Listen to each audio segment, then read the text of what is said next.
Alright, is my microphone working? Oh yeah, we should be good. Alright, we're back at it. Couldn't stream yesterday because family dinner. Yeah, that's pretty much all there is to it. Anyway, core time. Alright, let's see, yep,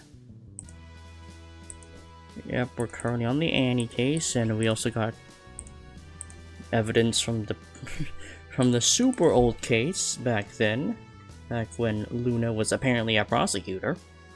I mean, that might have been mentioned like way earlier on, but yeah.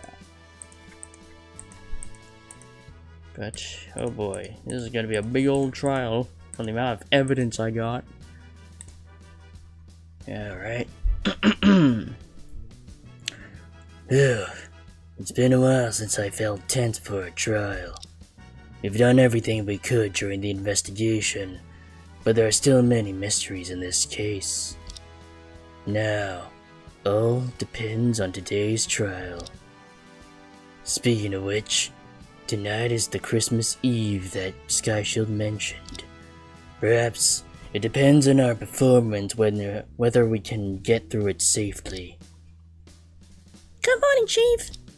Good morning, Annie. You look good. But you seem a bit serious. Is this what they call being physically drained? Your words are misleading, you know. Yesterday, I wanted to meet you after the investigation, but you were called away by the prosecution. What did Silas Schubert ask you? It wasn't him who called me. It was Prosecutor Ray. Prosecutor Ray? Stella Ray? Yes, she asked a lot of questions about the village, like how the lemon trees are growing and if the villagers are healthy. I don't understand why, but I answered truthfully. Huh? What is Prosecutor Ray up to? Chief, is Annie here? Huh? Annie! Ah, Sister! Ah, here you are. I miss you so much. Sister, I got brave. Ah, forgive me. I couldn't help myself. I didn't see you all night. I'm so worried. Thank you, Sis Luna. Well, take it easy. After today, we can get back to our normal routine and see each other every day. I will definitely crush that headphone guy. Hey, I'm the lead attorney today. By the way, Annie, did you remember anything last night? About the case. 2 minutes until the trial begins. Defense and defendant, please enter the courtroom now. We have no time. I mean, about the case. I might not be much of help. I see. Well then, Sis Luna, Chief, see you in court. Alright, don't worry. Just trust us. Luna, what about you? Me? Prepared, of course. Whether it's Sky Shield or Earth Shield, we have no room for a retreat today. Great, let's go. Yes, Your Honor.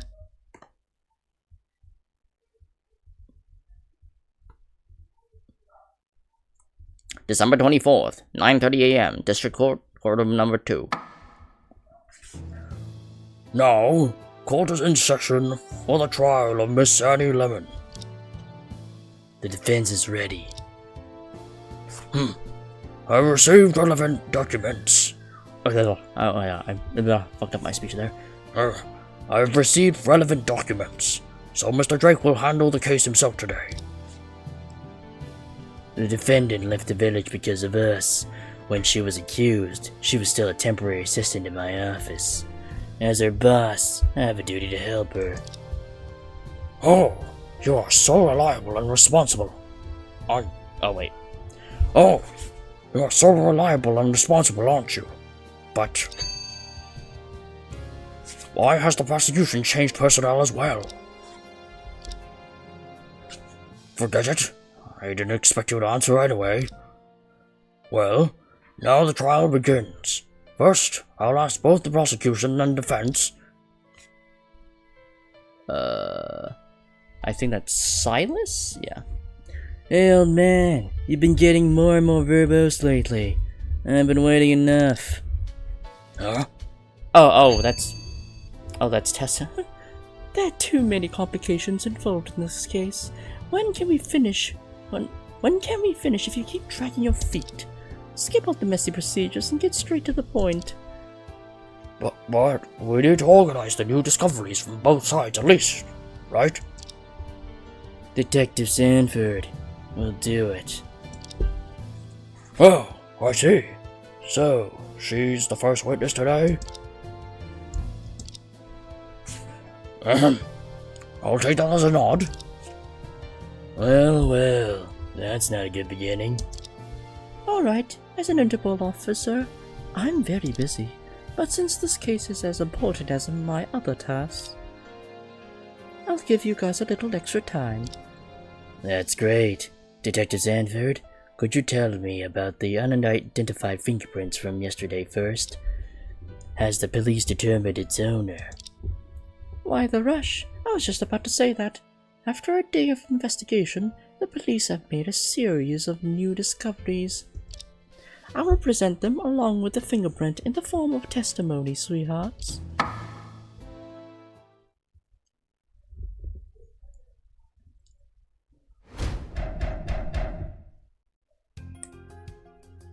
After a day of investigation, the police finally managed to unlock the metal amulet carried by the victim.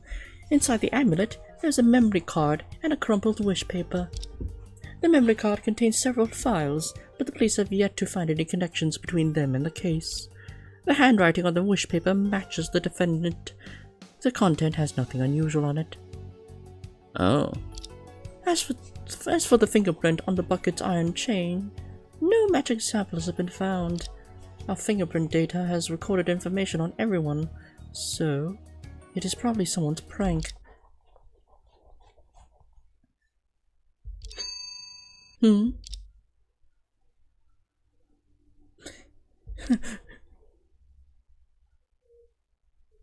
Hey, what's wrong with you? Are you still with us? Sorry. The last time we saw each other in code was 5 years ago. Can't help but feel a little emotion. Oh, I can't help but feel a bit emotional, seeing that you've changed so much. Me too. Detective Sanford has not only changed her name, but transformed herself completely.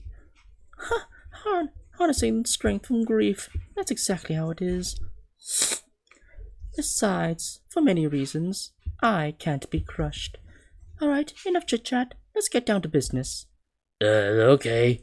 Did you bring all those pieces of evidence? Okay. Did you bring all those pieces of evidence you mentioned? Obviously.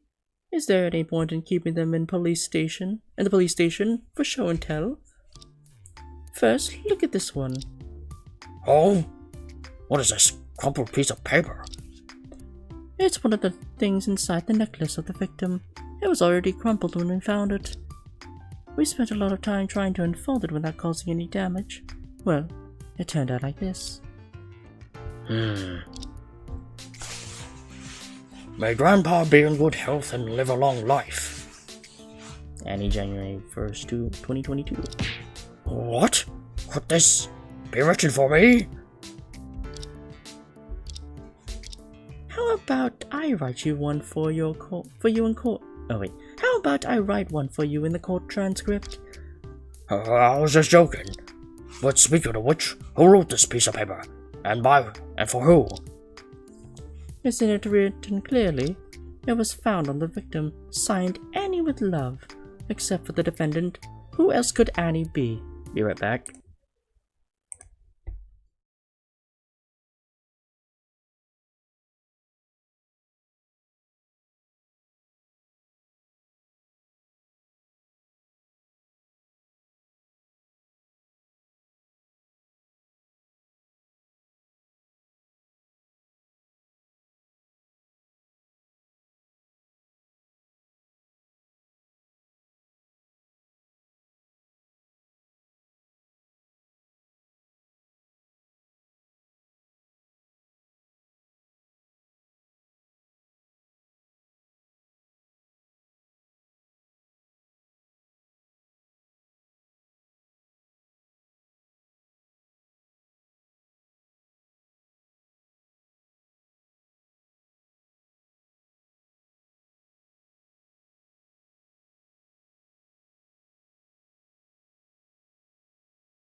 Alright, I'm back.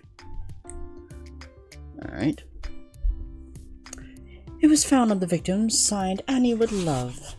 Except for the defendant, who else could Annie be? Annie, did you write it? Yes. I asked an uncle who handled business affairs to bring it back a few years ago. I wrote a blessing for Grandpa and gave it to him. I never thought he would keep it with him all this time. Well, that's how it is. Much ado about nothing. Since it has nothing to do with the case, you can keep it as a gift. How important is this piece of evidence going to be? Or is it going to be like, oh no, your grandpa would never betray you, and then you present this to Annie to get her out of depression, probably. Should I be grateful? It seems completely unrelated to the case. And this is the next. Is this the type of micro memory card used in phones and cameras? Yes, we checked the files inside, and it does belong to the village chief. It's hard to imagine the village chief would use such modern electronic devices. Through our investigation, we found that the memory card was used in a hearing aid. It seems that the villagers who frequently conduct business outside gave it to him. Since the village chief was elderly and sometimes had difficulty I skipped a word. Since the village chief was elderly and sometimes had difficulty hearing, even with amplified volume, the hearing aid had a recording function that allowed him to play back any time. So there are many audio files in the memory card. Yes. As for the content, I don't think it's worth mentioning. What? You can easily guess what kind of content it has.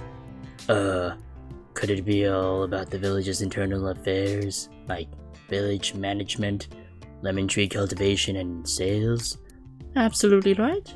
As the chief, your brain is indeed sharper than the girl beside you. Hey, I figured it out too, you know. But if that's the case, the amulet is totally useless, isn't it? I analyzed this thing for 2 whole days and got such a result. You couldn't be more frustrated than me, okay? Sorry. The 2 items seem to have nothing to do with the case. But, leaving the wish paper aside, isn't the memory card a bit strange? The village chief securely stored it inside an amulet with intricate mechanisms, and yet it only contained this. If possible, should we investigate further? Alright, can we proceed? Of course. Your Honor, may I question Detective Sanford's testimony now? No problem, you may proceed.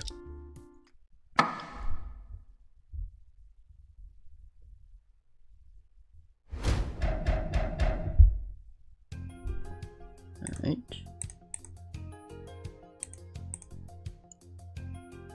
Wait a sec.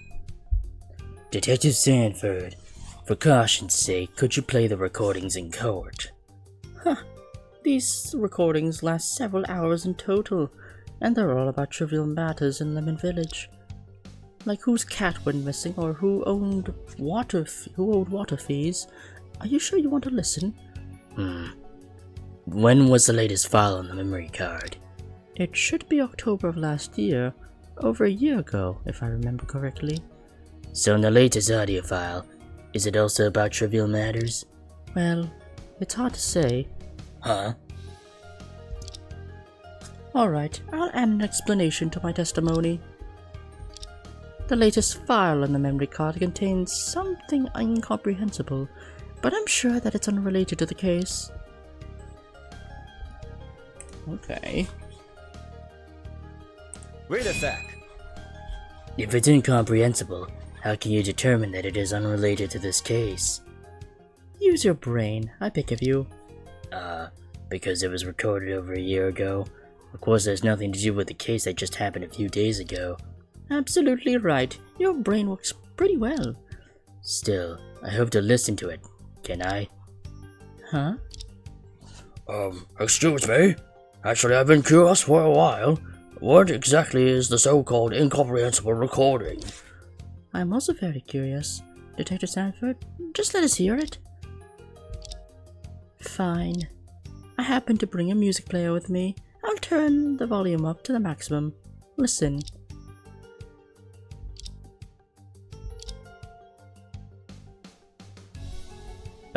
What voice were you? The process went smoothly. It will be ready for use tomorrow. This is the voice of a middle-aged man that I never heard before. Thank you very much. Based on the tone and distance from the recording device, we can tell this voice belonged to the village chief. No need. It was you who saved me over 30 years ago. I hate owing people favors the most, so this is repaying a life with a life. Is there anything else I should be aware of? Strict confidentiality. You know this. Yes, of course. Also, although I try my best to the original, even including that small flaw, is impossible to restore.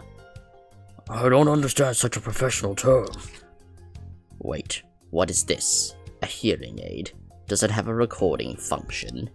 Yes, I'm afraid I would miss some important words, so I'll record them and it again. Turn it off, just in case.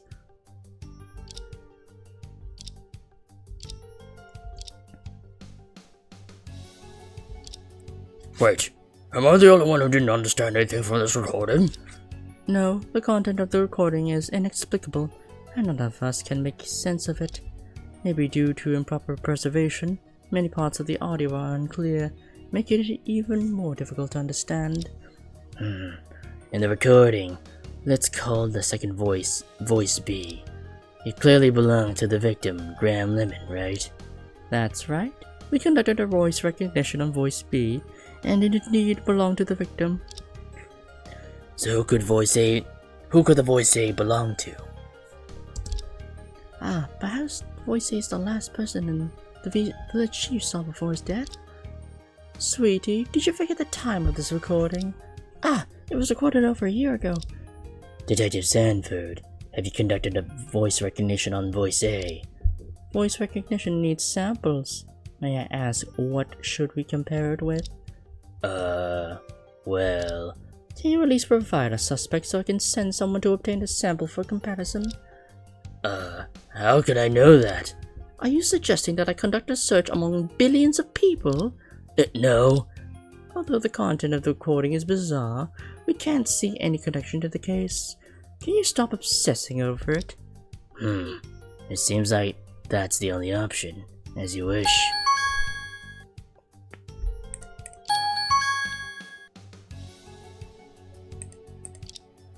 Is this recording really unrelated to the case?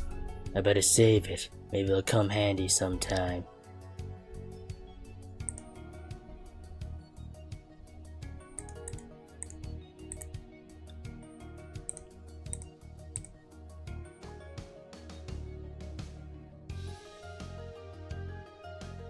Saved me over 30 years ago.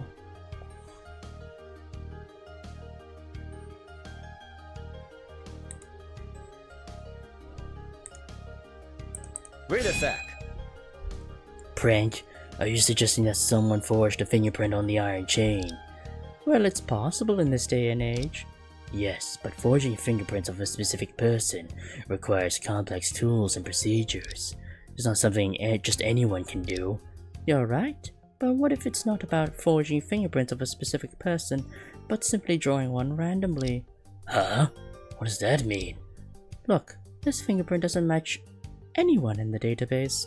If it's just a random drawing, everything would make sense. Would anyone go to that eerie place just to draw a fake fingerprint? But did the police really include the information of everyone in their fingerprint database?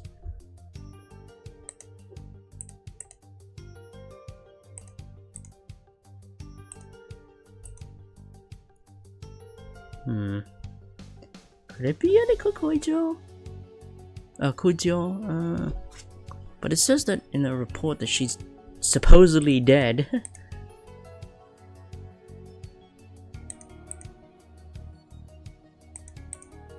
Read a fact. What do you mean by nothing unusual? Are you blind? Can't you read it yourself? Sorry. Where's the sample for handwriting comparison from? Although the defendant didn't go to school, she was taught to read and write by some intellectuals in Lemon Village. We found many samples of her copybooks and study notes with these. I see. The defendant has said she remembered writing this, and that makes sense.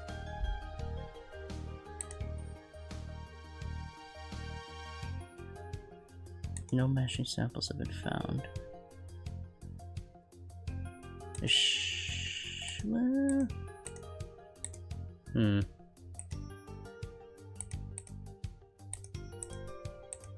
Read a fact.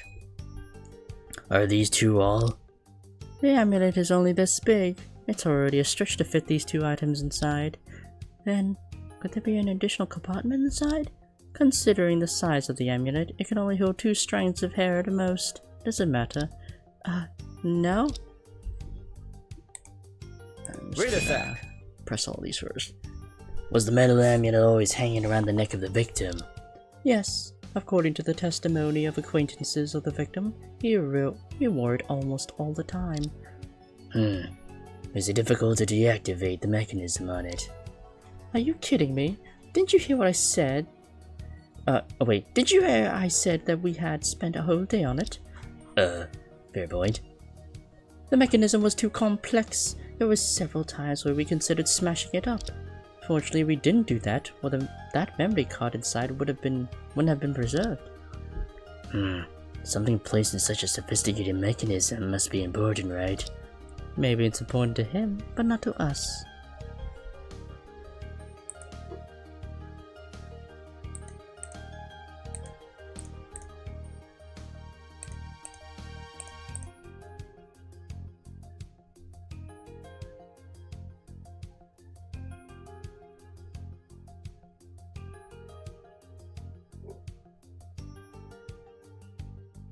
To what? To something copy the original? Even though in a small flaw, something is impossible to restore.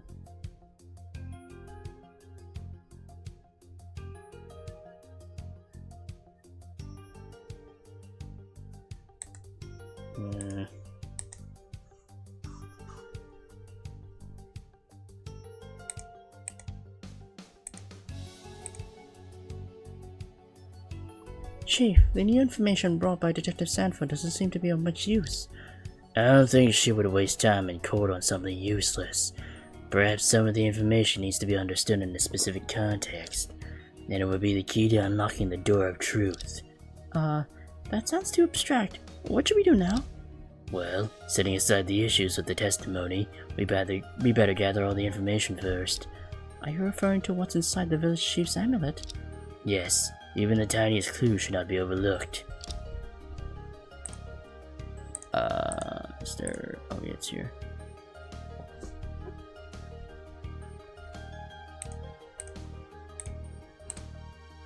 Read a fact.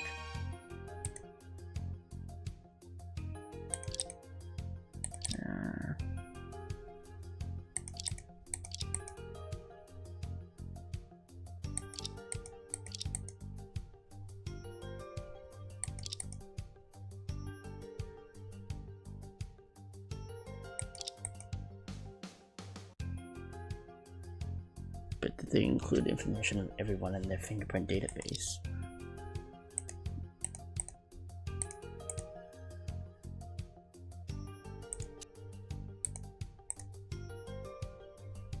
I presume this might be...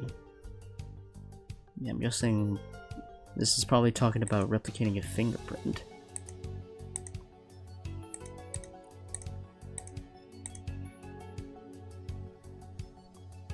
Although it says that she's dead, but that could be wrong too. Read a fact. could someone have altered their own fingerprints some way? If it was by some way like cutting or burning, we would have discovered it during the extraction. Completely changing one's fingerprint to a different pattern is something you can only see in movies. Ah, could it belong to some wild animals? They're not rare in Foxtail Mountain, are they? Like a monkey? Are you serious? I was just throwing out an idea.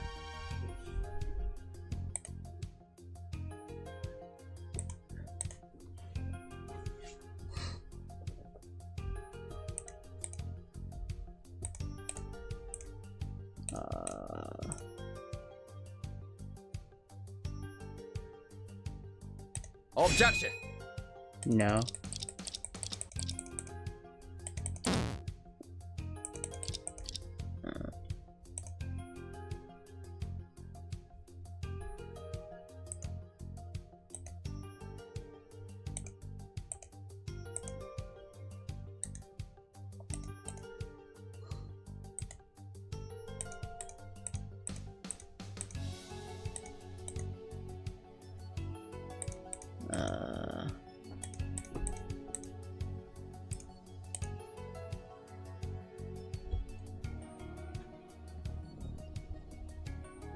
No matching samples have been found.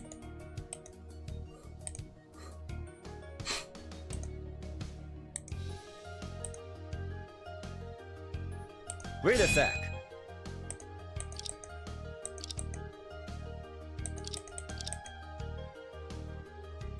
Should focus on something else, okay?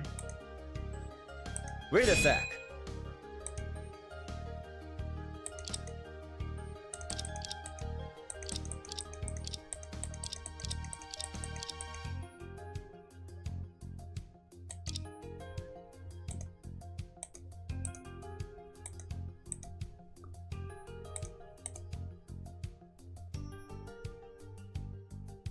Wait a sec.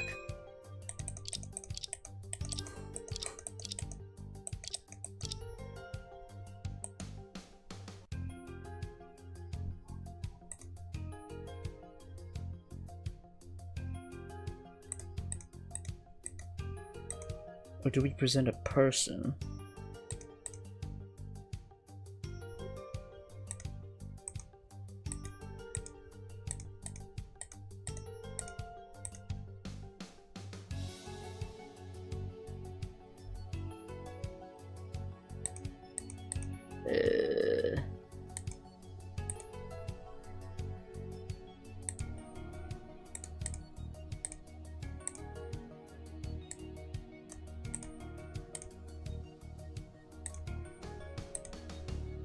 Wait a sec.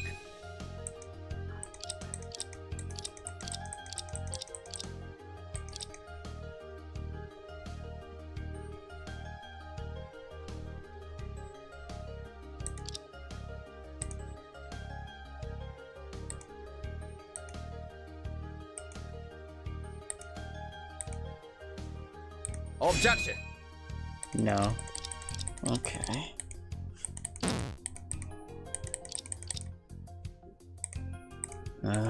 This one's tricky.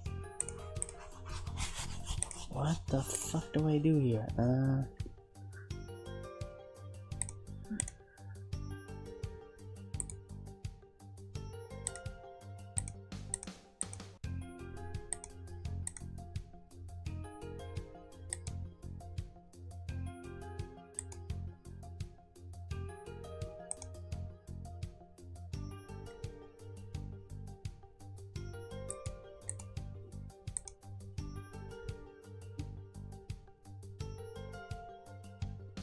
Let's see.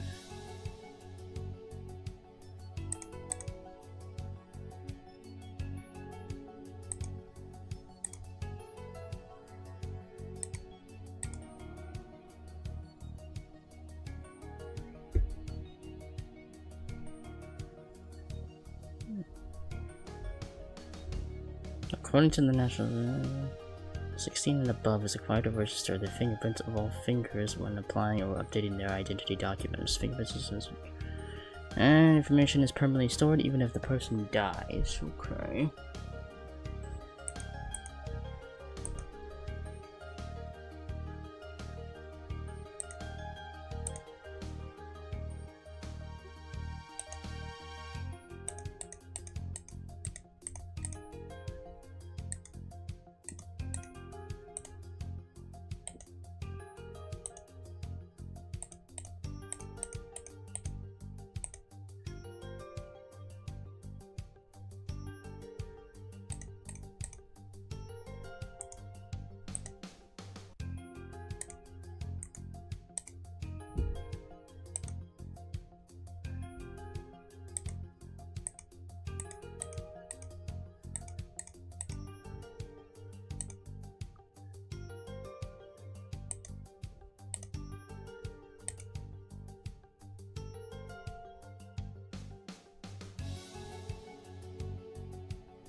Do I present this here? Objection! No. Fuck. What the hell do I do that? What the hell do I do now? What do I present?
I have absolutely no idea how to go about this.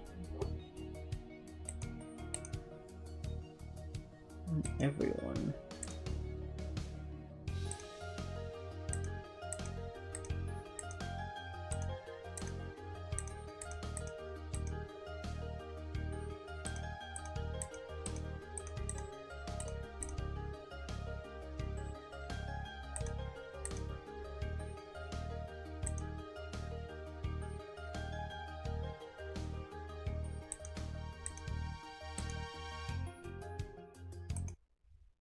You know what? I'm just gonna look it up. Trials of Innocence, Chapter 4. Trial walkthrough. No, shut up, AI. Alright.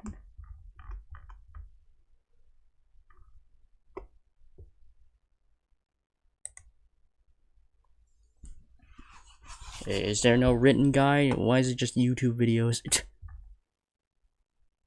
Okay, that's not helping.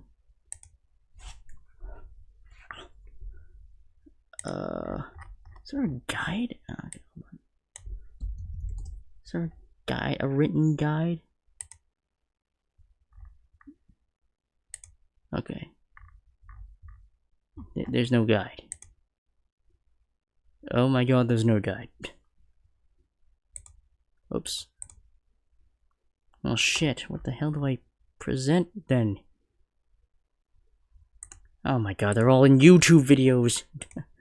Well, this is awkward. Oh wait, no, there's a wiki. Wait. Something random cases. Trials of Innocence. Incident over there. Incident.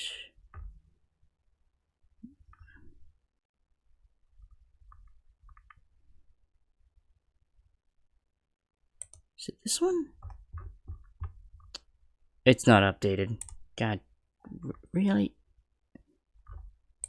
Is there no walk? Oh my god, there's no written walkthrough. Okay. Time to scroll through this 10-hour video then, because I have absolutely no idea how to get past this one. I'm not seeing any. I literally can't see anything. What to do here? Yeah, I got information, but it's so vague. Like, I don't know what to do here. It's so vague to the point I just don't know what to do.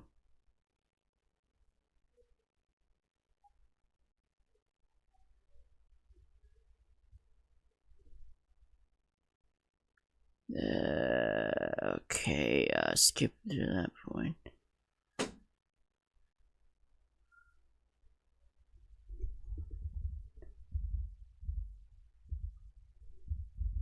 Alright. Memory card. Wait, I think I skipped that shit.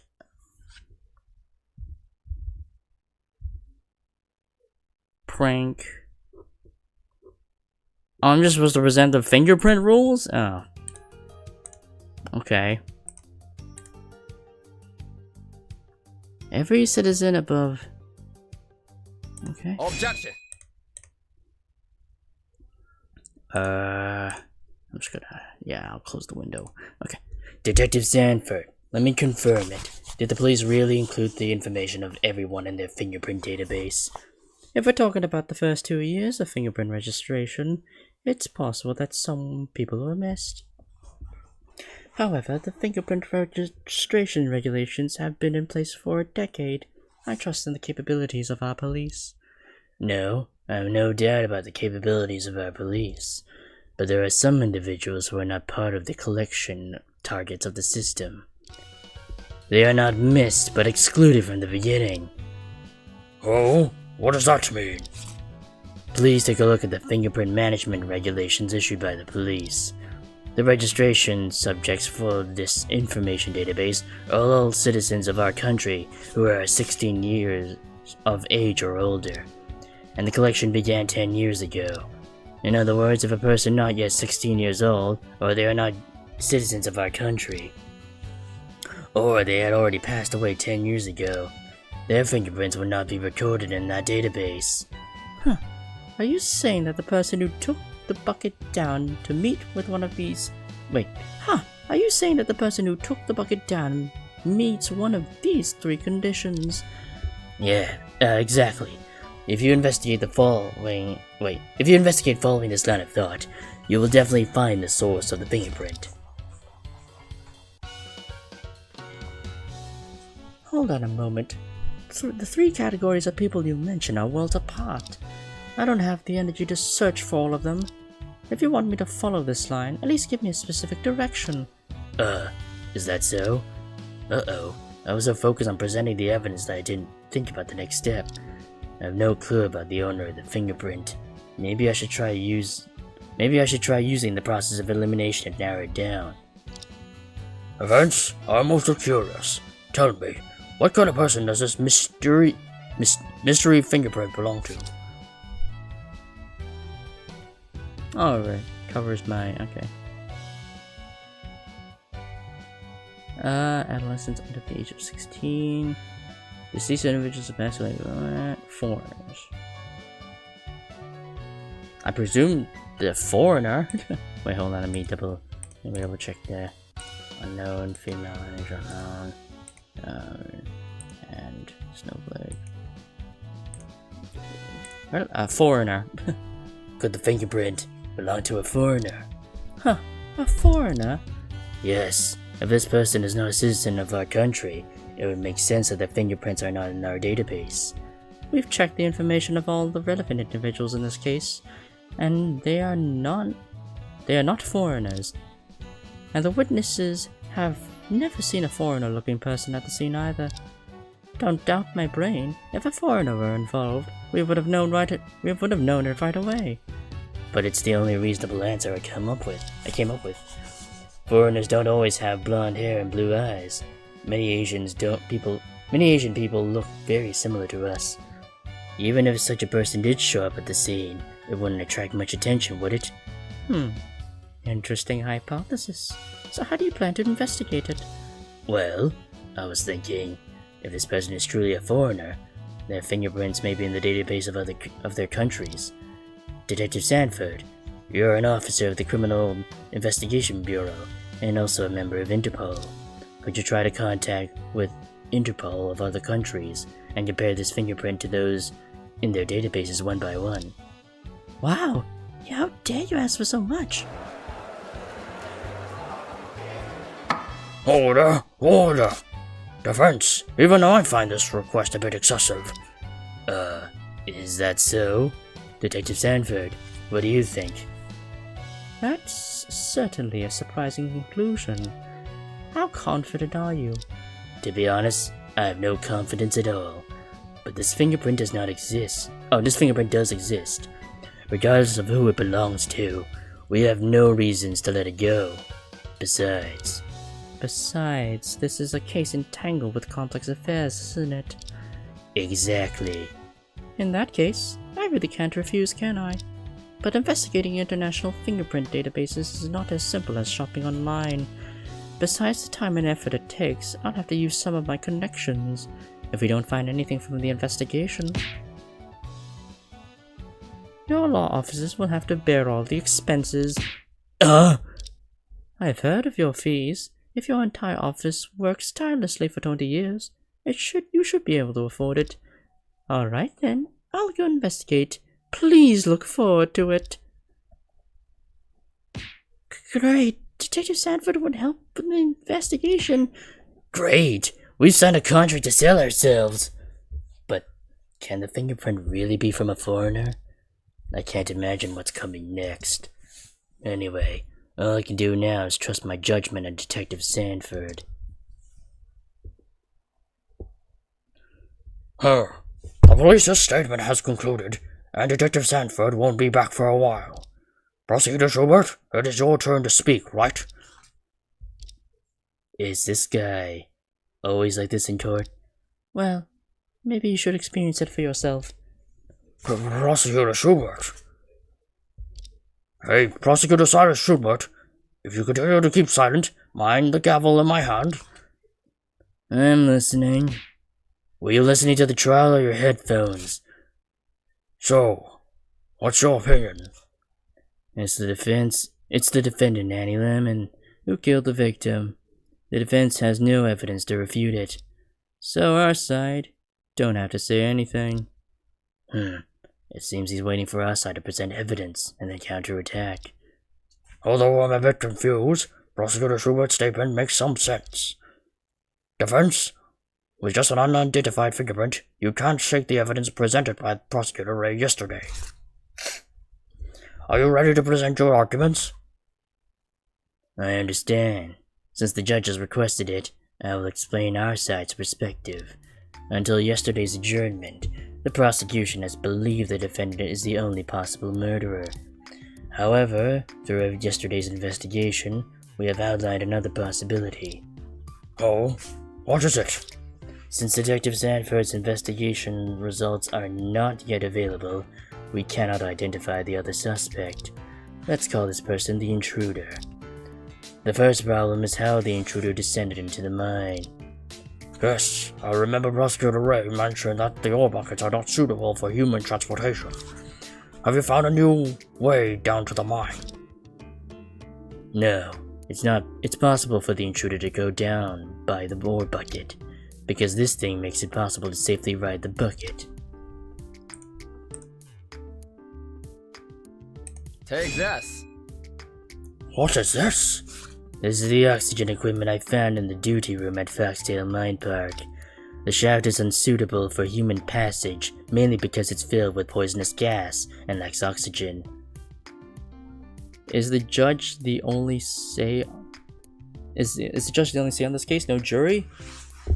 Well, just like almost every other Ace Attorney game, yeah. Yeah, pretty much. Yeah, I don't think there's a, yeah, because, yeah, I'm pretty sure, yeah, that was, yeah, I don't think there's any jury. Actually, there might be a CG where it shows a possible jury, or it might not be, it might just be like, actually no, there's probably just the court transcriptionist. So, I don't think there's any jury. Yeah, it's kind of funny that, yeah, I think the prosecutor is.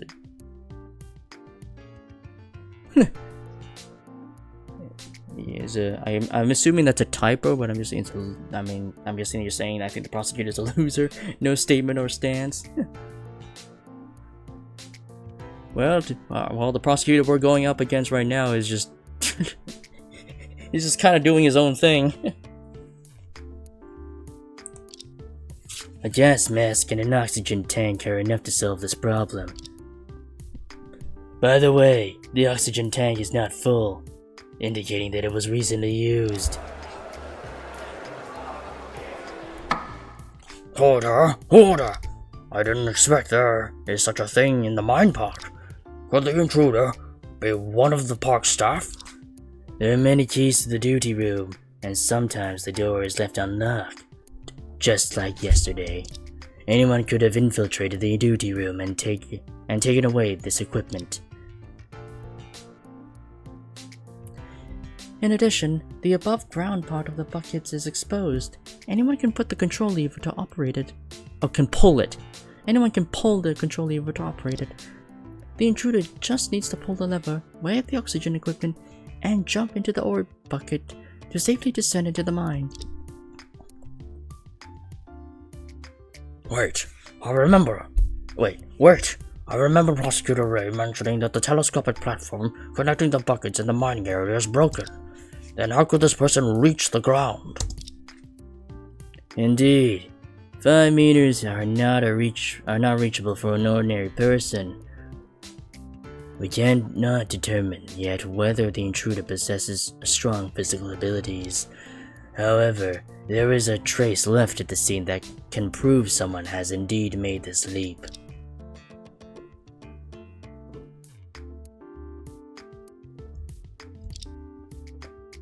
The evidence that can prove that someone has jumped from the bucket to the working section is this. The small hole, right? Your Honor, we discovered a small hole in the ground in the working section, and the shape of the small hole perfectly matches that of the murder weapon, a knife. Oh, you mean the killer stabbed the ground to test the knife's sharpness? Who would conduct such a test? It's difficult to explain the hole in words. Let's draw a schematic diagram instead. Luna, go ahead. Huh? Why me? My drawing skills are a total disaster. I better not show them in the courtroom. Well, I'll give it a try. Please have a look. The left side represents the ground, and the right side the buckets. Why should you draw the subject in question as a bear? She could have like done a stick person or something, but okay. In order to leap over a 5-meter horizontal distance safely, the intruder had to jump from a slightly elevated position. This intruder is quite eye-catching. Agreed. It's so human-like, yeah. Please ignore my drawing style. Anyway, I've marked the intruder's plan with arrows. They should have calculated the distance and jumped directly to the ground with maximum force. However, 5 meters were a bit too far for them. They barely landed on the edge of the ground. To avoid falling, this person had to use the only tool they had, the murder weapon, to stab the ground. That way, they could use the knife as a fulcrum to climb up. Order! Order! Very clear. I get it right away. Well, I can let Luna draw more diagrams in the future. Besides, behind the small hole, there are traces of caving in. Not long after the intruder arrived at the working section, they were immediately spotted by Miss Nabuki. Are you referring to the mysterious figure she mentioned yesterday? Exactly. After committing the crime, the intruder could simply retrace their steps, jump back onto the bucket, and returned. This perfectly explains the intruder's route of action. They wouldn't be captured by the surveillance camera, and it was hard for anyone to see them. And for each point of this hypothesis, we have presented very comprehensive evidence. Order! Order! Well, I have to say, the eloquence of the defense is remarkable. Thanks to Chief, I got praise too. The claim of an intruder in a 150-meter deep mine sounded far-fetched yesterday, but now it has been supported by a highly comprehensive chain of evidence. Yes, the fingerprint on the bucket chain, the oxygen equipment, and the small hole at the scene all support our argument. The claim that the defendant is the only possible murderer has already been debunked. I understand. In that case, the court must reconsider. So noisy. Okay, I think that's supposed to say sigh, not sign. Yeah, there's still typos and grammar mistakes in this game. since this game was originally in Chinese, since it was made by a Chinese game development company. Prosecutor Schubert, do you have anything to say?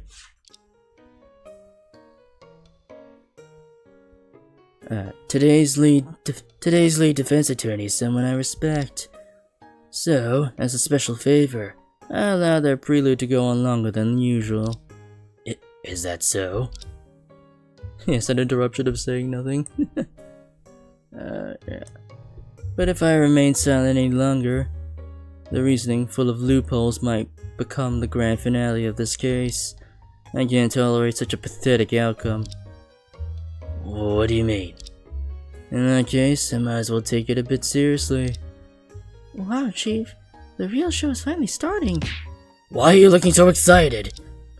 Regarding the hypothesis presented by the defense just now, our side has only one viewpoint, and that is... ALL overruled. First of all, about the hypothesis that it's the so-called intruder is the true murderer of this case, overruled. So far, there is no evidence except for the unconfirmed fingerprint that indicates the existence of this person. The defense clings to the intruder, but overlooked a fundamental and crucial fact in the case: the whereabouts of the defendant, Annie Lemon. About the route of the intruder's actions, overruled. That route may seem unreasonable. I'm trying to talk really fast because this guy is actually talking really fast, because in the previous case involving this guy, Luna Ray, one of the protagonists, says, oh my god, he's like rapping all of these cases out, all these lines out. That route may seem reasonable, but in reality, every step applies equally to the defendant. Annie Lemon, who was never witnessed by anyone or caught up on surveillance, could have easily obtained the oxygen equipment. She could have used the equipment to ride the bucket down and leap into the working section where she was seen by Nabuki. The defense's surreal diagram is even more applicable to the defendant because she held the weapon captured on camera. But the defendant's dominant hand... Overruled. Nabuki's testimony lacks independent corroborating sources. Which hand the knife was held in is not crucial information. It's completely abnormal if she saw it wrong or remembered it incorrectly. You! Lastly, about the notion that the intruder used the oxygen equipment, overruled. The oxygen equipment has been thoroughly cleaned without leaving any traces, so we cannot determine who have used it. However, the defense didn't notice that the amount of oxygen consumed is only enough for one person's round trip. The intruder's identity is still unknown, but it is still undeniable the defendant, Annie Lemon, entered the mine in an abnormal way. If she used it based on the remaining oxygen, no one else would have had the opportunity to ride the bucket down the mine. The defense's attempt to shift all the blame onto a non-existent person is purely a flight of fantasy. I urge Your Honor to bring the trial back on track and not be deceived by the smooth words of the defense.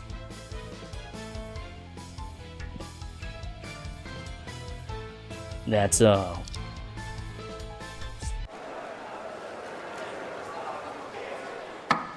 Order! Well, I didn't fully understand, but Prosecutor Schubert's argument makes sense. Defense, what is your take on this? All overruled again. The typical move of that dead-eyed guy. What are we gonna do now? Interesting. Huh? Compared to Thos Schubert's composure and wisdom, this Junior Schubert is a combination of static and dynamic.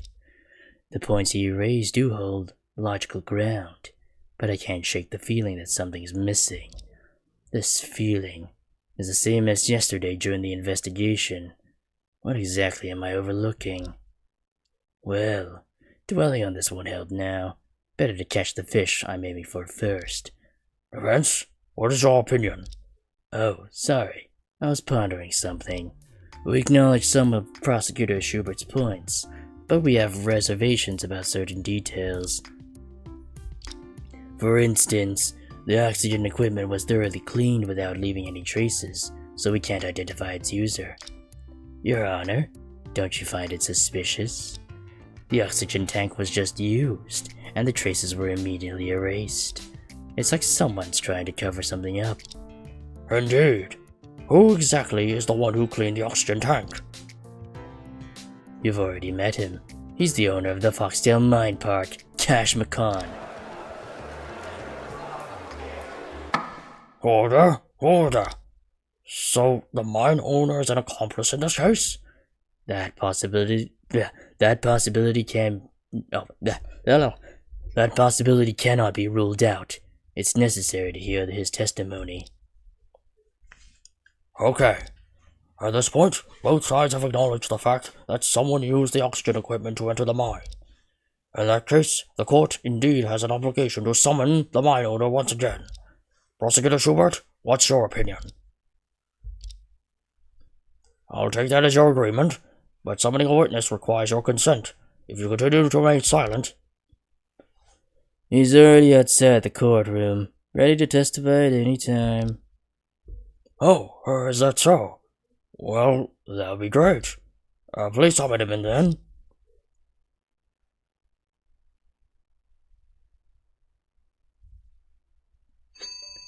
Hey everyone, hope you're all hanging in there. Yo, Your Honor, greetings. Oh, hello. We meet again. I still remember the gavel thing.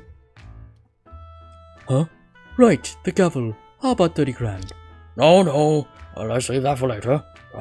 Prosecutor Schubert. Testify now. What? Well, Mr. McCann, we've summoned you here again to answer some questions. Oh, go ahead. Ask away. Just now, we discussed the method of using the oxygen equipment in your duty room to enter the mine via the ore bucket. Whoa, I thought you were just messing around yesterday, but you're actually serious, huh? There's no joke in court. This possibility can no longer be ignored. The reason for calling you here is to confirm the status of this set of oxygen equipment. Confirm the status? Just grab it and give it a good look over. What else do you need from me? Precisely because we can't give it a good look over, we have to ask you. After all, you've cleaned every inch of this equipment. Oh, bad timing then. That day we always do equipment inspections, so the stuff was due for cleaning anyway. And if I'd known earlier that this thing was tied to the case, I would have laid a finger on it. Listen, this case really has nothing to do with my park, so just lay off, okay? So it's just as tight-lipped as yesterday. Since you claim that the case has nothing to do with you, use your testimony to convince him. The defense believes that the oxygen equipment was used by someone before it was cleaned. Just tell us what happened before you cleaned it. Alright, I ain't got nothing to hide anyway. I ain't scared of nothing. Well then, witness, please testify according to the prosecution's request.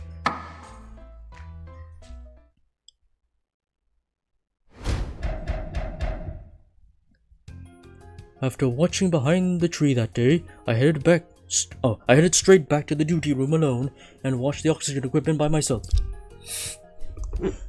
That equipment had collected a ton of dust, so I cleaned up with a brush, let it air dry, then stuck it in the back. Oh wait, that equipment had collected a ton of dust, so I cleaned it up with a brush, let it air dry, then stuck it back in the cabinet. And that's it. Huh? Is that all? Is there something wrong with my hearing? Your hearing's fine. The witness did only just say 2 sentences. Mr. McCann, is there something on your mind today? You're talking less than yesterday. How's that possible? My life's so full of happiness. What could I have on my mind? Cleaning equipment? How am I supposed to remember every little detail about that? Well, that's true. So, can I go now? Hey, I haven't questioned your testimony yet. You want to question even this kind of testimony? I won't miss any opportunity to question every word. Since you think it's necessary, then go on.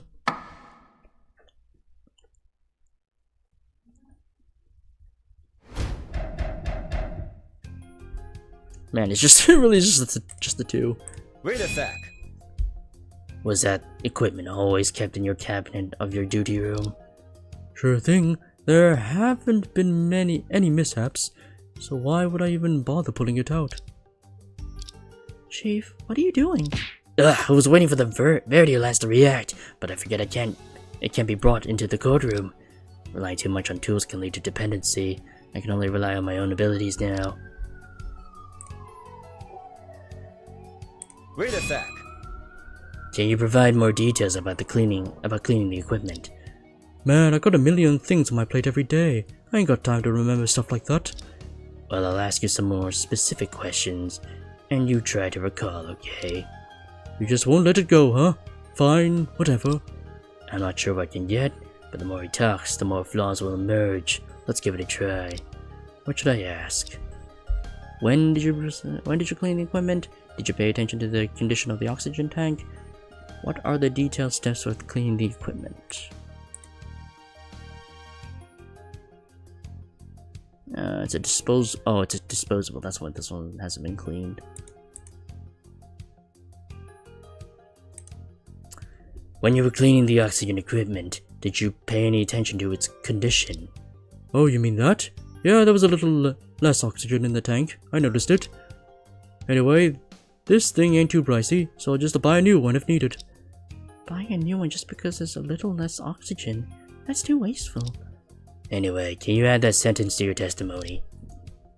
Sure, it's nothing important. When I was cleaning, I found there was a bit less oxygen in the tank, so I thought it might have leaked.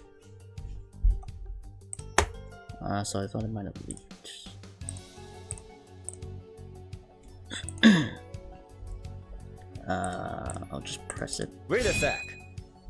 If you hardly ever use this oxygen equipment, how could it possibly leak out of nowhere? Who knows? Maybe I screwed up and didn't store it like I was supposed to. Just like yesterday, you insist that the oxygen loss was due to natural leakage instead of intentional use. What should I do?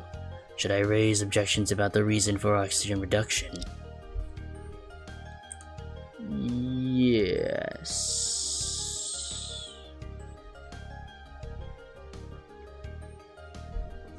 Maybe? Because it was used by someone.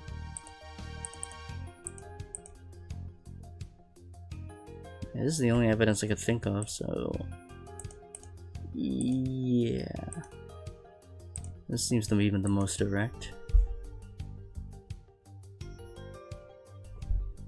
Objection. Mr. McCann, I don't think this oxygen tank would leak so easily. Your testimony doesn't hold up. Oh, well, that's just how I feel. Got an issue with that? We could bring a tube of water in here and test whether the oxygen tank actually leaks. Don't twist my words. I said I thought it might have leaked, and whether it actually leaks ain't the point. If you want to debate with me, then show me evidence that I didn't think it leaked. Otherwise, drop it. How could I possibly provide such evidence?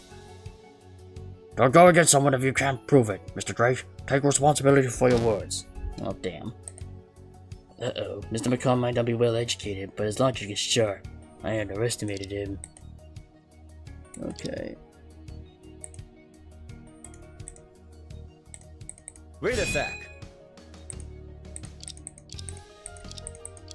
Okay.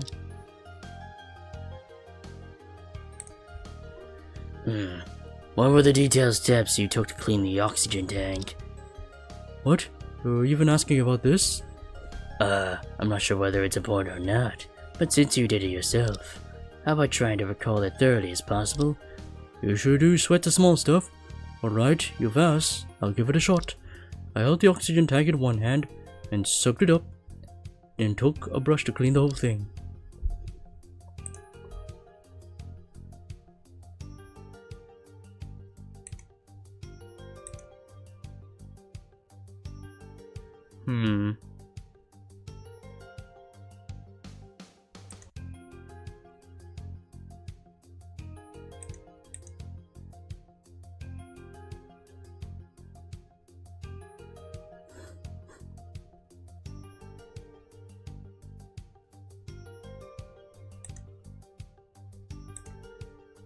Wait a sec. Wouldn't it be easy to just put soap directly onto the brush before scrubbing? You just don't get it. Soap on the tank ain't just for scrubbing. It's to also get the soap into places that the brush can't reach. Also, putting soap on and scrubbing it at once makes more bubbles. Oh, I see. And a new trick? I learned something too. So I was holding the oxygen tank with one hand and simultaneously putting soap on and scrubbing the tank. What should I do? Should I raise an objection about the method of cleaning the oxygen equipment? No. I'm not getting washing at all. How could I question this domestic expert anyway? I should ask something else, okay.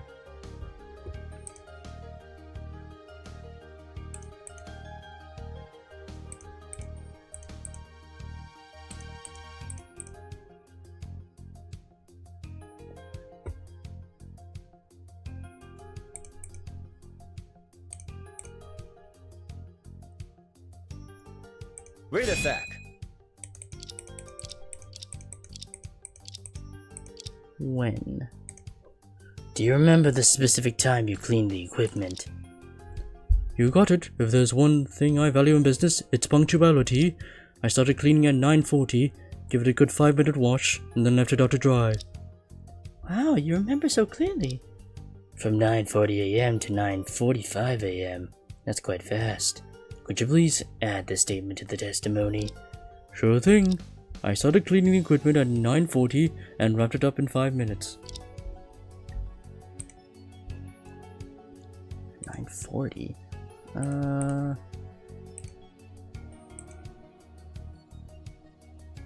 Yeah, that's after the incident.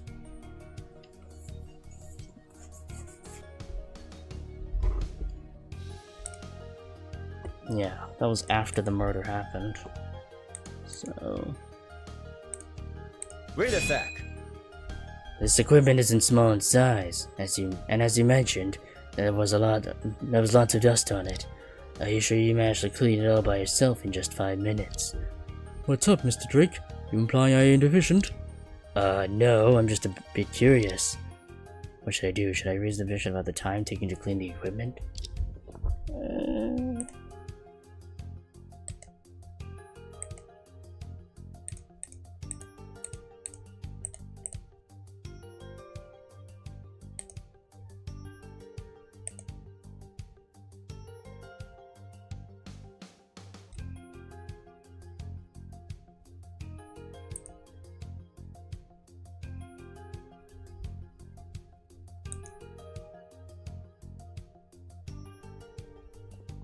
About the time taken.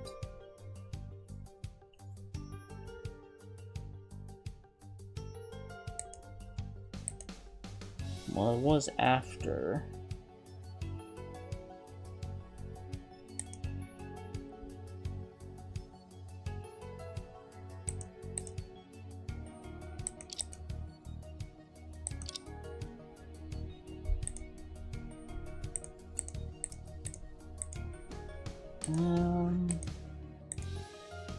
Okay, so it's all there.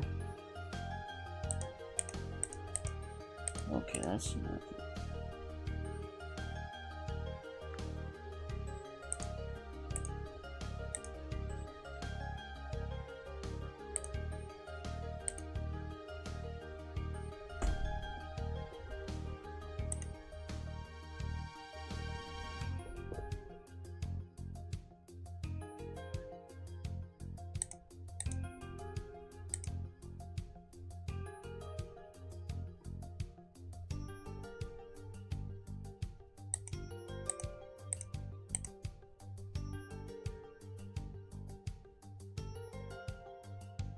Wait a sec.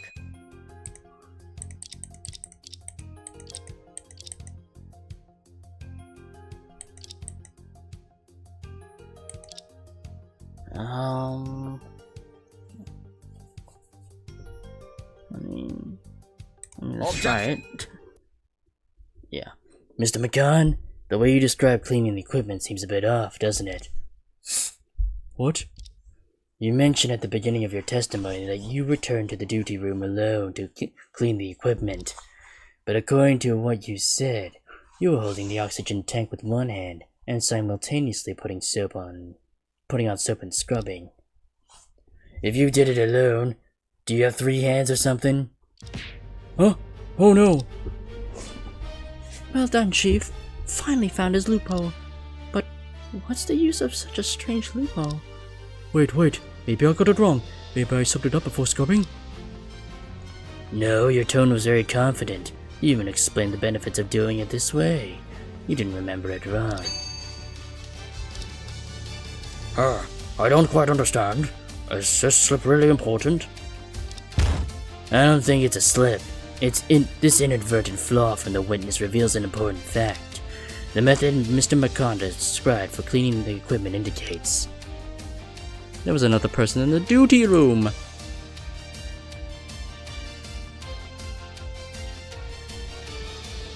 Mr. McCann had an assistant while cleaning the oxygen equipment. Assistant? Objection. As the owner of the park, it's perfectly normal for the witness to have a subordinate help with cleaning. Objection. That may be true, but let's not forget the witness's actions in the morning of the incident. He was monitoring the park's only entrance from behind a tree. If someone came to the duty room during this time and helped him clean the equipment, why did you not mention a single word about this person in yesterday's testimony?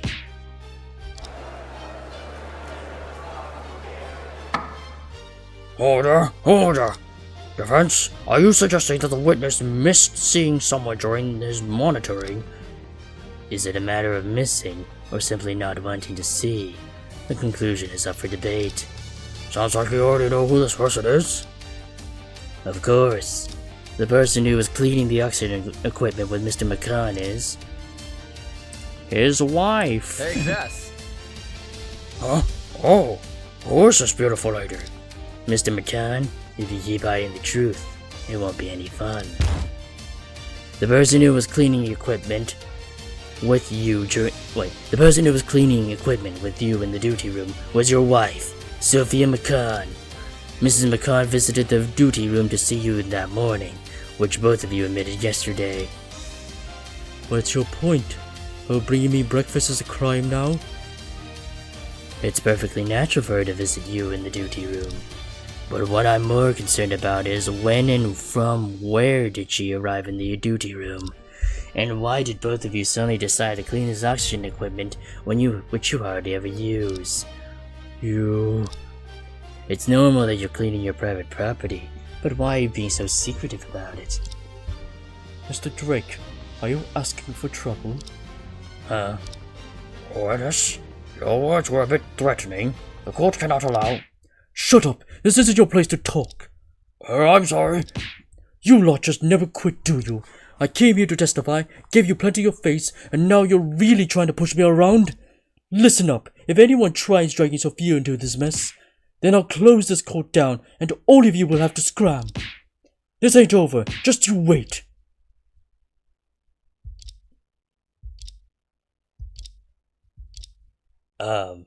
Excuse me, is this court owned by him? Of course not. How could a sacred and solemn judicial institution be could be operated by a businessman? But when he got angry just now, I actually had the illusion that he was really my boss. Agreed. Me too. Prosecutor Schubert, what happened to the witness? He left the court in a rage. Several bailiffs who tried to intercept him were cursed at and dared not to approach. He may not continue to testify. Is that so? What do we do now? Don't pretend to be struggling. You've obtained the information you wanted. Shall we get down to business now? You've seen through me. So be it. There's no point in dragging it out. Your Honor, the prosecution is ready to call the next witness. Oh, so soon. Things are prepared from the beginning. Your Honor, the defense has no objections to the new witness entering the courtroom. Please allow it ASAP. Since both sides have reached an agreement, I have no reason to object. But about the identity of this witness... The mine owner's wife just mentioned. Sophia McCann, right? Oh, you two start cooperating. In that case, Prosecutor Schubert, please continue.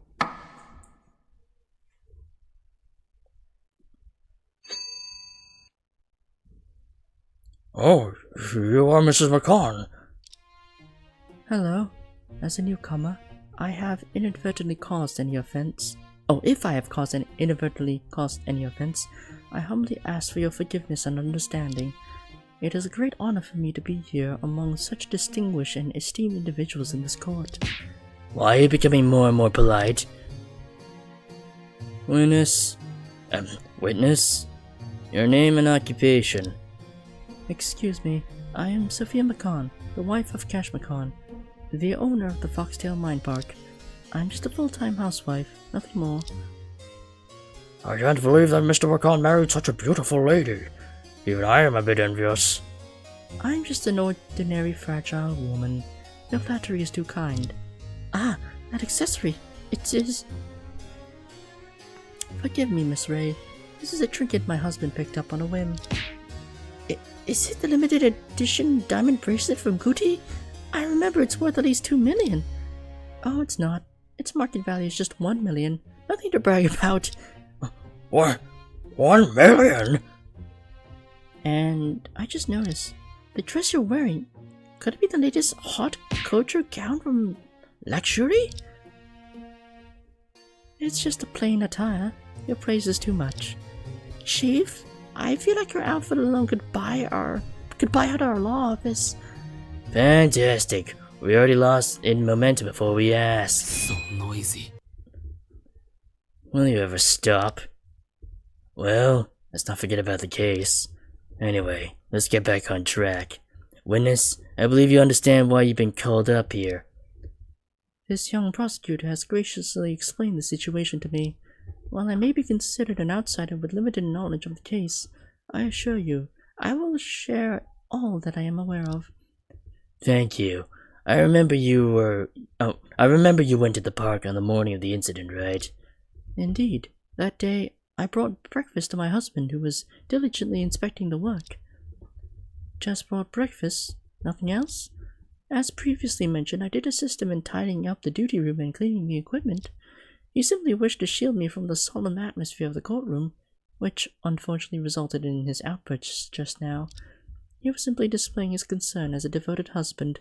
Allow me to extend my apologies on his behalf to everyone present. No, you're too polite. After all, the courtroom is a place of debate, so it's normal for Mr. McCon to have some emotions.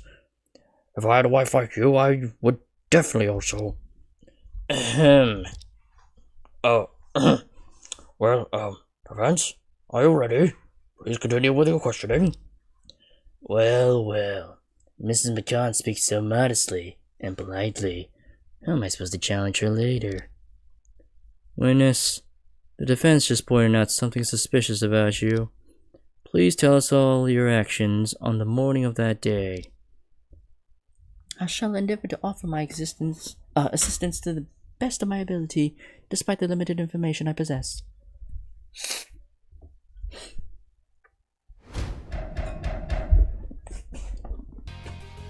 I'm sorry. My actions on that morning were just trivial matters of little significance.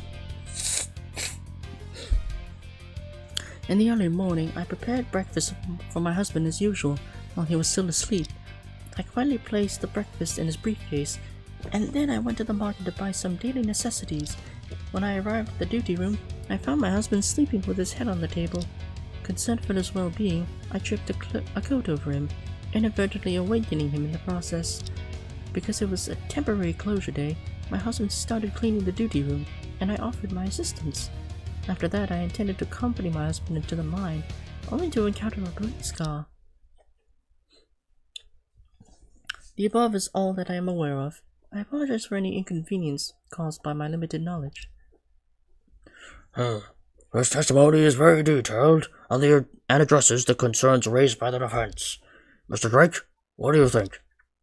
Well, the testimony is certainly more detailed than Mr. McConn's, but the most crucial parts have been obscured by her. Mrs. McCon, since you're willing to be fully transparent, may I ask you further questions? I would be delighted to. My knowledge of the case is limited to what I've shared. If I can't be of assistance, please accept my apologies in advance.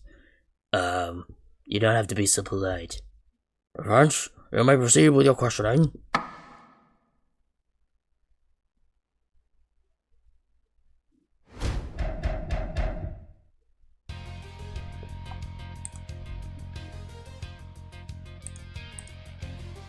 Wait a sec.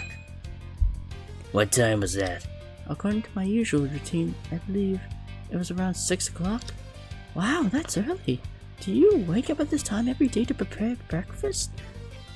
Yes, missing the optimal breakfast time is detrimental to both the digestive system and the heart. So would someone who sleeps in every day and frequently skips breakfast shorten their lifespan? Ahem. Let's move on to the next question. Wait a sec. So you left around 6 o'clock. Yes, since the early market had just opened, that was when I could find the freshest produce. Why didn't you wake up Mr. McCon then? He had a hard day of work the day before, and yet he still had to rise early to go to the mine. I thought it's better for him to get a little more rest if possible. Oh, what a devoted wife. Besides, Cash isn't skilled in household chores. Certain tasks are simply more convenient for me to handle alone than with his assistance. Ah, I understand that feeling when I'm with Plum. Hey, I feel the same way when you're cleaning the office. Wait a sec. How did you suddenly end up in the duty room? There's a missing part in between, right? Ah, before heading to the duty room, I merely went to the market to buy daily necessities. Perhaps Mr. Drake is interested in the selection of vegetables and bargaining? Of course not. I'm concerned about the matter of you going into the mine park itself. Could you elaborate on it a bit more? Certainly, Mr. Drake. What specifics are you interested in? The specific time you arrived, did you interact with the oxygen equipment in the duty room? Did you encounter anyone on the way?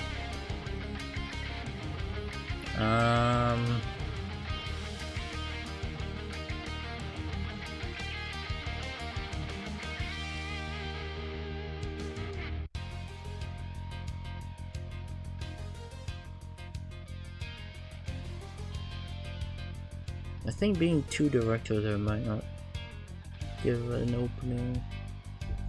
Did you encounter anyone on the way? Did you encounter anyone on your way to the park?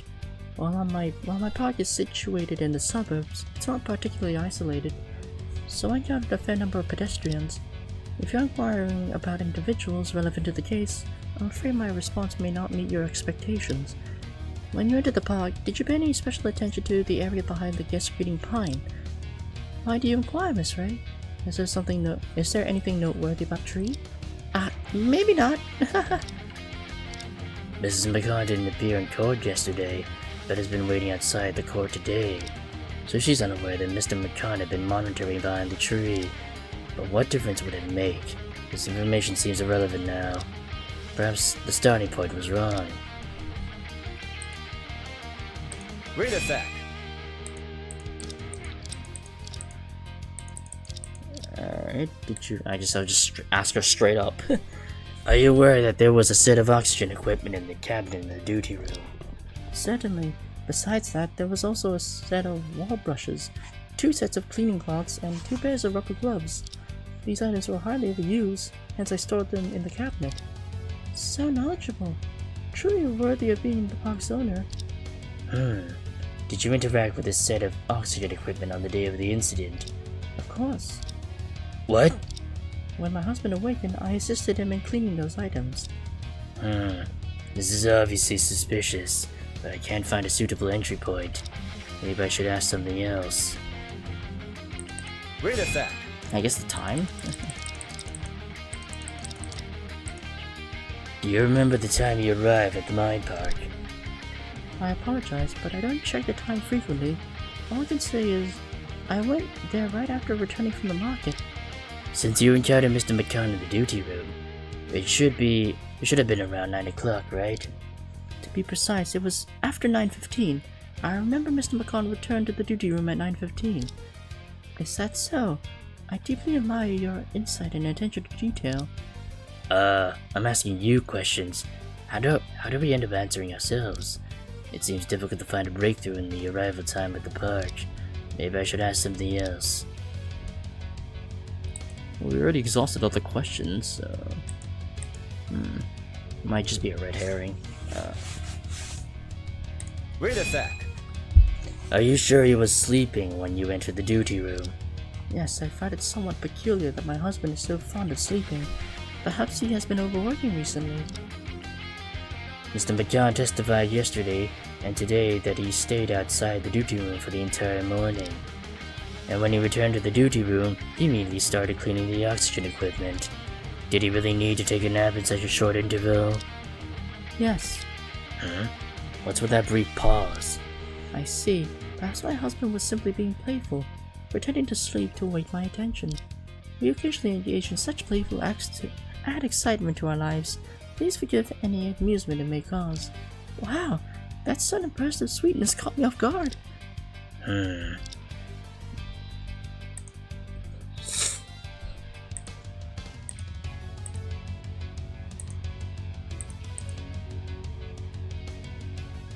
Wait a sec.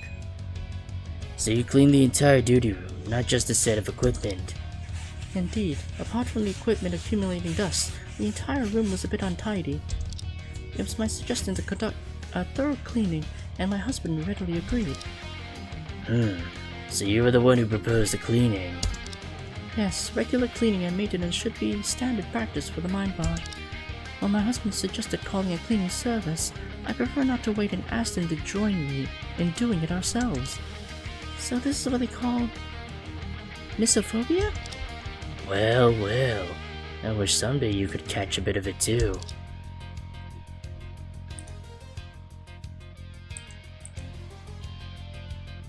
Wait a sec. Were you planning on going to the mine with Mr. McCann at the time? Oh, I must apologize. I misspoke. What I meant was, I simply intended to accompany him to the cage as usual. Did you only find out about the murder in the mine after the police arrived? Yes, although I had suspected that something serious had happened in the mine, I didn't expect it to be a murder. Someone as honest and modest as you must have been quite shocked, right? Indeed, I could barely stand at the time. Okay. Let's Wait a sec. try pressing this. Whether it's of little significance should be determined by court. Please try to recall every detail as much as possible. I may lack eloquence, but if these humble words can be of assistance to you, it would be my utmost honor. Those who testify in court are not judged by their status or ability to speak eloquently. You don't have to be so modest. As a housewife, my mind is preoccupied with domestic concerns. I am quite ignorant of other affairs. Standing amongst the esteemed members of society, I feel a sense of apprehension and hope for your gracious understanding. Oh, your praise is too generous. Okay, I pressed everything. Alright.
Although Mrs. McCann testifies earnestly, these comments seem to have nothing to do with the case.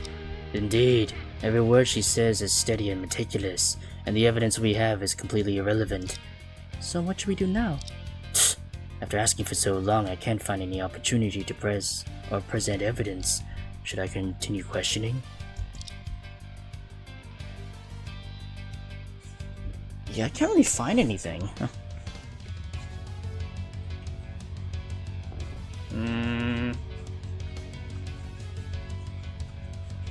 Stop questioning.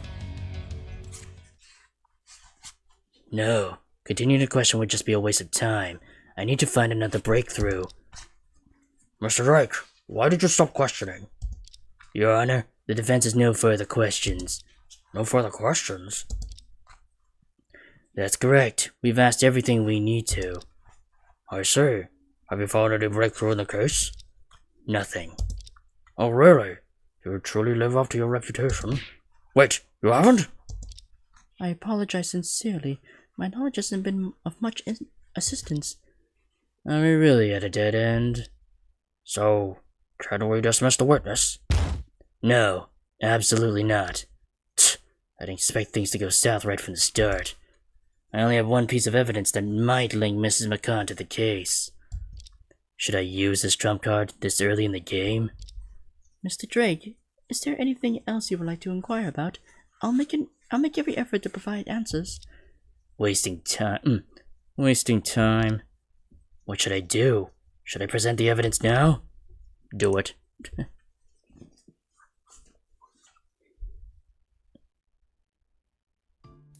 The defense possesses a piece of evidence, and we hope Mrs. McCann can provide a reasonable explanation for it.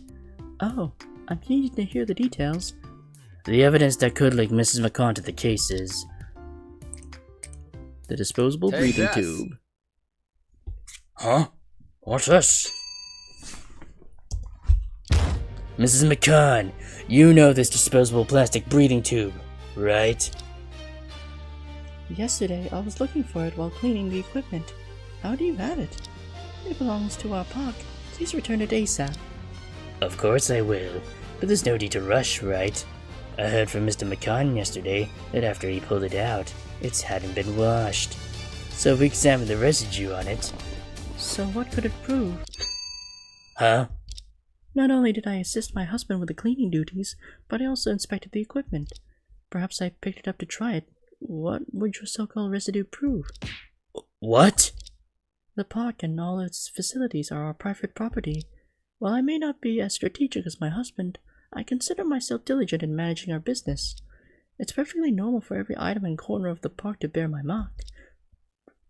Mr. Drake, if you insist on targeting me over this, doesn't it seem a bit far-fetched? What? Order! Order! Chief, what's going on? Ugh, I thought I had useful evidence, but she easily invalidated it with just a few words. I knew she was not easy to deal with, yet I still got caught in her trap. Dear all, our park has been closed for 2 days due to the incident. Given my husband's countless tasks, would it be possible for me to depart now and help him? Huh? That makes sense. Until now, I haven't seen any connection between the lady and the case. What do you think? The defense and the prosecution? How could it be? Objection. Prosecutor Schubert, what's your idea? Nothing. I felt like I should object, but I couldn't find the right words. Yeah, he's helping us out. In that case, I have to reject your objection. Since both sides have no objections, let's move on to the next step. What should I do? There's nothing useful in the evidence list. Should I just let her go? Thank you for your hospitality and the invaluable lessons I've gained. Let's graciously bid farewell now. Objection! Who was that? Hey, I've only been absent for a moment, and someone could not recognize me. Oh, Detective Sanford. Detective Sanford? Why did you come back? Huh, aren't you happy to see me back? I have some fantastic news for you. Huh? Could it be? Bingo! I have to say, your analysis was spot on. Just as you speculated, the fingerprint on the chain indeed belonged to a foreigner. To be precise, a citizen from the Republic of Neon. The Republic of... Neon? Hold on, I'm a bit confused. Why would someone from the Republic of Neon be in a mine park? Let me finish. You are all familiar with this person. Her name is Erika Kujio. What? What? Snowflake's still alive! For context, Snowflake, yeah, this bitch. A highly skilled assassin who specializes in throwing weapons. And, well, it's believed that she died in a plane crash, but... Yes, but I don't fucking believe that, because, I mean, she just got off screen so quickly, which I don't believe that is going to be the case, because pretty sure... Yeah, this bitch killed this guy in an old case that never really got fully resolved, so... Yeah. Order! Order!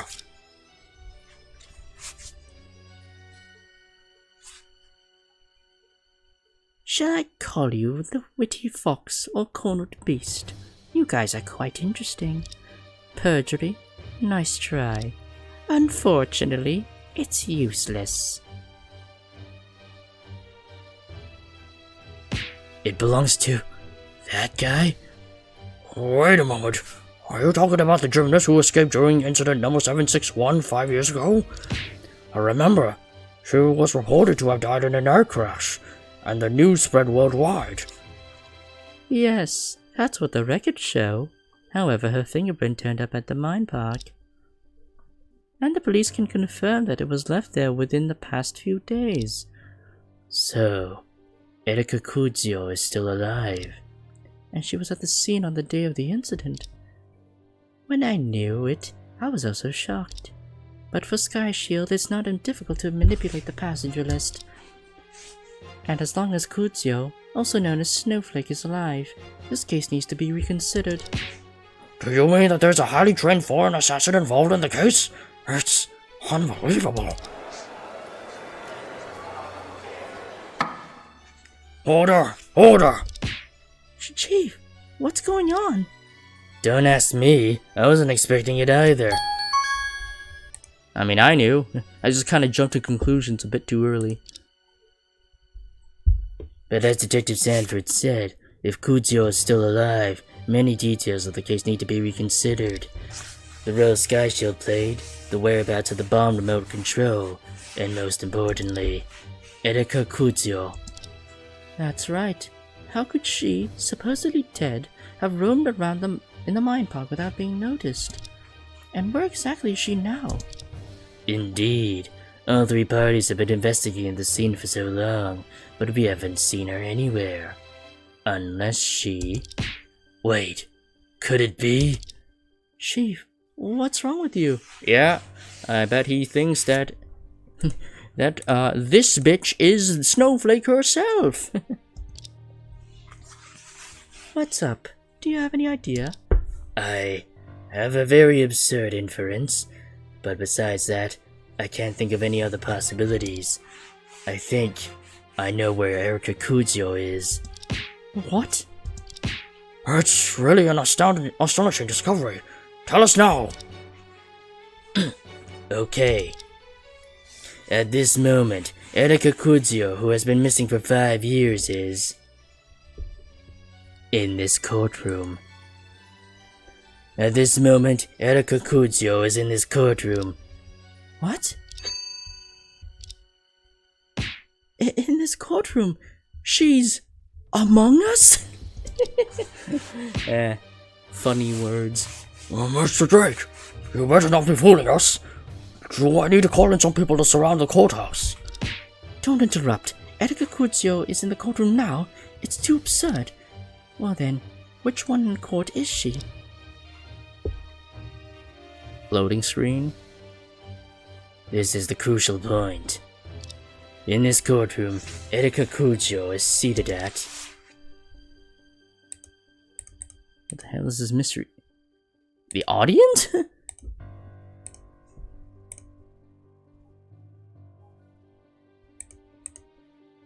Well, given that this is a new prompt... At this moment, Erika Kujio is watching the trial from the public gallery.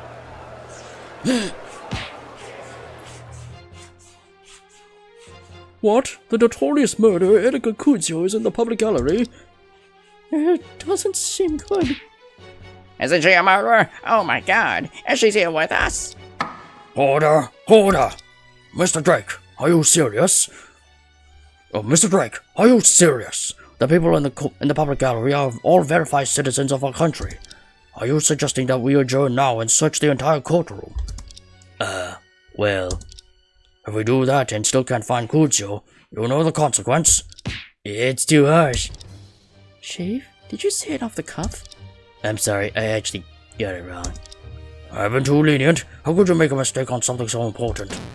Ah, shit. I'm sorry, please give me another. Okay, no. Okay, I'll just say it's Sophia.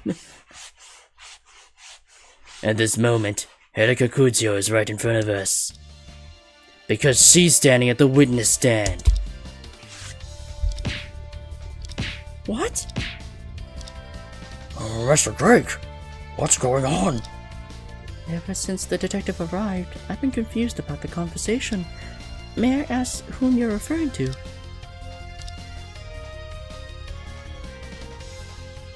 Two and a half years ago, on the way home from work, a terrible car accident happened. Given the circumstances at the time, surviving was already a stroke of luck. Oh, so she got lucky and survived the plane crash.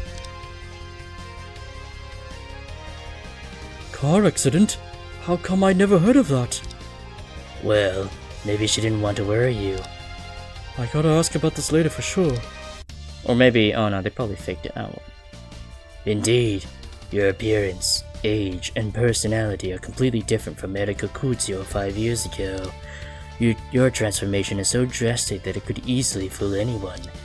However, among everyone in the park, you are the most suspicious one. When you talked about your past yesterday, it sounded like you were talking about someone else. You managed to evade the devices with remarkable intuition, but your memory differs from Cash McConn's recollection of you. Is your name really Sophia McCann? Mr. Drake, I'm afraid I can't quite understand what you're saying. All my information should have been recorded by the police. My presence in court means that my identity certificate is complete. From your identity certificate to fingerprints collected years ago, they all belong to Sophia McCann, a citizen of our country. But what if you killed the real Sophia McCann and somehow obtained all her certificates? Oh, the car crash. I see. What?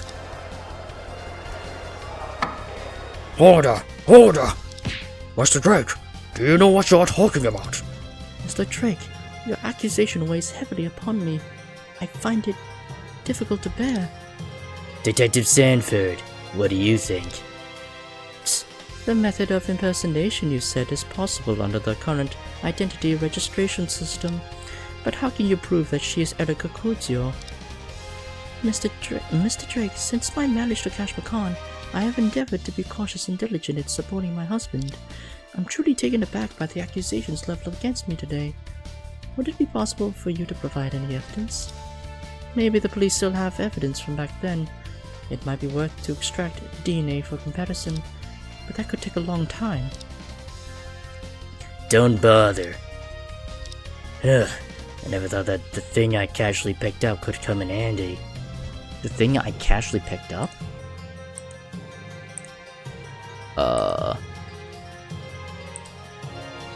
The breathing tube? Or... You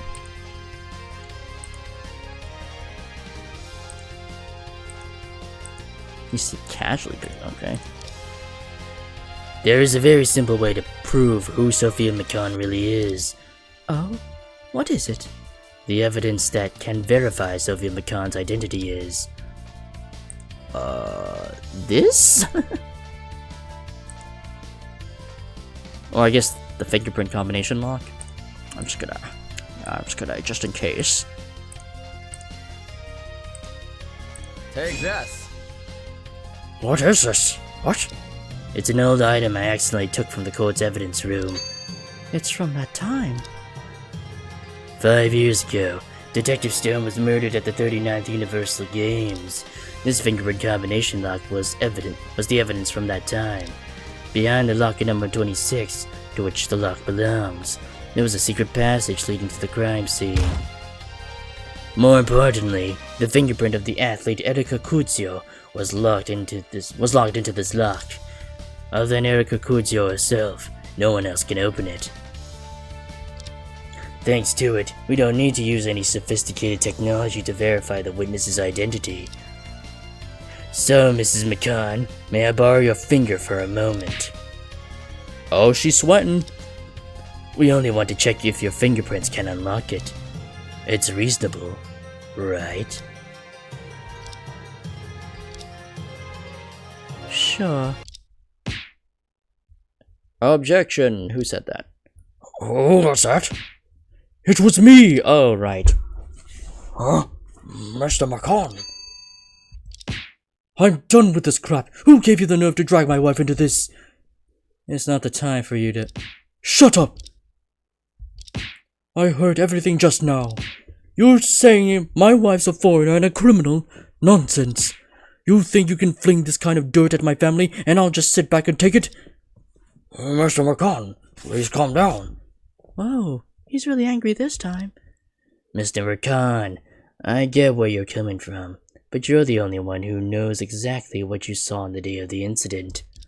Mrs. McCann is the one closest to you. If she had any suspicious behavior, you should have... Spare me your nonsense. Fine, you really want to know what I saw on that day? I'll tell you right now. Gosh, what are you... You're good now. Just chill over there. I got this. I'm gonna testify again. Anyone got a problem with that? The guy with the forked beard? Well, I need to ask both the prosecution and the defense if... Then spill it. I ain't got it all day. What should we do, Chief? I think Mr. McCann is obviously going to stir the pot. To broaden one's horizons is to obtain the truth. Our side has no objections. Is that so? In that case, our side also agrees to hear this testimony. Understood. Witness, please continue. Fine. Clean out your ears and listen up.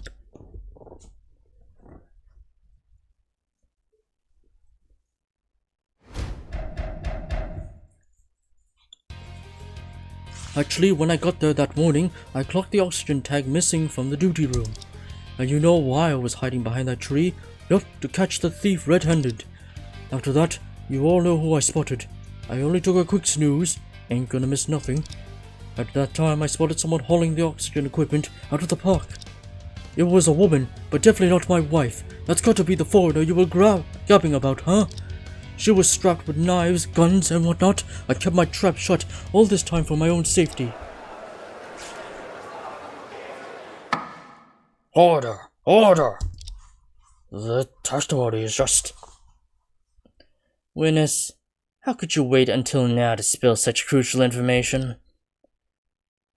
Oh, according to you lot, this Koo, whatever her name is, some kind of international troublemaker, huh? Whether I decide to rat to the cops is my call. Ain't nothing wrong with looking out for my own safety, right? So you were not waiting for the big shot Nabuki behind the tree. Instead, you had known that the park was being invaded by someone. Waiting for Nabuki was one thing, sure, but what I was really after was catching that thief. Got any problem with that?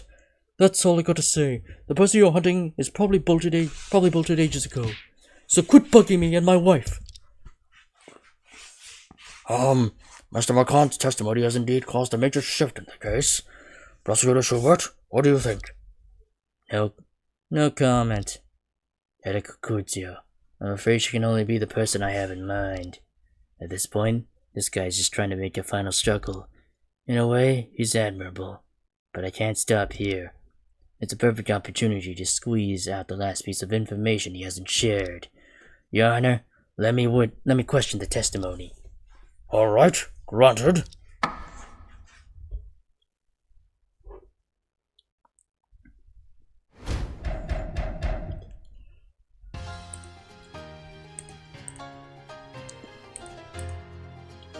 Wait a sec. So, All the eyewitness information you presented yesterday was true?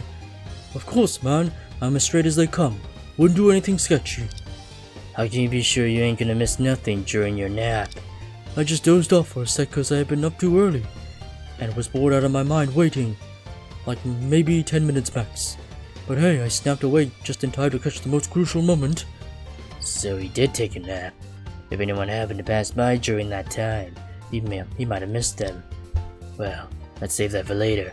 After all, that's not the crucial part. Read a sec. Which way was this person headed? Towards the duty room in the park? Yeah, I figured she was trying to return the equipment so no one would know she'd been there. Why didn't you go up and talk to her? Or just apprehend her?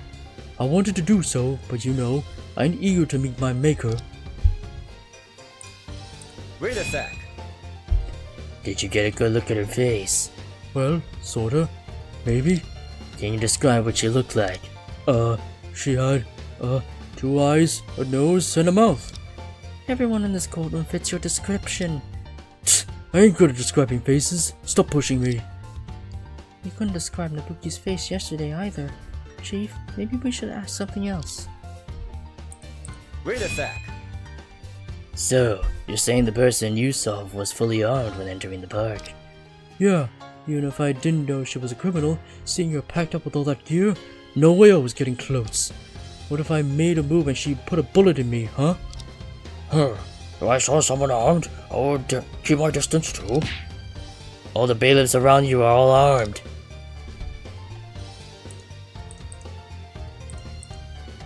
Read a sec. So you were not waiting for Nabuki at the entrance? Waiting for her is just a side gig. I had no idea what she looked like. It would have been a total waste of time to focus on that. He was just outright contradicting his own testimony from yesterday. Mr. McCann, how can you be sure the thief was still in the park? What if they had left? Well, I peeked over at the hillside and noticed the buckets were whirling away, making a racket. What? The buckets were running at that time. Yeah, my buckets were left open, so I figured the thief might still be around. The timing of the bucket activation might further reveal the time of the intruder's entry. But so far, everything Mr. McCann said seems to be true. Read a sec. I remember you arrived at the park early. Was the oxygen tank missing then? Yeah, if I hadn't rocked up early, I might have totally missed it. Have you thought about what could be done with the tank? Nope, that's why I took further action.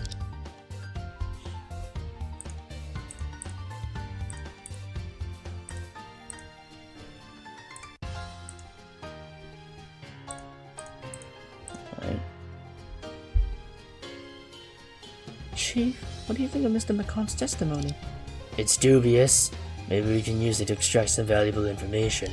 Right. If I remember correctly, the information about the heads of Sky Shield has never been made public. Exactly. That means Mr. McCann knows nothing about Erika Kuzio.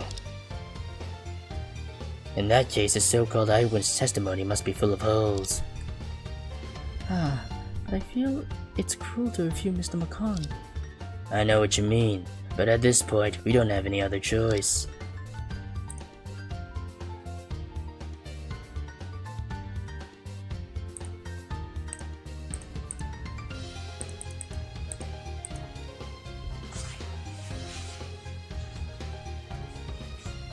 Did we just use this then?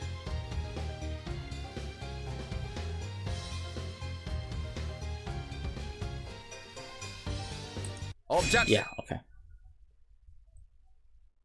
Mr. McCann, your testimony is riddled with holes. Let's stop here.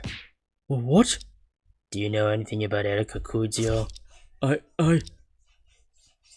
This information was left behind by an outstanding detective who sacrificed in the fight against Sky Shield 5 years ago.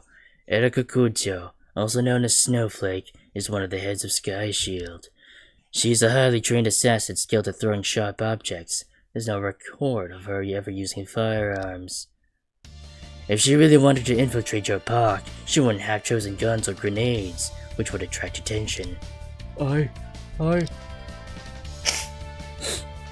know it's difficult for you to accept, but you need to understand that the person you are protecting has had countless bloodstains on her hands. The 310 explosion 6 years ago, incident number 761 5 years ago, and countless kidnappings, drug trafficking cases. The actions of SkyShield over the years have been reported worldwide. You should know enough about them. Oh, there's a bot in the chat. Hold on.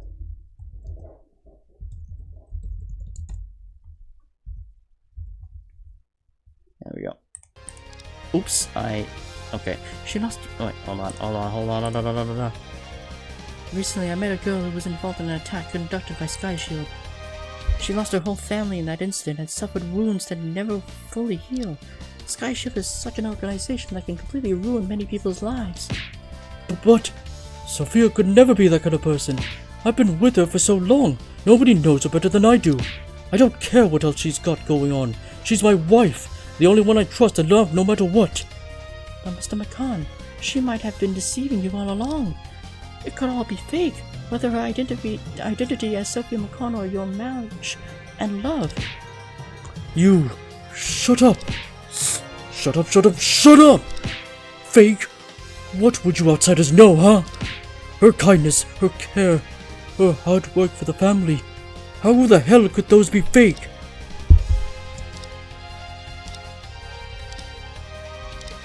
She is Sophia McCann, my wife. She is my ultimate stroke of luck and happiness, the one I want to stick with till the end. I'm just a regular guy, not too book smart, but all I want to do is keep her safe till we're old and grey. That is enough. So noisy. Not enough. What did you just say? Your aim in your life has nothing to do with me. But for the dead, that is far from enough. Prosecutor Schubert? And the same goes for the living. Can you imagine how many people's lives would be altered by a single act of evil? Those who live with honors and painful memories. Those who continue to grope for a way forward in the darkness. Those who give up their past to seek answers. Those who tear up their envisioned future and reconstruct it with their own hands. And those who endure great pain but cannot defend themselves. Your trivial and pathetic persistence means nothing to them. I... Mr. McCann, the truth is sometimes ugly, but it's the only fair thing, because no matter who tries to defend or whitewash, what has happened cannot be changed. So, Mr. McCann, please consider carefully and tell us the truth. With your recent testimony, we have further narrowed down the suspicion on that person. On the day of the incident, who did you really see, and what did she do right under your nose? I can't betray Sophia. She's Sophia McCann. She's carrying the mask. She's my wife. She can't be anyone else. She can't be. Enough. You? Cash, that's enough. I am not worth your protection. Sophia, what does this mean? I used you, that's all. No. What are you talking about? You must have sensed something, or you wouldn't have monitored behind the tree and hidden the tank's breathing tube from me. Even so, why do you insist on struggling? That's because... I have some matters to attend to. Now please leave. Leave, and completely forget about me. Just pretend I never existed. No way, I ain't going anywhere. I can't leave. Your Honor, are you going to let him keep stirring up trouble? If I remember correctly, he intruded here without permission. The bailiffs around you are not just for show, right? Of course not. Bailiffs, take action now. Would you kindly escort my husband away? He has nothing to do with the case. Wait! Don't touch me! I ain't going anywhere!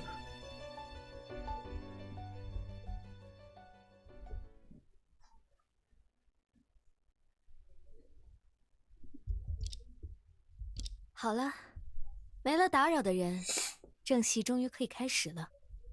Voice acting. 翁所长，你刚才需要我做什么来着？指纹密码锁是吗？只需要你伸出手指。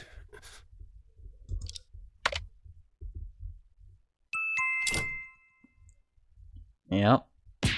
真的打开了。本来我大方承认便是，奈何你们非要我走这个过场，我就配合一下好了。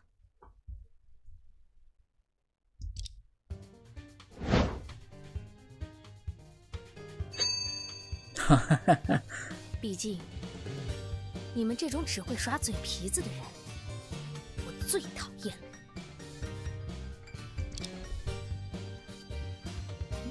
你这是脑子秀逗了，还是被那个吊车尾的律师大叔收买了？你们这种只会耍嘴皮子的人，我最讨厌了。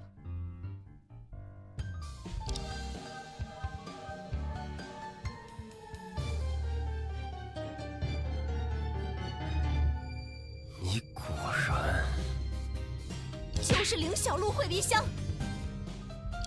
哎呀呀，看样子在这场变装游戏上，是我输了。Oops. 不过拜各位所赐，艾丽卡玩得很开心哦。你究竟是？胡子爷爷，好久不见了呢，您可真的是一点都没变呢。这个说话的感觉，是你，真的是你。This beauty really is the head of Sky Shield. I remember her. She was a terrifying assassin. Order! Order! So the air crash was fake, and the identity of the mine owner's wife is also fake. What's gonna happen with the case? Are we in danger here? Order! Order! Hey, what are you guys doing? Why are you arrested her now? As Erica Kuzio reveals herself, the courtroom erupts once more with noise. This moment is exactly the same as it was 5 years ago.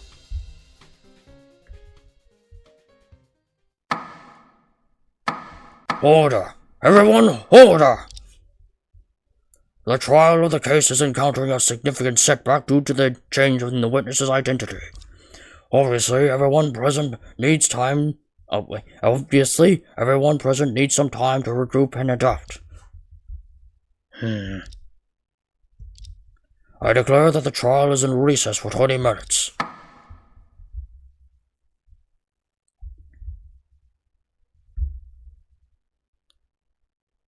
December 24th, 11:24 a.m. District Court, Defendant Lobby. There's chaos down at the courtroom due to the unexpected turn of the case. Even Annie is called to be questioned. Since I cannot approach Annie, I must finish that matter during the limited recess. Chief, good job. I'm shocked you could see through such a clever disguise. Well, don't flatter me. It's just occurred to me. Never mind. Since a member of Sky Shield is involved in the case, she must be the murderer, right? Next, the entire court will undoubtedly turn in our favor. After all, everyone knows what kind of person she is. Do we really have the game in hand? Really? Have you forgotten her behavior 5 years ago? Huh? 5 years ago? Erika Kuzio.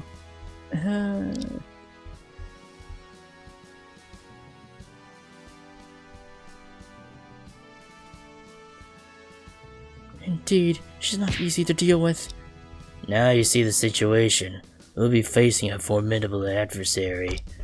As the defense attorneys in this case, it's time to make our final move. Huh? Do you have some ultimate move up your sleeve? Of course. What is it? Well, our ultimate weapon is you. Oh, me. Huh? Huh? Calm down. You were originally charged with this case before I returned, weren't you? That's true, but Chief, you were here. What's the point of me taking over now? First of all, Annie entrusted herself to you, not me. She expects to see you win the verdict the most. Yes, but... More importantly, Since yesterday, I've had a subtle sense of incongruity about the case. Incongruity?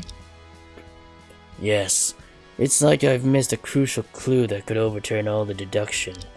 And it doesn't diminish in the slightest even if we expose Kuzio's identity in court. I've been away on business recently. I've missed several cases you've handled. So I was thinking, maybe the key clue is actually in your hands. Huh? But I've told you everything I know. Maybe it's something even you yourself have overlooked. Take it easy. You've independently handled cases with excellence before, and can be considered an outstanding lawyer. Besides, even if something goes wrong, I'll be by your side the whole time. I think I have no reason to fuse then. Good. You still have some time before court resumes, so I will handle the switch now. You focus on preparing, as the lead attorney. Yes, sir. Well, she's always full of energy. What's behind the incident? I really want to find the answers myself, but I couldn't. Sophia McConn's true identity is just an open sesame to the core of this case. The rest is up to Luna in the upcoming trial. She'll make it, right?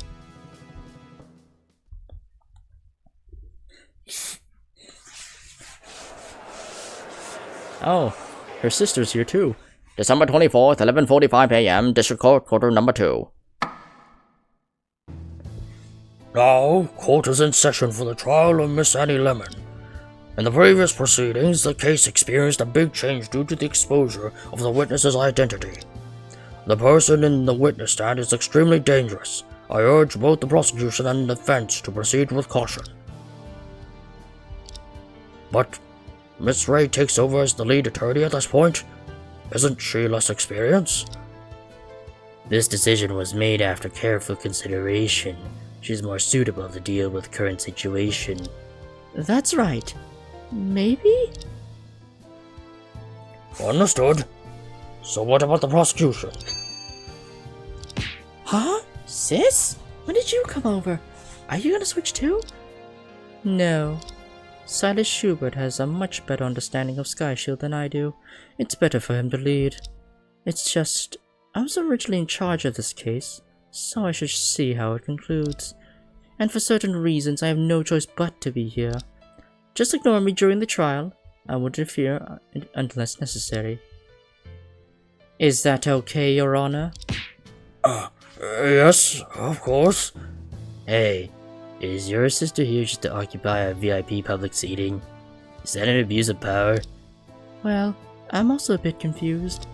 I wonder what she meant by certain reasons. Well then, let's get straight to the point. Witness, look at the bunch of bailiffs around you. Don't even think about escaping this time. My apologies for the inconvenience. I have no intention of leaving now. That's good. I'll ask you a few questions, which I believe everyone present is curious about. Why did you impersonate a citizen of our country? Also, what happened to the real Sophia McCann? Did you kill her? Ah, Mr. Beard. You have thought of me too horribly. There's no conspiracy. I was simply tired of hiding every day and wanted to start fresh with a new identity. That's ridiculous. Believe it or not, that's my answer. Besides, I'm not into killing innocent people, especially those I don't know. Sophia McCann was already dead when I knew her. She succumbed to her injuries from a car accident 2 years ago and passed away.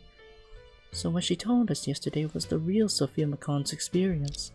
As for why I chose her, it's just because she was a rootless migrant and similar to my age. After my hair growing long and dyed in black, I really looked a bit like her. All of the above made it very convenient for her inheriting her identity, that's all. Uh-huh. So you're really 30 years old now? But 5 years ago you were just... Huh? 5 years ago? I was 25 years old, of course. It was you who insisted on treating me like a teenager. I never intentionally deceived you. Really? All I did was to dress up as Sophia McCann and miraculously wake up from the hospital morgue. Her body was properly buried in a first-class cemetery. Wasn't that considerable enough? I see. Regardless of your reason, impersonating someone is unforgivable and illegal. However, since it's not directly connected to this case, the court will temporarily set it aside. Now, both the prosecution and defense, what do you think of this witness? Regarding Erika Kujo, a former gymnast of Neon, also known as Snowflake, a head of Sky Shield. Our stance is very clear. She has not only committed numerous murders, but is also a major suspect in several other cases. I believe many people present here have some old scores to settle with her. But before that, let's focus on this case. Yes, of course. Miss Kujo, answer me. You're the one who killed the village chief and framed Annie, right? Huh? What? Is the defense only accusing the witness? Order! Order! Oh my, we haven't even finished saying hi after such a long time apart. But if the two naive lawyers are in such a hurry to save their adorable little assistant, how dare you be arrogant now? You should know your situation regardless of the trial's outcome. I won't let you leave freely. Huh? Ridiculous. Do you really think you can restrain me with such a bunch of mediocre guys? You... Order! Detective Sanford, you must ensure our safety. I will. Also, everyone here should remain vigilant. Even Detective Sanford is on high alert. Indeed, it was a bit of a headache to stand in here in the center of the courtroom accused of being a murderer. And Charlie Drake, Luna Ray, the son of Thorst Schubert, even Detective Sanford, you are all here. Our grudges from 5 years ago are still unresolved. Today, the stage is ready. What do you want? It seems that all of you believe my appearance can overturn all the reasoning about this case. Why not? Don't make me laugh. You made almost no progress compared to 5 years ago. Back then, for some reason, my identity was revealed 5 years ago. I admit that I am Snowflake, but even if I was involved in some murder cases and brought some unpleasant memories for all of you, you cannot prove any connection between me and this case. Inciting emotions won't work on me anymore. The information we hold extends far beyond this. You impersonated a citizen of our country and lurked at the crime scene for a long time. That is highly suspicious. Furthermore, your fingerprint was found on the chain of the ore buckets, which proves that you used it to descend into the mine. Anabuki has been dancing for many years. She has excellent dynamic vision to see the movements of ordinary people clearly. Only a professional assassin like you could pull up moves she couldn't see clearly. You used to be a gymnast with superior jumping ability and distance judgment. It may be dangerous to jump from the bucket to the ground, but not for you. Huh? Even Prosecutor Schubert is on our side now. Oh my, what a merciless attack right from the start. Since you're all so passionate, I'll play with you for a while. Your Honor, ever since my identity was exposed, I've been grounded in the witness stand, so why not allow me to testify directly? Detective Sanford? I have registered her new identity. Her testimony is valid. Alright, no matter who you are, the court will deprive you of your right to testify, but the credibility will be judged by everyone present. Very well. Then all listen to me carefully.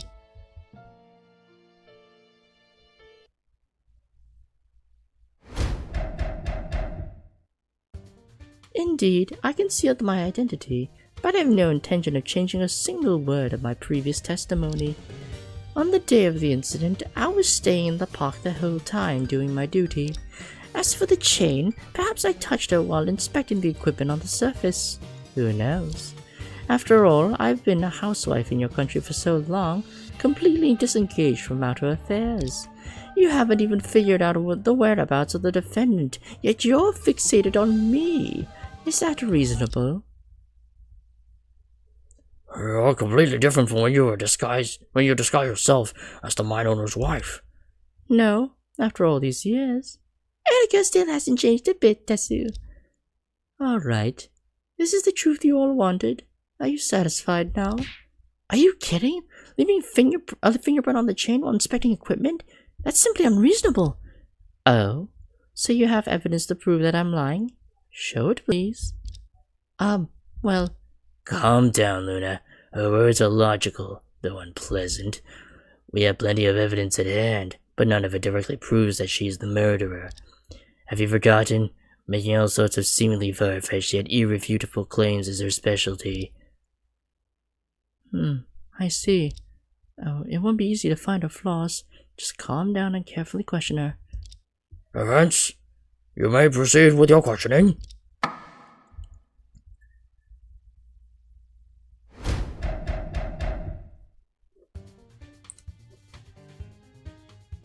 Hold it! Are you saying that you want to maintain every word you said earlier as Sophia McCon?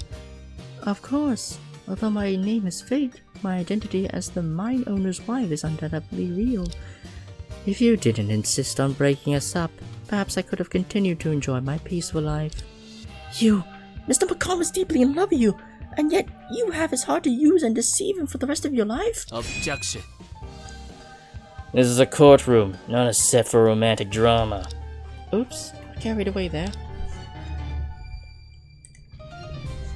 Hold it! What do you mean by doing your duty? Patrolling the park, inspecting daily equipment, and, of course, taking care of Cash McCon. Taking care of him? How? Oh dear, I never realized you'd be interested in this topic. You hide it so well. Huh? No, that's not what I meant at all. You better mind your own business when it comes to adult matters. Rat, she played me so well.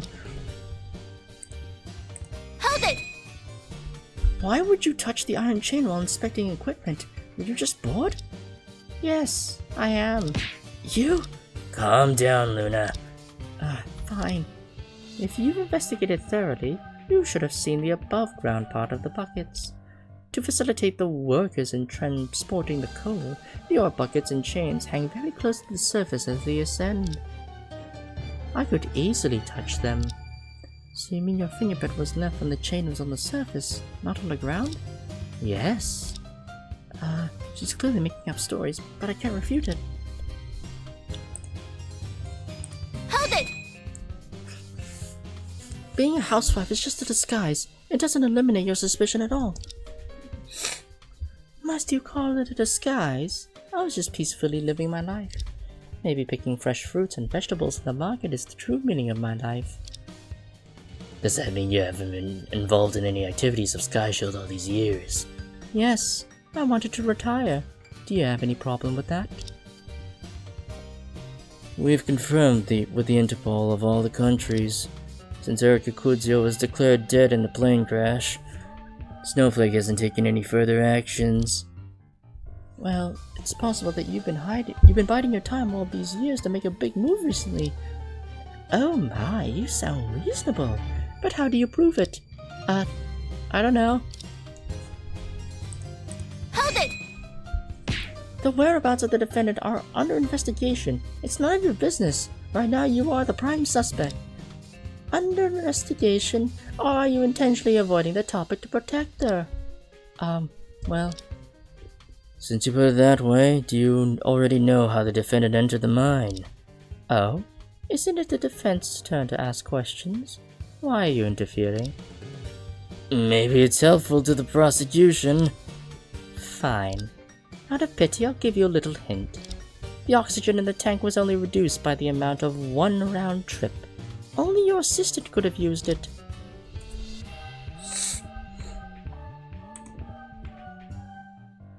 Hold it! What makes you believe it was Annie? The same argument could apply to you as well, couldn't it?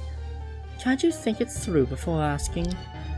Well, because it has been proved that Annie had been underground before, so she must have had a way into the mine. And currently, the shaft seems to be the only possible route.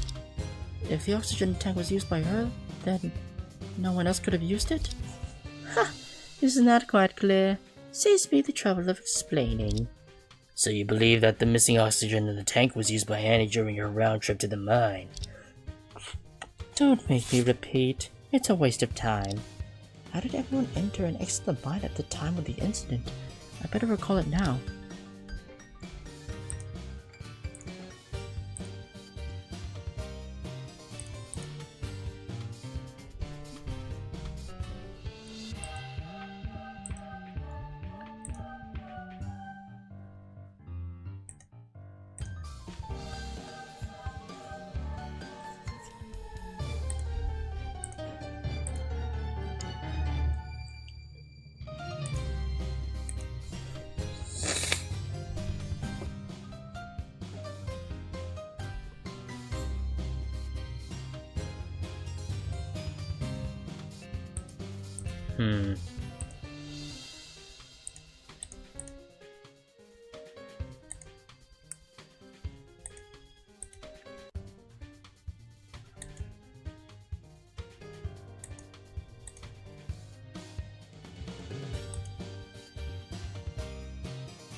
Is that all of her testimony? I think so.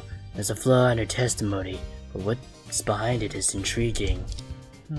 She seems to be leading the court to suspect Annie. I won't allow it. To refute her, I need to carefully recall the actions of everyone on the day of the incident.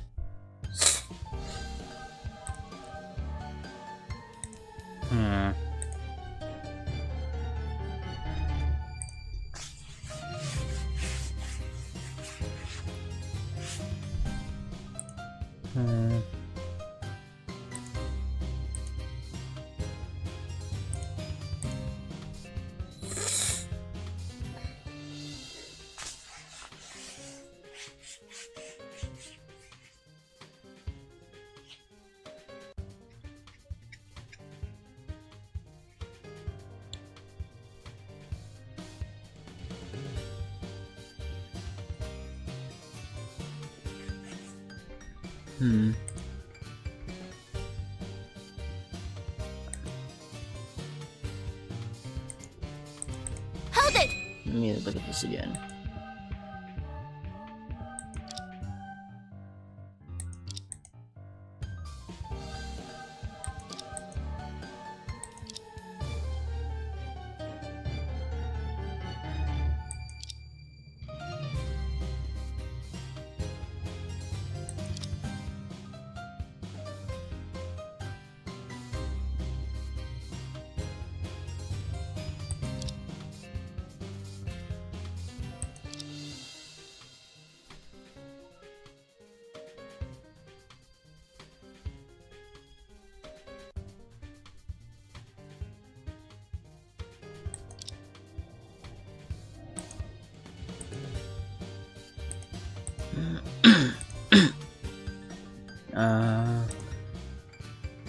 Well, he went down the elevator.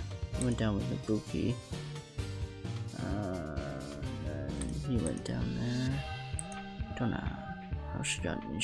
Presumably she went down there by the shaft. We don't know exactly how we still don't know how Annie got down there exactly.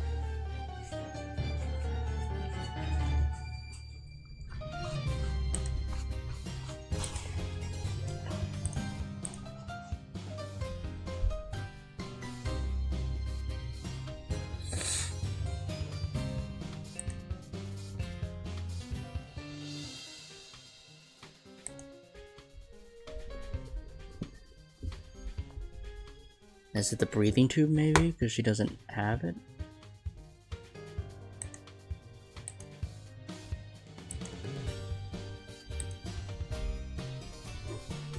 Objection! No, that's not it. Objection. That ain't it. That's not it, okay.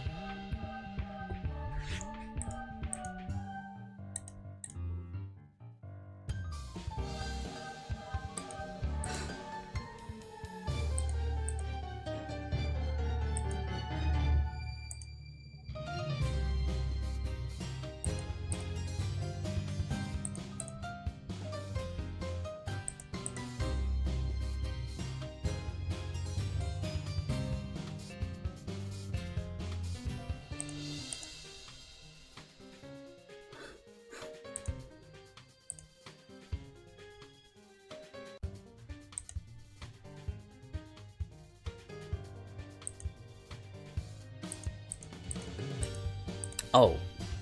Wait. The hole? Objection! No, that's not it. God Objection. fucking damn it. Alright. Okay. So it's not that, it's not this. Okay.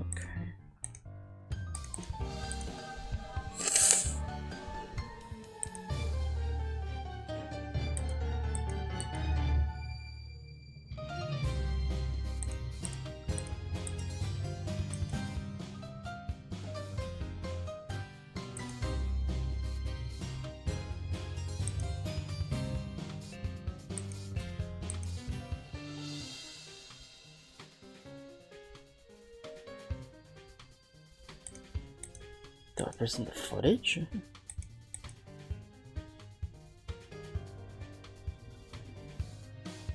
Oh, wait.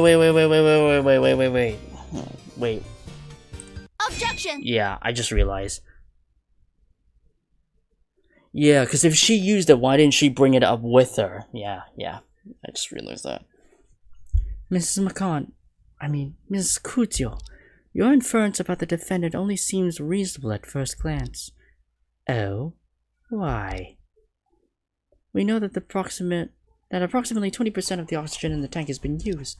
It's just enough for one person to take one round trip between the underground and the surface. However, did my client really do that? Of course. If she went down by that way, she would naturally go back by the same way. Then pay attention, please. The surveillance footage clearly shows Annie used the cage when leaving the mine. Even if she had used the bucket before, she would have only used the oxygen for a one-way trip. That doesn't match up with the remaining oxygen at all. Oh, well, I guess that too, but I mean, we could also say that... Yeah, because I think there was an earlier claim that the killer snuck it back.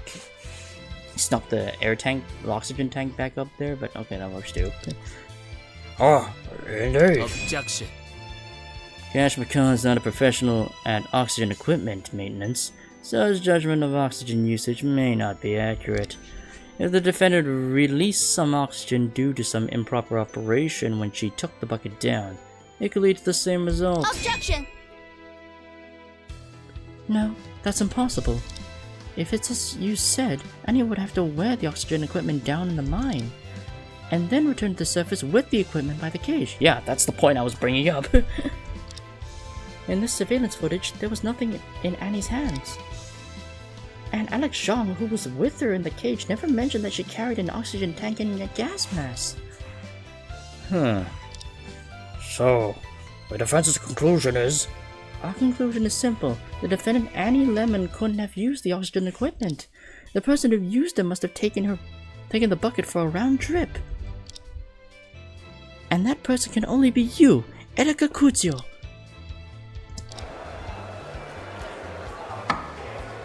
Order!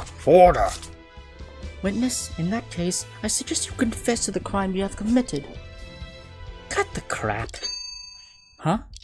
Although I have maintained a decent disguise, I have been avoiding too much contact with the judicial authorities of your country.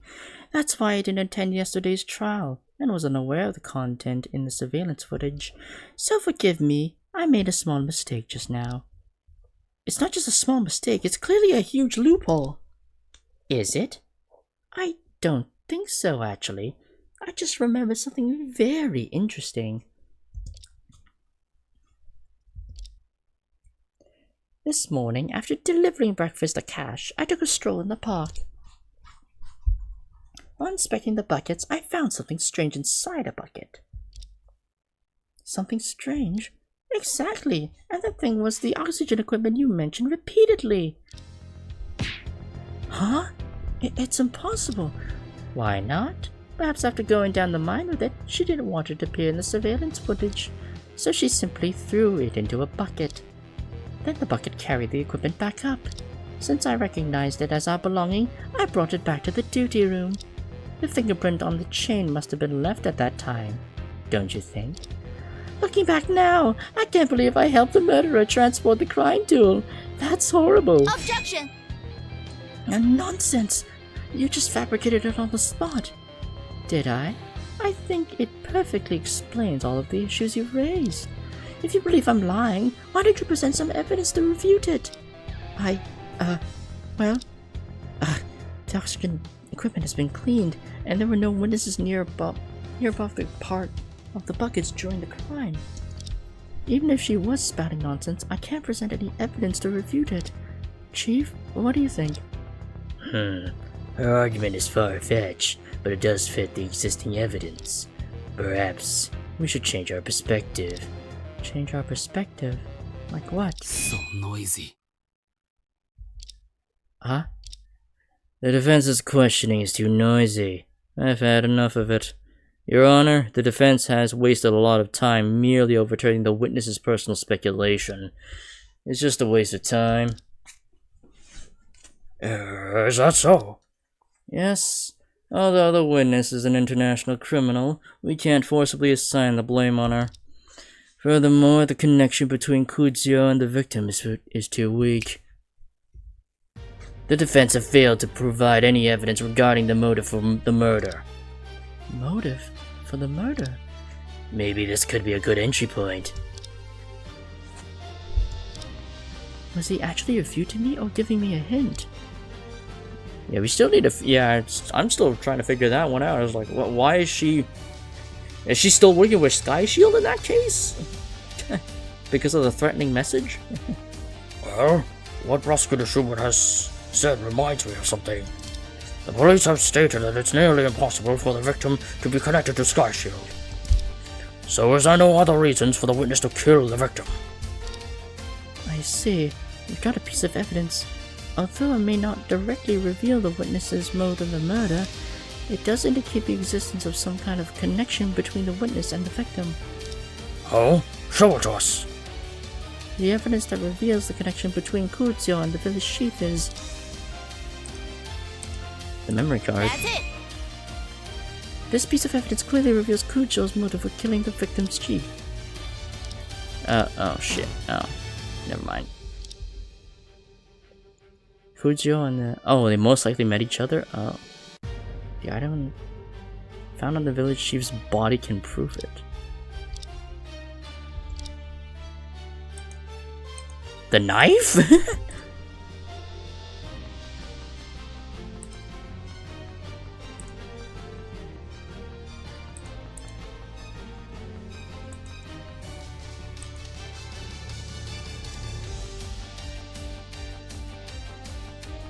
Or there's the amulet. That's it! No, it's not. Fuck. Alright, well.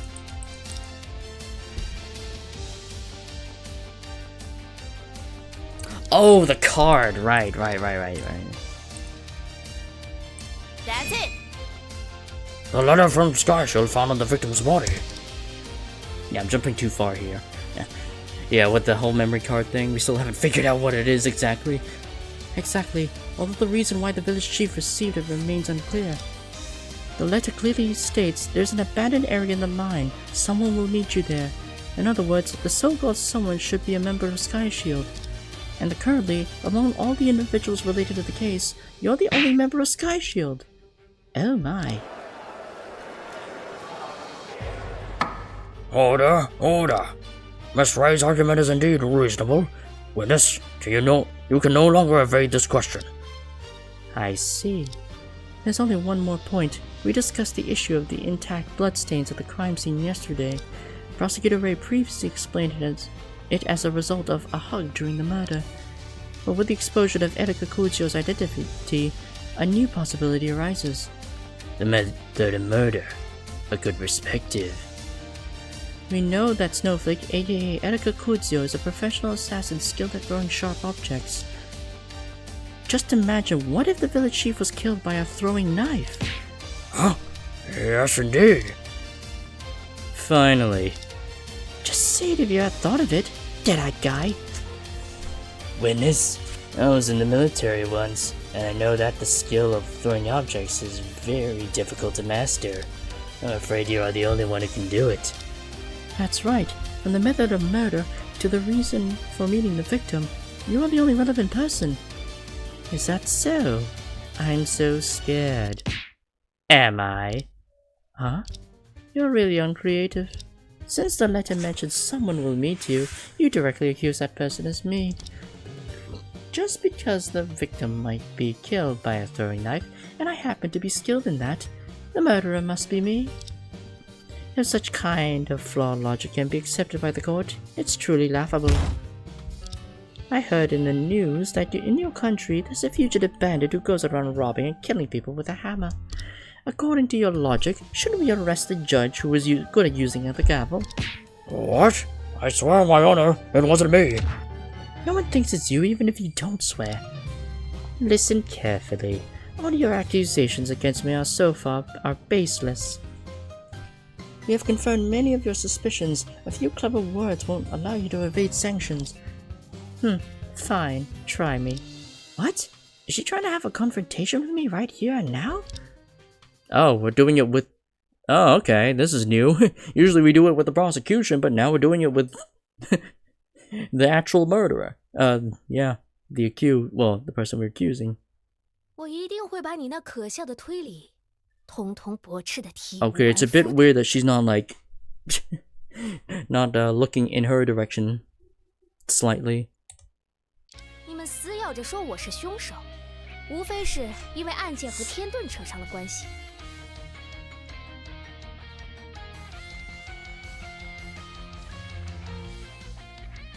难道我是天盾的一员，就一定要对组织的一切都了如指掌？ Objection！ 你是天盾的7名最高干部之一，组织的动向你怎么可能不知道？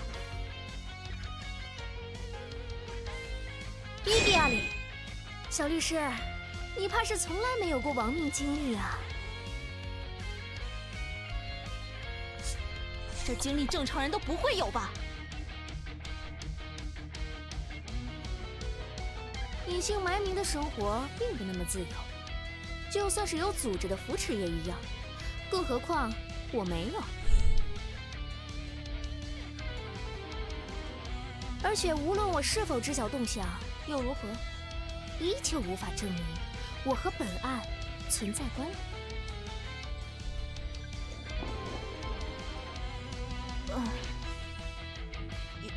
有点道理。 It seems difficult to directly link Sky Shield to the current case. Stay focused, find the loophole. 你们死咬着说我是，难道我是天盾的一员，就一定要对组织的一切都了如指掌？听好，你们找错人了。我和死者素不相识，他和组织更是毫无关联。Objection！ 如果你说死者与天盾毫无关联，那么死者又为什么会收到那封威胁信呢？ 伊迪亚里，别在这里跟我玩文字游戏。我的重点是我本人和这位老人毫无瓜葛。Objection！ 你刚刚说的明明是你与死者素不相识，且死者与组织毫无关联。如果你真的已经彻底金盆洗手退出组织，又怎么能确定死者与组织有无关联？ 你的发言恰恰说明了，你和天盾组织还有联系。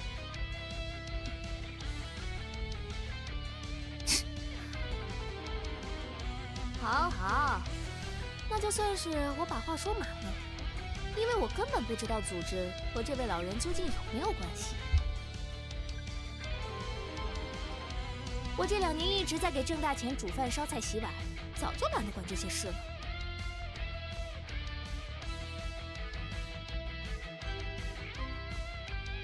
这位老人的名号我连听都没听过，我也纳闷他为什么会被卷进来。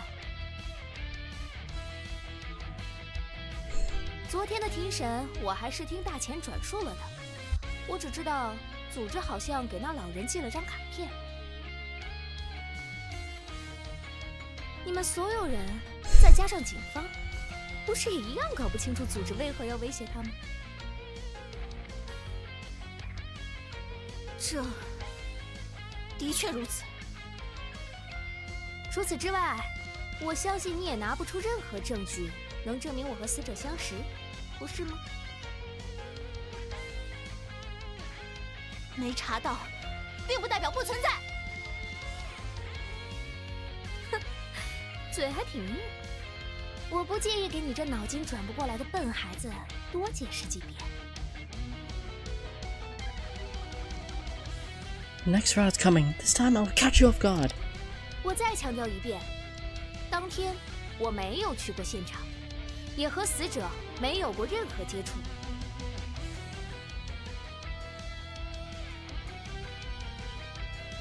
我是真的金盆洗手了，就连汉德、象限相继死去，都是看了新闻才知道的。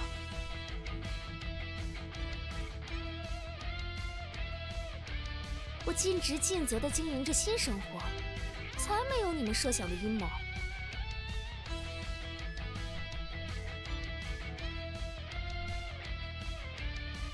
至于刚刚提到的组织寄出的卡片，我也是第一次听说。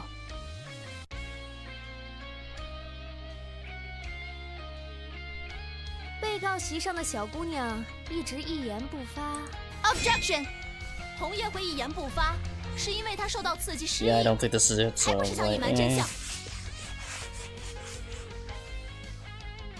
伊迪亚里，哦呀，他说失忆就失忆了，这个理由真是好用啊。 I think it might be the 那我从 first 现在开始 statement 也 to 失忆好 refute. 了，发生了什么我全都不知道，是不是可以把我放了？这明显是睁着眼睛说瞎话。红叶的失忆可不是装的，我们可以用过真理胜。That's not valid evidence. 胜什么？ Yeah.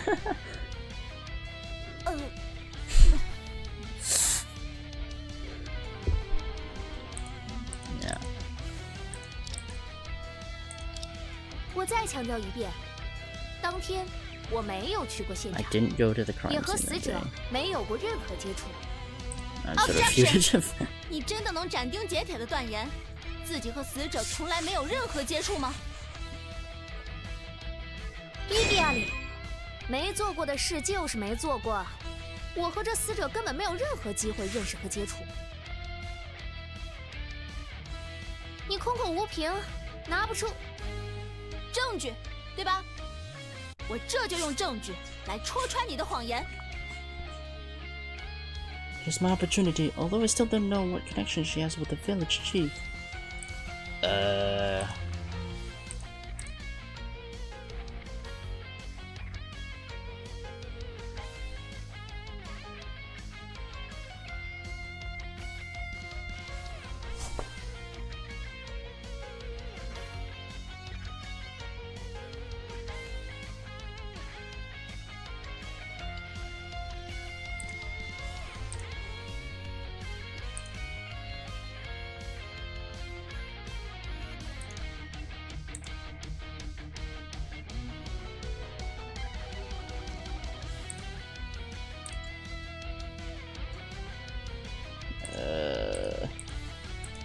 Fingerprint combination.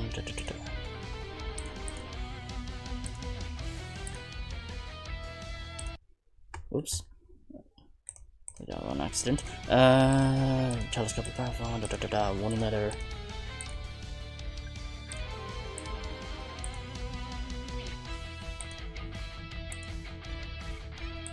That would connect her.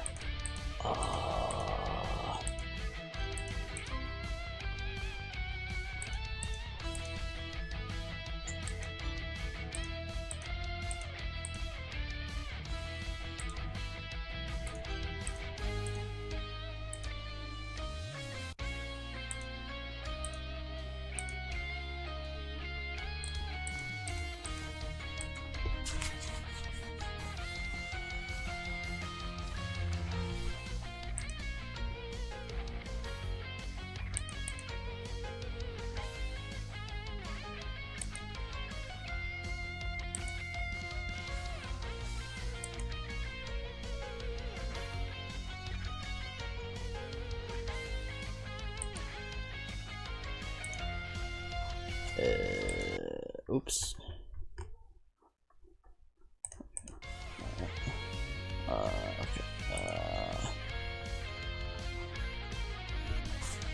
Oh, the handkerchief. Right. Yeah. Okay, I just realized. Yeah, because she was out. Yeah, because she took part in the games, right?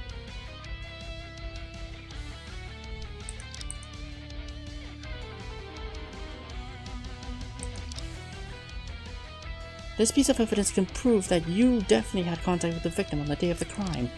Yeah, the That's it. handkerchief.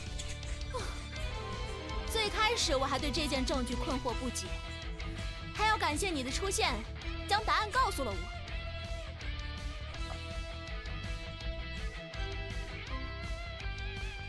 林小璐，你刚刚声称自己在案发当天既没去过现场，也没见过死者。那么这件证据，你打算怎么解释？这是。 Got him.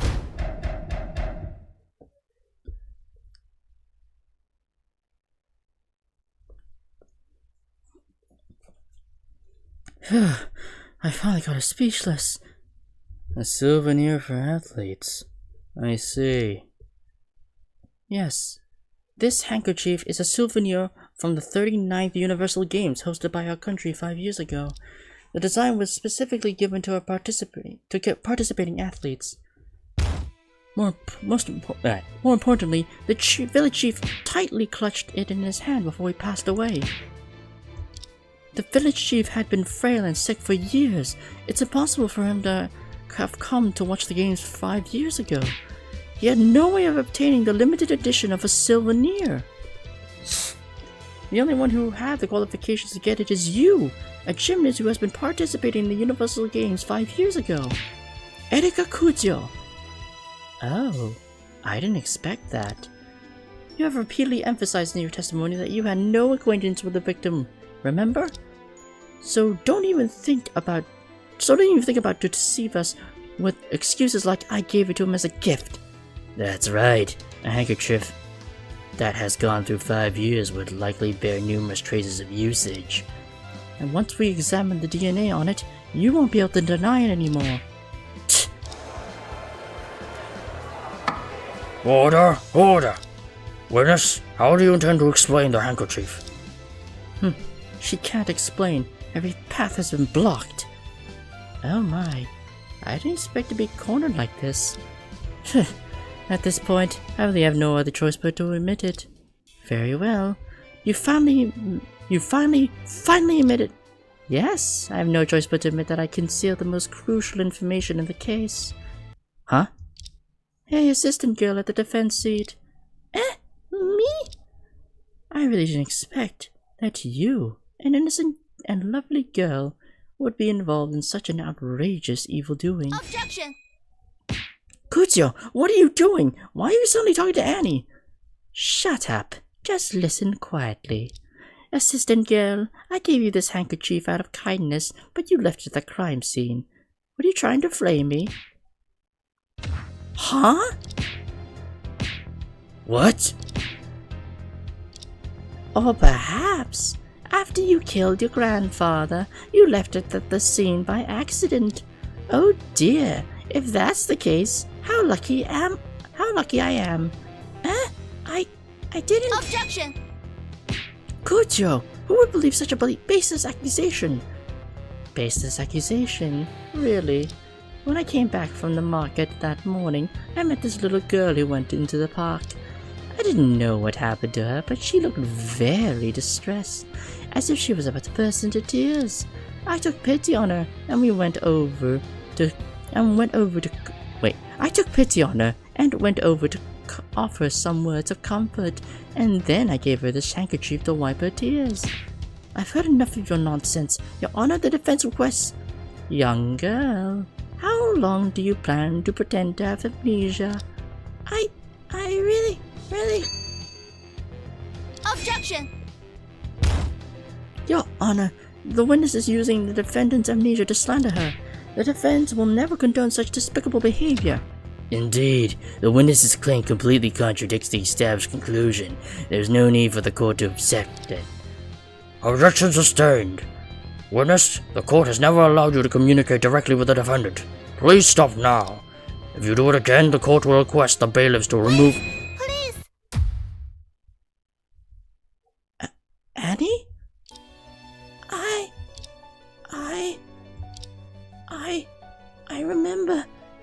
I remember everything. What did you say? Sis Luna, Chief, I'm sorry. What Mrs. McCann said is all true. What? And I remember another thing. It was me who killed Grandpa. What? Yes, it was me who plunged the knife. Objection! Annie, stop making up stories. You know better than anyone. No, I'm not lying. I'm the one who killed Grandpa. Your Honor, I request to plead guilty in court. Order! Can anyone tell me what's going on here? What? Annie, what on earth are you saying?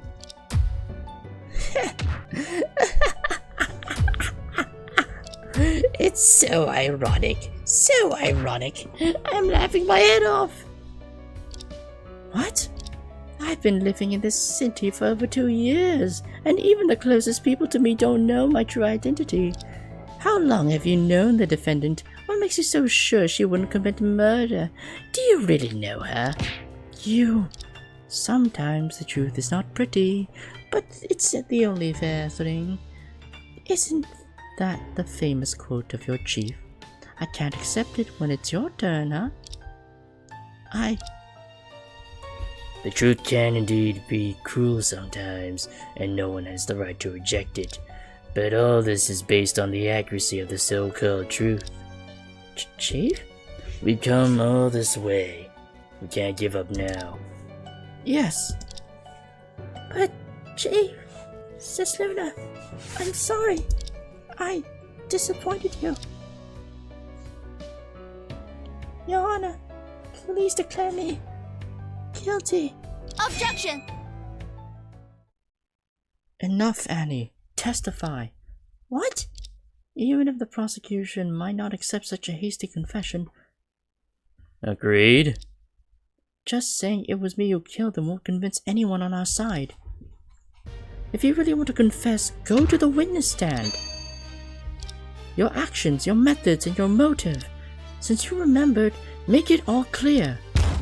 If I find even a single loophole, even if it's your testimony, Annie, I'll completely overturn it. I understand. The court allows the defendant to testify in person, but before that, I must remind the defense.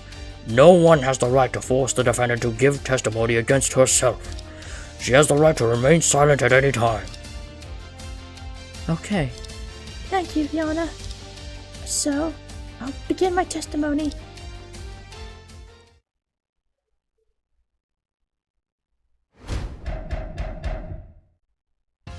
Sis Luna, Chief, it's enough. I'm really sorry. After sending a leave message to Sis Luna that day, I went to the mine park alone. At the park entrance, I encountered Mrs. McCann. I got a handkerchief at the time, and then I stole the oxygen equipment from the duty room and used it to descend into the mine in the ore bucket. It was I who used that knife to kill Grandpa. As for the motive, I choose to use my right to remain silent.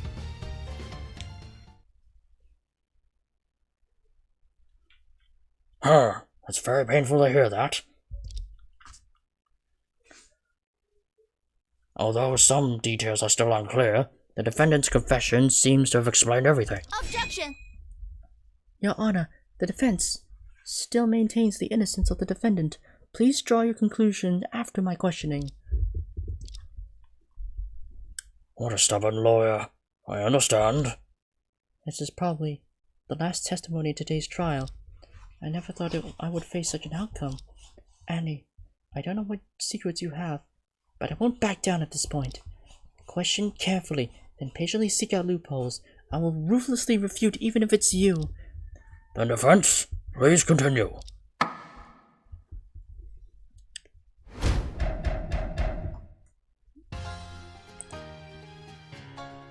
Hold it! Annie, are you serious? Yes. This is the most crucial and yet most incomprehensible part. Why on earth would you choose to silence here? Objection. Your Honor, this objection... what? Your Honor, this objection is on behalf of you. Huh? All right. Miss Ray, the defendant has clearly indicated in her intention not to discuss this matter. If you continue to pressure her like this, I will have to suspend your questioning. Alright, I understand. I'm very sorry. Right to remain silent can be a bitch sometimes. Hold it! Why did you have to steal the oxygen equipment? Why didn't you wait for the cage? Grandpa was in poor health, and the environment underground. I was afraid he couldn't bear it, so I was very anxious. But how did you know that you could descend into the mine using the ore bucket and know where the oxygen equipment was? I don't want to talk about that. This is very important, Annie. Just say it. I can't. Annie! Objection. The defendant has clearly expressed refusal to answer the question. No. The defendant has clearly expressed refusal to answer this question. What's your intention by pressing her on like this? Well... Objection sustained. Defense, what's your wording? Sis Luna, I'm sorry. Alright, then I'll ask another question. The oxygen consumed from the tank is for a single person's round trip, but according to your statement, you only used the bucket for a one-way trip. How do you explain that? Here's what I think. I was not very familiar with using the oxygen tank. Perhaps I accidentally released some oxygen because of a misoperation. Objection! How can you say that? Are you helping Kuzio to cover up her lie? I don't know what you're talking about. I'm just stating my speculation. Since you were not very familiar with the oxygen tank, why would you feel comfortable wearing it on the bucket? What if the mask wasn't secured properly, or the equipment failed to release oxygen in time? It could have been fatal. Is that so? Then it can only be said that I was lucky. This is impossible. Recklessness is not Annie's style. But how can I refuse such a statement? Hold it! You meant so... I mean Miss Kuzio on the day of the incident, right? Yes.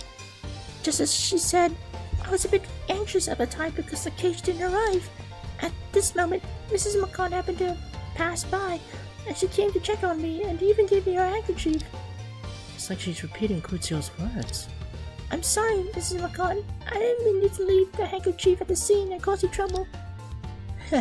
Never mind, as long as you can clarify it. Objection! Annie, why do you acknowledge the words of this international criminal? Are you being threatened by her? No, I haven't been threatened at all. Really? Then do you have the courage to add this statement to your testimony? Sis Luna, you're bluffing. I'm familiar with it. You don't have to use this tone. Is that so? The words just now. I'll add them to my testimony. I haven't been threatened by anyone. I just remember everything just now.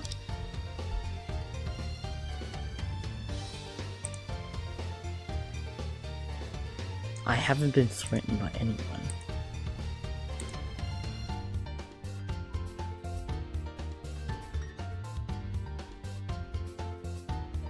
Is this supposed to be for her and not the chief? Probably, maybe. Well, hold on, let me. Well, wait, hold on. Hold on. I'm just gonna double check everything first.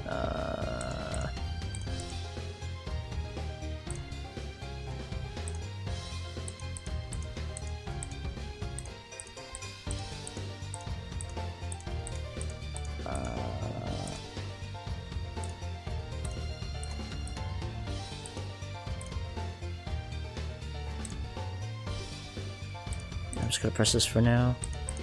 Hold it! Perhaps it's not you who's directly threatened. Are your acquaintances safe? Detective Sanford. The defendant's social circle is very simple. The villagers of Levin Village have long been under police protection. There's a college student named Wolfgang Holyfield who's attending classes at university. Considering his parents' identity, it's unlikely anyone dares to touch him. Her remaining acquaintances are all present in this courtroom. Has anyone of you been threatened? Probably not. Then you should understand that it's unfounded to say that the defendant was threatened by someone. Is that so? Annie, did you know this witness before, regardless of any of her identities? I don't know, Mrs. McCann, and I've never heard of the name Erica Cuzio before. Did you hear everything you know about her in court? Yes, I would have known Mrs. McCann's name if you haven't mentioned it. Do you have to make me sound so old, kid? Sorry. Cuzio stopped her activities years ago, so it's normal that Annie, new to the outside world, hasn't heard of her. Seems like we've hit another dead end. Hold it! Why did you go to the mine park? It's because that morning, Grandpa sent me a text message. He said he had arrived in our city and would be waiting for me underneath that mine, asking me to come and see him. So the village chief contacted you by phone on the day of the incident? Yes. Grandpa wasn't familiar with electronic devices, but he could use basic functions like sending texts or making calls. What did his message say? Can I see your phone? Objection. The police have already checked the defendant's belongings and didn't find her phone. By the way, the victim's phone hasn't been found either. Maybe they both were thrown into the depths of the mine. Untraceable. If that's the case, we can't prove who sent the message. If someone killed the village chief first and used his phone to lure Annie to the scene... Objection. Your speculation is possible, but there's no point in obsessing over something we can't prove. Even if the message sent to the defendant wasn't from the victim himself, it doesn't refute any of the defendant's testimonies. Although I'm reluctant to accept it, Prosecutor Schubert's right. Annie has already admitted to killing the village chief. On this basis, delving into details before the incident won't make any difference.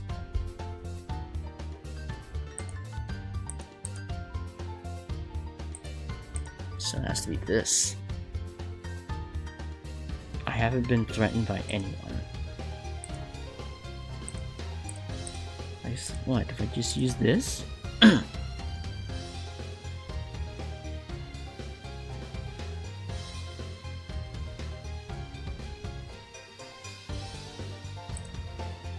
Objection! No, okay.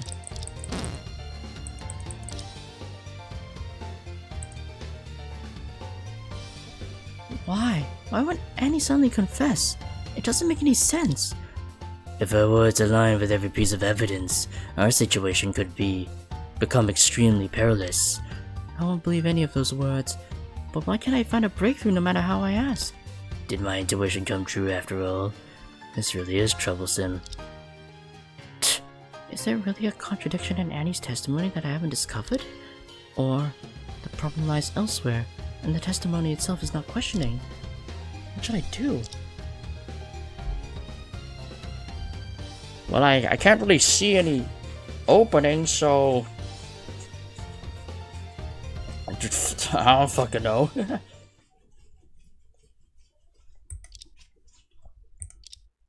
Miss Ray, have you finished questioning? Yes. The defense believes that our questioning of her can be concluded. So, are you intending to accept this confession statement? No. We still believe the defendant made this unnatural confession for some reason. But even with further questioning, we couldn't uncover this reason. In that case, Your Honor, we should do something, right? Huh. The defendant's confession is logical and consistent with the existing evidence. We don't want the defense to feel bitter about losing, which is why we allowed the meaningless questioning just now. Are you two going to continue playing dumb? There should be a limit. In that case, let's conclude the defendant's testimony here. I believe all evidence in this case has been clarified, and we have the defendant's explicit willingness to confess. It should be unconscionable to issue a verdict at this moment. Huh? What should I do? Oh, what should we do? Are we really at a dead end? So I hereby announce... Objection! Mr. Drake, do you have any questions? I have no questions. The one with questions is our lead attorney, defense attorney. Huh? Me? I see. So, Miss Ray, do you have anything else to say? Chief, what are you doing? Luna, do you remember what I told you during the recess? You mean the key to everything is actually in my hands? That's right. Since yesterday, I felt that something unexpected is going to happen in today's trial. But unfortunately, I cannot do anything. Behind Annie's extremely inconsistent testimony, there must be some deeper secrets. Is that so? Perhaps use everything you've learned since you came to the law office and reconsider the entire event. After eliminating all impossibilities, even if the remaining possibility is absurd, it must be the truth we're seeking. Oh, we're gonna do the thing where we just fall back and then when you dive and fall into some water imagery and figure out the possibility. Luna, the judge's gavel's about to fall. This is probably our only chance. The rest is up to you. I understand. I'll give it a try. Oh, we're gonna do the thing where we're just gonna fall back and we're gonna go into the water imagery thingy. At this point, it's unlikely that I'll obtain any new clues or evidence. What I have in hand is probably all there is. Annie, the person I trusted the most, yet at the very end of the trial, she throws me this most difficult puzzle. Where did we go wrong? Think it over, Luna. Think it over. Beneath all these intricate and contradictory appearances, there must be some crucial fact we've overlooked. Are we gonna do the thing where we fall back and go into the water imagery thingy? Are we gonna do it? Yeah, here we go. It's been a while since we did that. I still believe that up until Annie's confession, every deduction I made was correct. Erika Kuzio, who took on the identity of Sophia McCann, became the mine owner's wife for some undisclosed purpose. On the day of the incident, she took the oxygen equipment from the duty room and used it to ride the bucket down into the mine. It's far between the bucket and the ground of the working section. Jumping across it requires good judgment and physical ability. But that was easy for Kuzio, a former world-class gymnast. She met with the village chief in the mine and killed him, then returned via the bucket. According to Kash McCann's testimony, he probably saw Kuzio on her way back to the duty room when he was hiding behind the tree. Even if he didn't admit it in court, the reactions of everyone present proved it. All evidence and clues indicate that the culprit who killed the village chief is Erika Kuzio without a doubt. However, Annie recovered her memory at this delicate moment and disrupted all of our plans. From the strange amnesia at the beginning to suddenly recovering her memory just now, everything she said corresponds with Kuzio's unreasonable claims. It's just too unnatural. Did Annie really lose her memory?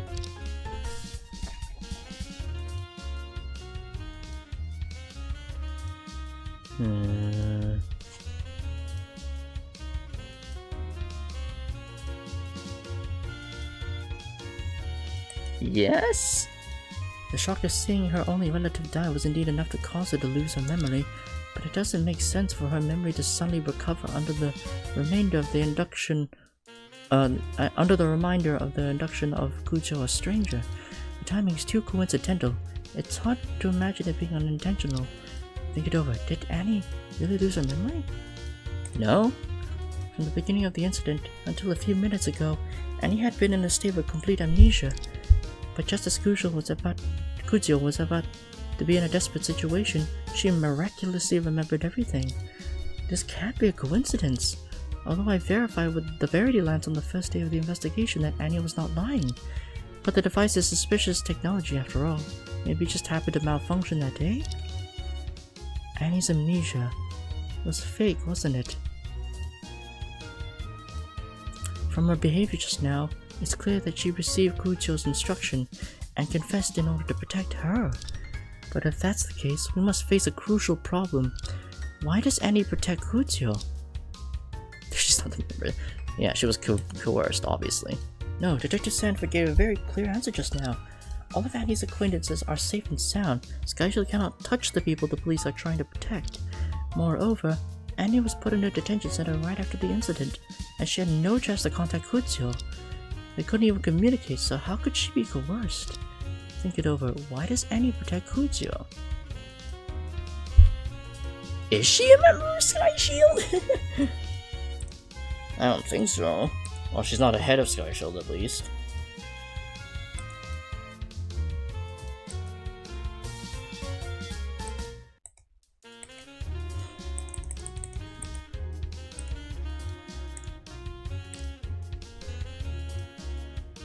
Maybe she was bribed?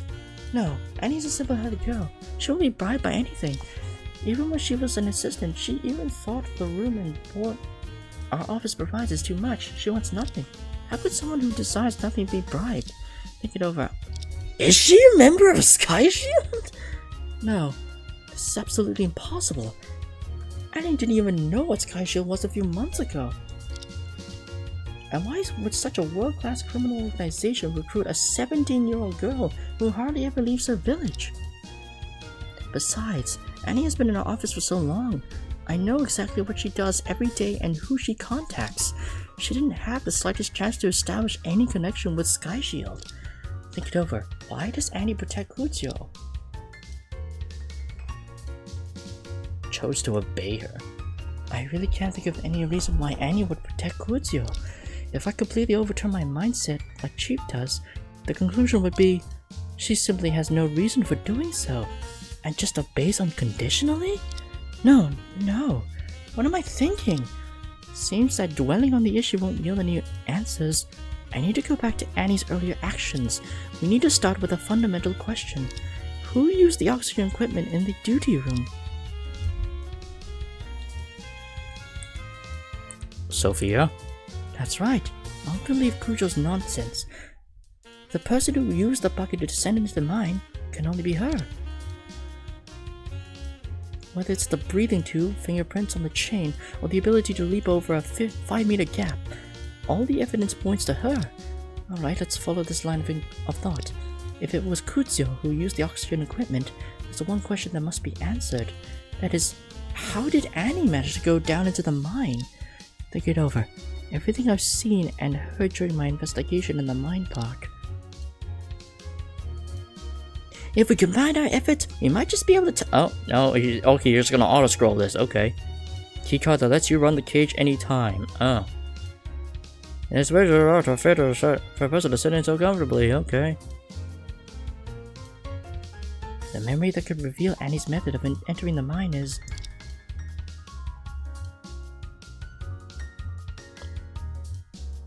the keycard. Could it be that she stole the keycard to unlock the operational restrictions and use the cage to go down? No, it's impossible. The surveillance camera of the cage was on from 8 o'clock. Before 8, the only unmonitored shift was taken by Nabuki, who clearly stated she had not seen Annie. And at that time, Kashima-kun, who held the keycard, was monitoring behind the tree, so Annie had no chance to steal the key. And at any other time, Annie would have been caught on surveillance as soon as she entered the cage, which contradicts the evidence I have. Is spacious? It seems there's only one possibility. But then how did she survive? If she was tossed in there without any oxygen equipment to protect her from the gases, then how the hell is she still alive? The cage for visitors and the ore buckets used for transporting minerals are the only passages between the mine and the surface. Since the possibility of the cage has been ruled out, then Annie must have descended into the mine by riding the bucket. In that case, there's a question that needs to be answered. How did Annie overcome the oxygen-deprived environment in the shaft?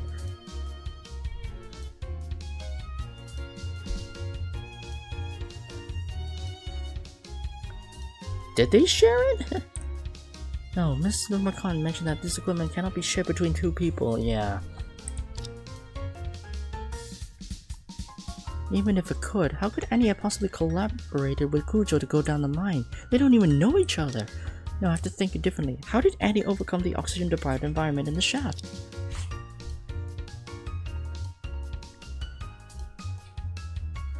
She...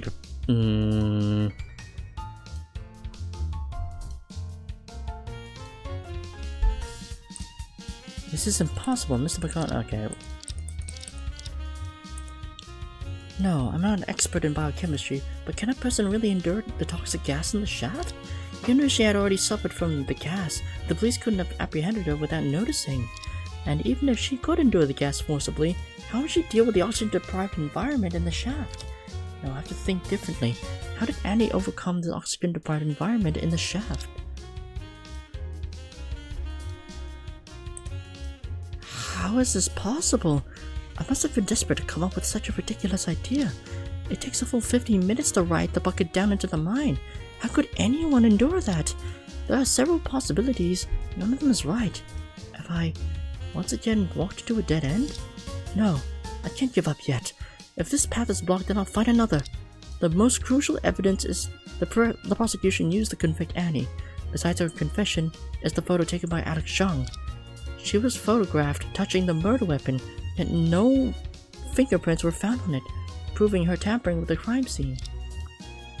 Let's start with this question.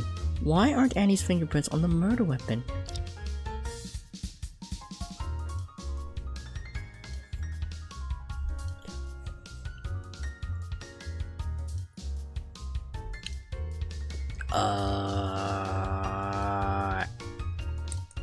No, if we admit that Annie covered up the crime scene, it's equivalent to admitting she's the murderer. We have the other possibilities. Why aren't Annie's fingerprints on the murder weapon? No, Kutsuyo had no reason to wipe off the fingerprints. According to previous speculations, Annie came into contact with the weapon after the village chief had died. Now Kujo is trying to make Annie take the blame for her. She probably would want Annie's fingerprints on the knife. Why would she bother wiping them off? Think of other possibilities. Why aren't Annie's fingerprints on the murder weapon? No. The police concluded that the victim died instantly, so he couldn't have made such a move. Even if, for some reason, the village chief wanted to make a desperate struggle to handle the weapon, then there would surely be bloodstains on the tool that he used to wipe off the fingerprints. But there are no such traces on his palms, cuffs, or the handkerchief he held. Think of other possibilities. Why aren't Annie's fingerprints on the murder weapon?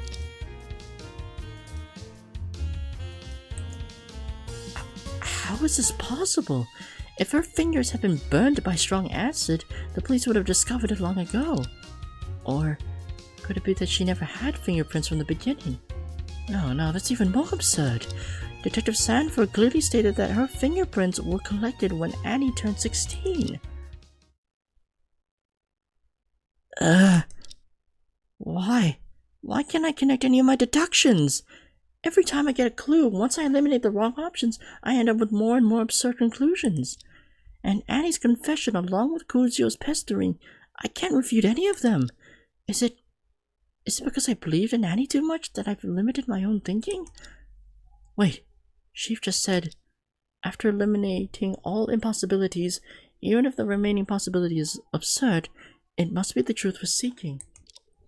Are those seemingly absurd deductions really wrong? No need to dwell on them. They're the only options left after I rule out those proven false. To know if they're right or wrong, I just need to string them together and see what happens. First, why did Annie protect Kuzuyo? Okay. Annie simply obeys her unconditionally. Next, how did Annie overcome the oxygen-deprived environment in the shaft? She doesn't need to breathe? Okay. Finally, why aren't Annie's fingerprints on the murder weapon? Connecting these deductions together leads to the conclusion.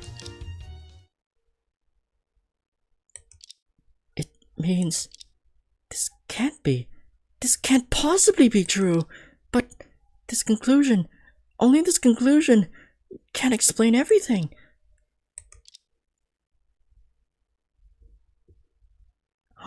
What?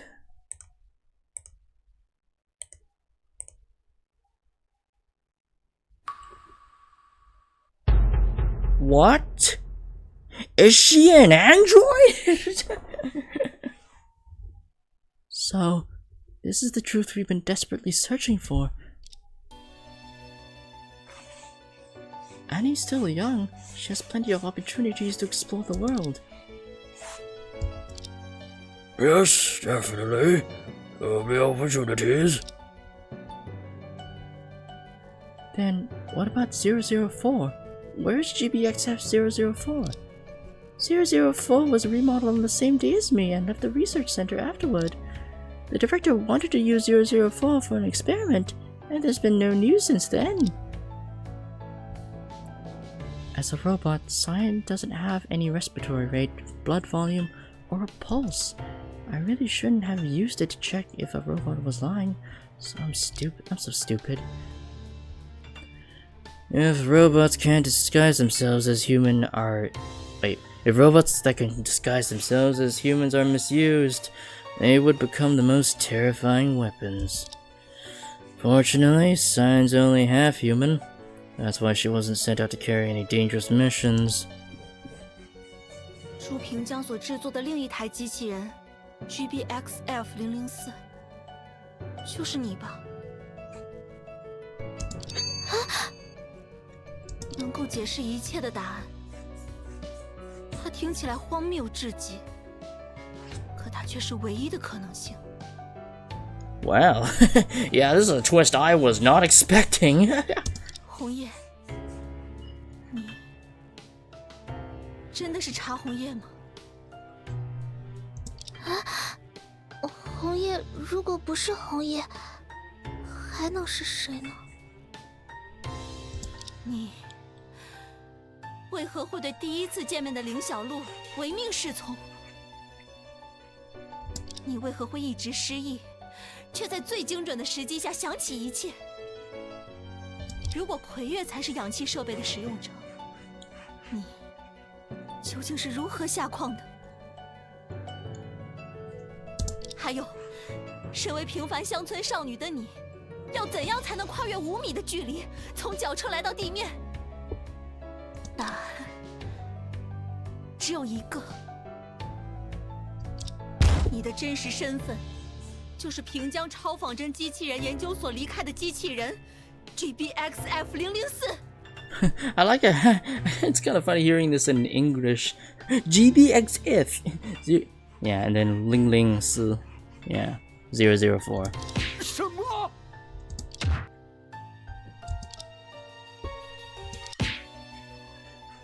Robot. Yes, Your Honor, Prosecutor Schubert, you should still remember the other work from the center, Cyan. Ah, you mean the one that needed tracks to move? Exactly. Her upper body is human-like, while her lower body is equipped with auxiliary mobility devices due to limb damage. If her lower limbs were intact, I believe even she stood before us. If she stood before us, no one could tell she wasn't human. GBXF-004's number is further down the line, and its technology should be more advanced. It's even harder to tell the difference. What? What does that have to do with the defendant?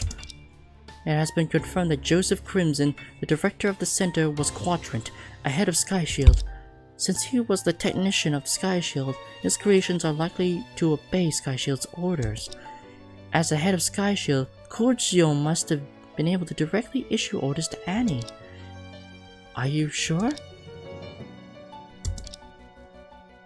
Sis Luna, I don't know what you're talking about. Objection. I don't know what's wrong with you. Such an absurd hypothesis is beyond the comprehension of ordinary people. The courtroom is a serious place for criminal cases, not a setting for sci-fi movies. Objection! This conclusion is indeed absurd, but as for the abnormalities of the defendant, we can prove that to a certain extent. Oh, and that's why the Verity Lance didn't react to her, because she's a fucking robot. Yeah. What? Now I understand why Chief decided to let me lead the defense. It's me who has been close to Annie day and night. Also me who conducted a thorough investigation at the research center. Most importantly, there is an item in my briefcase that only I know about. Annie, I don't know what orders you've been given to keep silent about everything. But this piece of evidence can, to a certain extent, reveal that you are not the true Annie Lemon.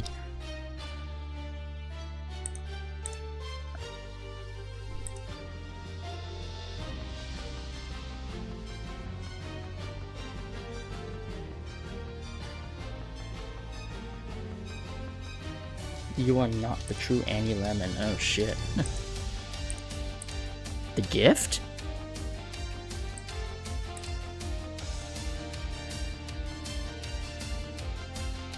This is a piece of evidence to a certain extent can reveal that you're not the true Annie Lemon.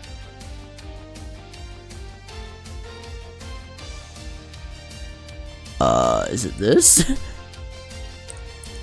Hold on, let me double check everything. Mechanism, wish paper, and memory card I can hear.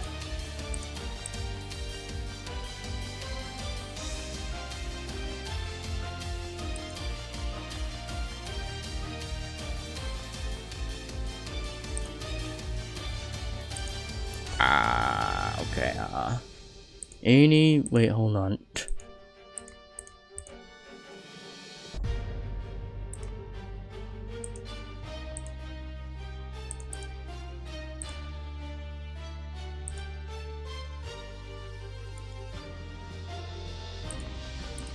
The wish paper? That's it.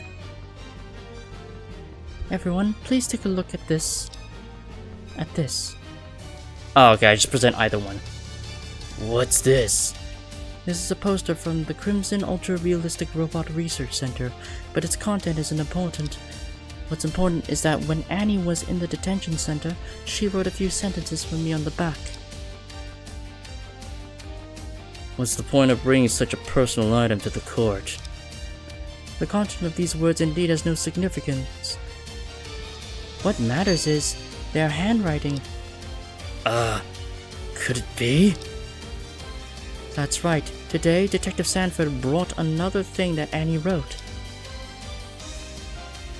This is the amulet that Annie gave the village chief 2 years ago, and some of the words are the same as those on the poster. Indeed.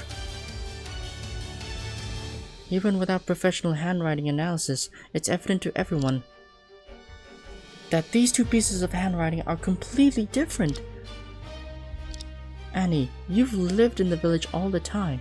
There's no reason your handwriting would have such a huge change in 2 years. You can clearly remember writing this note, but the handwriting on it is different from your current one.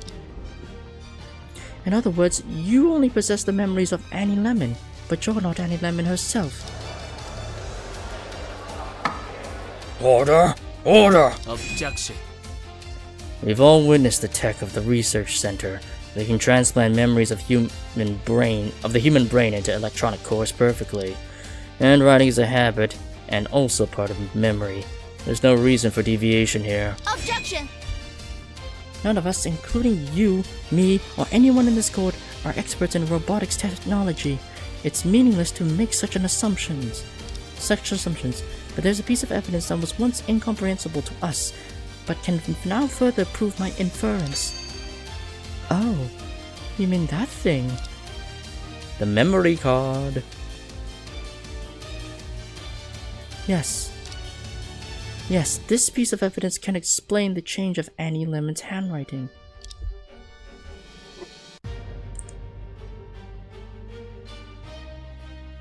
Oh, the change in the handwriting? Okay, hold on. Let me just double check everything first. Yeah, I assume it's this. That's it. The memory chip carried by the victim. Wrong voice. The memory chip carried by the victim. Yes, we've heard the latest recording of it in court. Due to the lack of information, we all felt confused at the time. But if the defendant is a robot, the conversation will be intriguing. Oh, really? Detective Sanford, would you play it again? Okay, one moment. Oh, that sound effect wasn't there before. 过程很成功，明天就可以用了。非常感谢，真不知道该怎么谢谢你。不必了，30多年前是您救了我。我生平最讨厌欠别人人情，这就算一命还一命了。那老朽还有什么要注意的吗？严格保密，这件事您本不该知道。这个肯定。还有，虽然我尽力保证了完全一致，甚至包括那个小缺陷，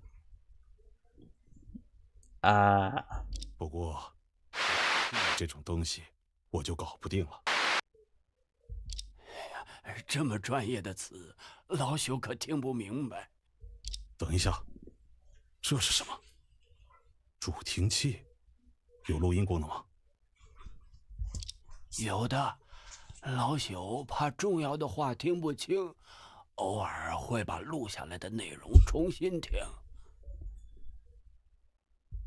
保险起见，关了吧。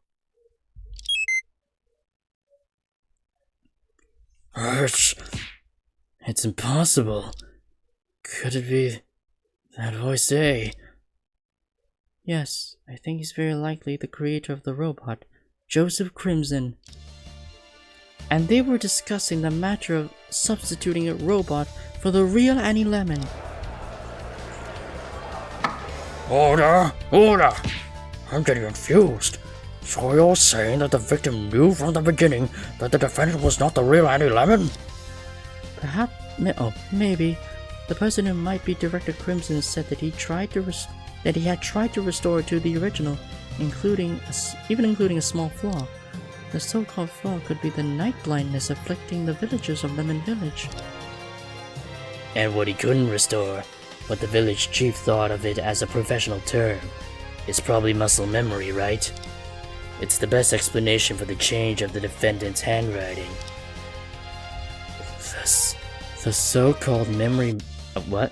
The so-called muscle memory isn't stored in the muscles. It refers to the conditioned reflex that muscles develop after repeated actions. It is extremely difficult to acquire, but once acquired, it's even harder to forget. Handwriting will also be affected by it. Annie? No, it's not your real name. I don't even know what to call you anymore. Please tell me, are you GBXF-004? Where is the real Annie Lemon? I can't. Objection! Defendant, you're struggling in vain. Huh? Sis? She's been standing there silently the whole time. I completely forgot she's here. Defendant, the reason I've been standing here is to figure out what you are. Have you forgotten? I noticed something unusual about you a long time ago. Could it be back then? Upon taking on the case, I found the village peculiar and discreetly arranged physical examinations for the villagers. The results show that all the villagers of Lemon Village, including all the witnesses testifying today, suffer from the ZBL-type congenital night blindness. What I drew from you, though also a red liquid, that wasn't blood at all. At that time, I couldn't make sense of the result, but since you had nothing to do with the case of the foreigner's death, I didn't bring it up then. When I heard you were arrested on the suspicion of murder, I immediately applied to take over this case. I didn't know anything about robots, but I felt the whole thing was too bizarre. Now it seems that there are many undisclosed secrets about you. So sis, you knew it from the beginning? Then why did you tell us earlier? Have you forgotten? I warned you not to trust anyone easily. You just didn't listen. Well, You still could have told her, like before, be like, hey, you should probably keep an eye on Annie, because she might not be seen. Like, you could have given a bit more of a detailed hint there, man. Defendant, are you going to keep struggling? I've been prepared for this situation long ago. The doctor who can verify your identity is waiting outside the court. I can bring him in at any time.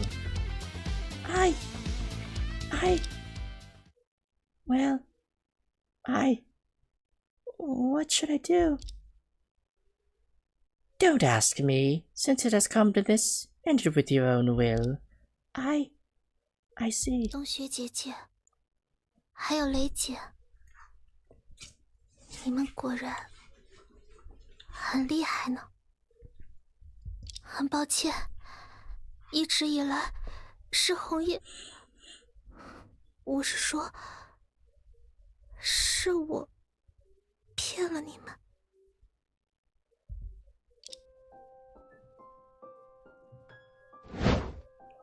Oh shit. 我是由朱平江亲手制造的超仿真机器人，我的编号如你所言，是 GBXF004。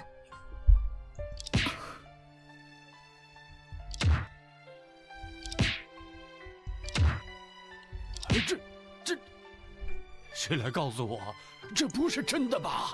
You were fraternizing with a robot this entire time. Holy shit.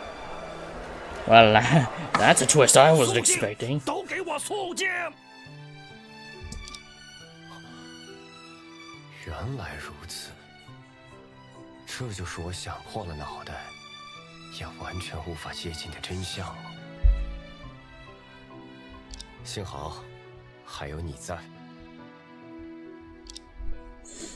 Even though I have figured out the truth, I still gasped in shock when she acknowledged it. 审判长爷爷，冬雪姐姐，律师叔叔，谢谢你们曾经这么相信我，辜负了你们的信任，我实在是非常抱歉。我想，真正的查红叶。 早在1年多以前就病逝了，我并没有见过他。And the chief wanted a replacement, or rather something to fill in the hole of grief. 在他刚去世不久时，所长将他的全部记忆移植给了我。也就是说，一直以来和我们相伴的人。 Is an imposter! Among Us music plays. 是的，从一开始就是我。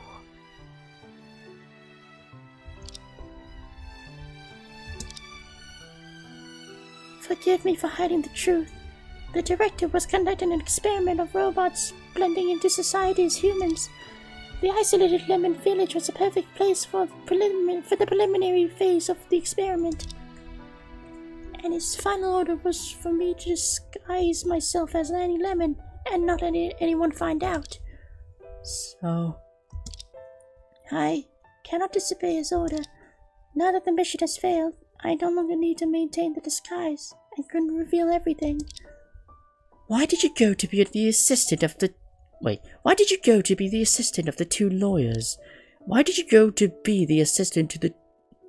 Well, why did she say that twice?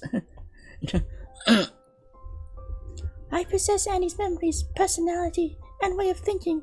These are indispensable parts of me. From involved in the case of Mr. Giordano to leaving the village, and then becoming an assistant at the Dragon Thomas Co. Every action and every decision followed the heart of the country girl named Annie Lemon. So everything that has been predetermined since the moment we entered the village. Oh wait, so everything has been predetermined since the moment we entered the village. Probably. What surprised me at the most was that Sis Luna brought me back to my birthplace, the research center, The current members at the research center didn't know what I looked like after the modification. But 003 would definitely recognize me instantly. So I reached out to her first and told her to keep my secret. So Annie and Cyan are Innocence sisters. At the research center, I learned of the director's death. He never instructed me on how to handle this death. I could only maintain the disguise. I'm sorry, Sis Luna. Chief, I really didn't mean to deceive you. I see. To be honest, my mind is still a mess right now, and it might take some time to accept the fact. But you don't need to apologize. In our minds, you are Annie. Exactly. It is you who have been with us all the time, not someone else. Regardless of your identity, you have always been the most likable assistant at our office. I see. Thank you. All of you. Objection. Aren't your idle chats over yet? Don't forget the trial is still ongoing. You're right. Annie, please give us a little more time. When everything is over, we'll have plenty of time together. Yes. Your Honor, sorry to keep you waiting. We can continue now.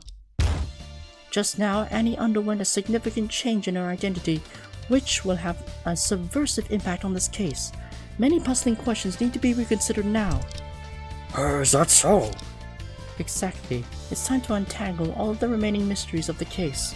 First of all, the question that has puzzled us since the beginning is why SkyShield threatened the reclusive village chief. Could it be that he knew the identity of the defendant, so he had to be silenced? No, far from it. Firstly, judging from the recording, Director Crimson must have done this for the village chief without informing the organization. And if SkyShield really wanted to kill the village chief, they could have just snuck into the remote and poorly guarded village. Oh wait, they could have snuck into the remote and poorly guarded Lemon Village and killed him there. It doesn't make sense to call a frail 70-year-old man to an abandoned mine hundreds of kilometers away. Miss Ray, have you come up with a reasonable explanation?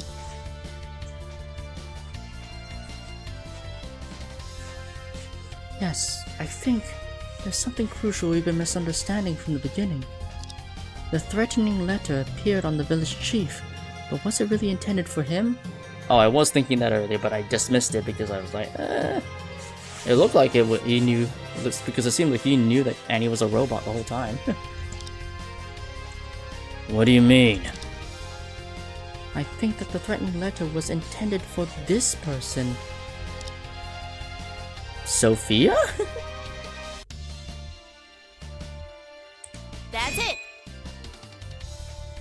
The original recipient of the threatening letter was this person. Is there anything about this person worth threatening? Absolutely. Oh, fuck. Alright. Okay, not her. Or was it Annie? Is it for Annie?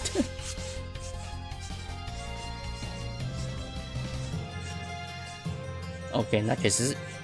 Okay, so it is. Is it Annie? That's it. Oh yeah, it is. Oh no, it was for Annie. Oh, okay, okay. Okay, no, I was right early. I was like right way earlier. I dismissed it too easily. Do you mean the defendant? Exactly.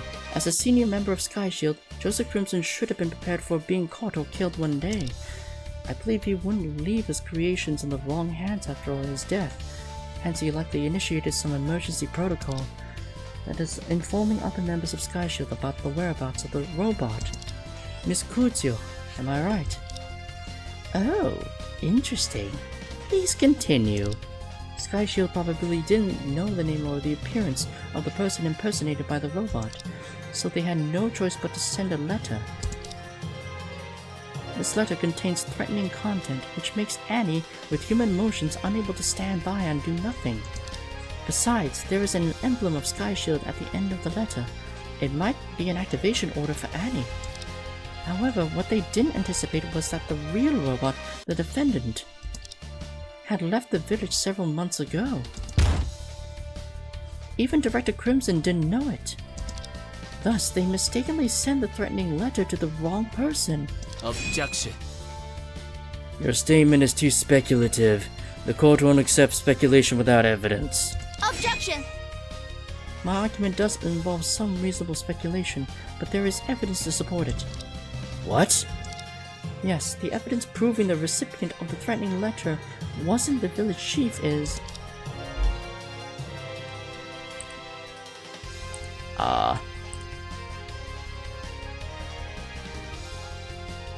Obey the order. Someone will need you.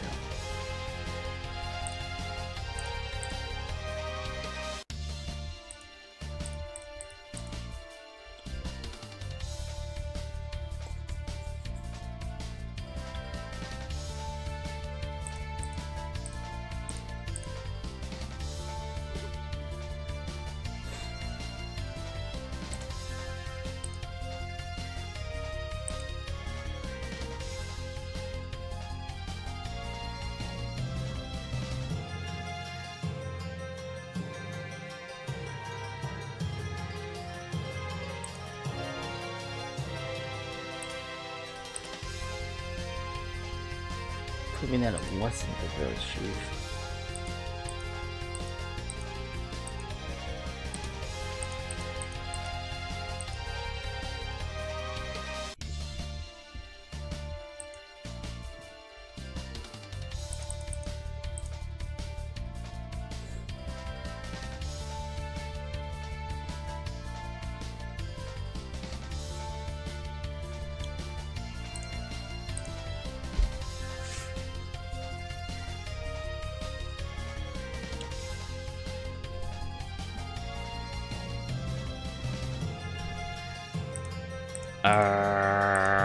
I'm kind of at a loss here.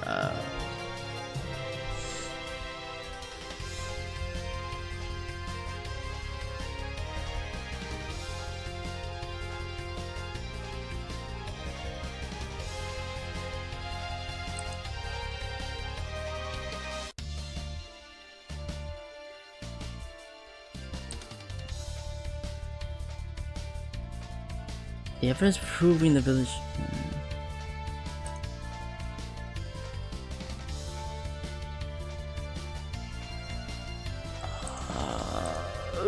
okay,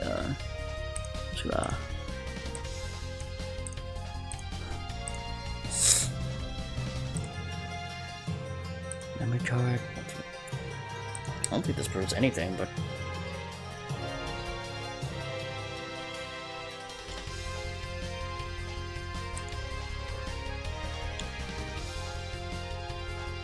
evidence proving...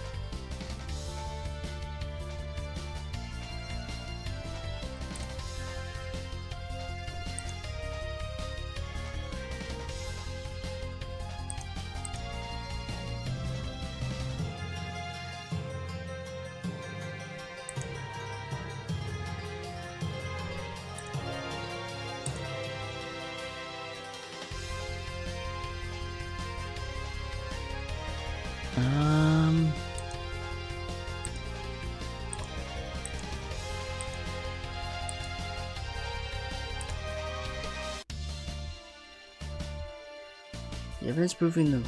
hold on, let me look at the logs.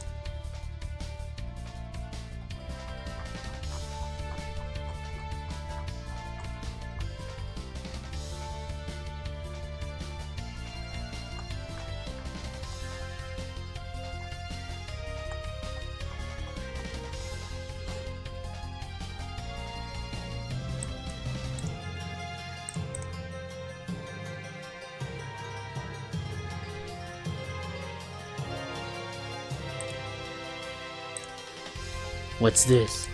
Oh, fuck.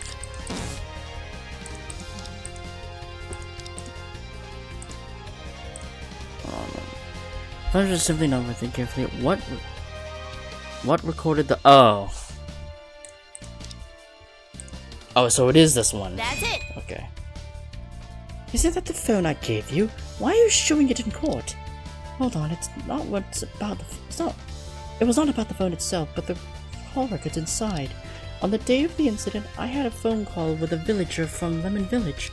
The recording is saved here. To save time, I'll only play the crucial part. Ah, so it was you after all.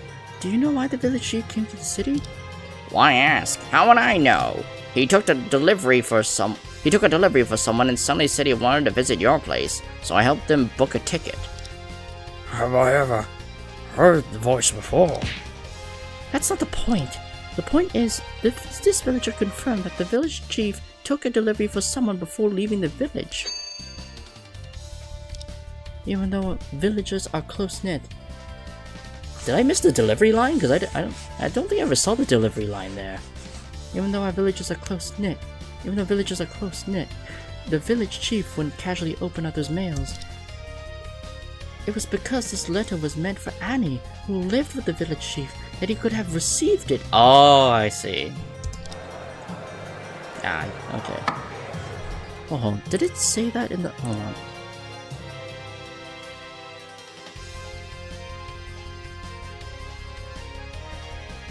Oh, I did. He took a delivery for someone, and he said he wanted to... Oh, I missed that line.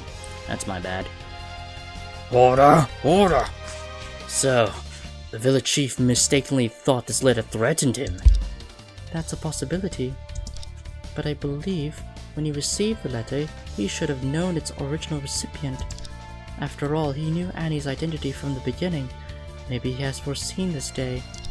Annie is a creation of Sky Shield, and they would take Annie away from him sooner or later. Do you mean that the village chief knew this letter wasn't for him, yet he still went alone to the mine? Although it's unbelievable, it's the only reasonable inference. We all know what happened next. The village chief went there on time, and the person he met was you, Kuzio. Oh, and then, to avoid the camera, you wore the oxygen equipment to the mine by bucket and met the village chief. I don't know the content of your conversation, but your motive for murder is clear. The one Sky Shield summoned should have been the robot made by Joseph Crimson, but what appeared in front of you was a 70-year-old man. You soon realized that this person was not the one you were looking for. So what would you think next? Our intelligence has been leaked. Our intelligence has been leaked.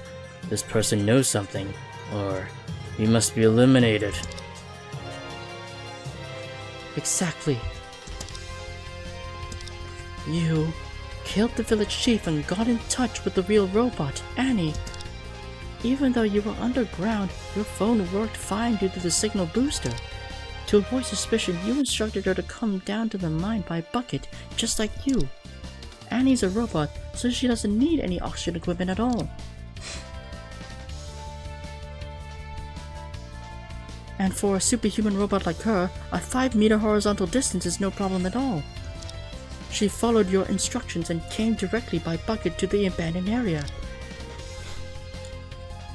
Meanwhile, you were still unaware of Annie's appearance, so you dared not to reveal yourself but observe from the shadows. Thus there was a scene where Annie, prior to meeting you, discovered the village chief's body and was captured by Alex Zhang. So, the reason why there was no fingerprint on the handle is... Yes, exactly. In the photo, Annie did touch the murder weapon directly, but she didn't need to wipe off her fingerprints. Because as a robot, she doesn't have fingerprints at all. Order! Order! I have to admit that although these deductions are unbelievable, upon closer inspection, they do make sense. Thank you.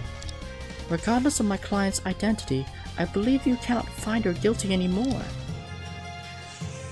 I see. Before I pronounce the verdict, I must make a statement. There has never been a court in the world that has tried a robot. At the stage of the trial, I must report to the higher authorities to decide how to proceed next. Objection.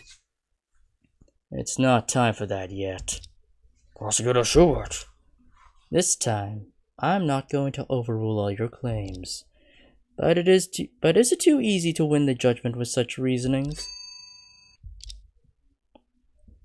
There are numerous unresolved issues. We can't just end the trial like this. First of all, the defense's claims sound reasonable, but there's too much speculation. You made a lot of assumptions about what the defendant did on the day of the incident without any direct verification from her. Because she can't disobey Snowflake's orders. I know it. That's why your deductions have even bigger loopholes. Our side can admit that Skyshield indeed had every motive to kill the victim. However, since the defendant is an ultra-realistic robot created by Skyshield, she could also be viewed as its tool. Annie couldn't possibly be a tool. Even though the defendant has her own personality and memories, she cannot disobey the orders of her creator and his allies. She can't even defend herself in court. Can such an entity truly be considered human? Our side acknowledges the undeniable connection between Snowflake and this case. Whether it's me, Prosecutor Ray, or Detective Sanford, none of us have any intention of letting her off. However, since Kuzio can order the defendant to come to the mine, she can also order to do other things, such as assisting in the crime, handling the scene, or even committing a murder. It's nothing but wishful thinking to rely solely on wild fantasies to paint the defendant as someone who couldn't commit. Objection!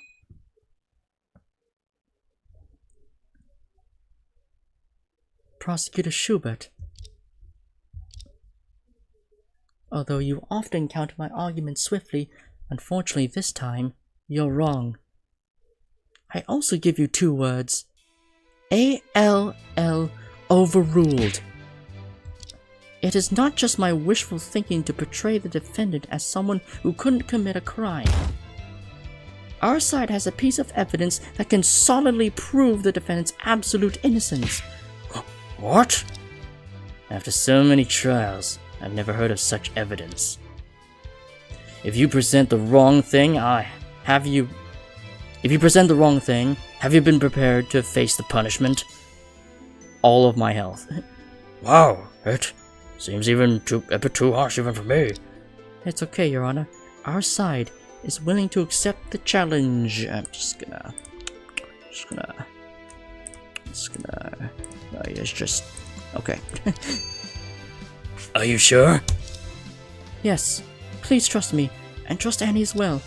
At this moment, I finally understand that the trump card to win the verdict has been in my hands all along. Alright, the poster! Yeah! He can commit murder! Ha ha! Yeah! I just remembered. Okay, never mind, we're good. It not only holds the memories between Annie and me, but also serves as a source of strength that has driven me in this case. The evidence that can prove Annie's absolute innocence is this! The fucking poster. That's it! Huh? This is the only thing left on Annie that wasn't confiscated by the police after her arrest. It's not only the memento she obtained during the first case we investigated together, but also the gift she gave me when I was lost and helpless. But those are not the point. What I want to show is the other side of this poster. Could it be? 1. A robot may not injure a human being, or through inaction, allow a human being come to harm. 2. A robot must obey the orders of human beings, except when such orders would conflict with the first law. 3. A robot must protect itself as long as such protection does not conflict with the first and second law. These are the iron laws that each robot produced by the Crimson Ultra Realistic Robot Research Center must abide by. I believe many of us have known how strict these laws are. The culprit in a previous case went to great lengths to avoid Cyan's witnessing the victim's body. Even Joseph Crimson himself cannot order Annie to harm a human, let alone Snowflake. Therefore, the possibility of the defendants murdering the victim was 0 from the beginning.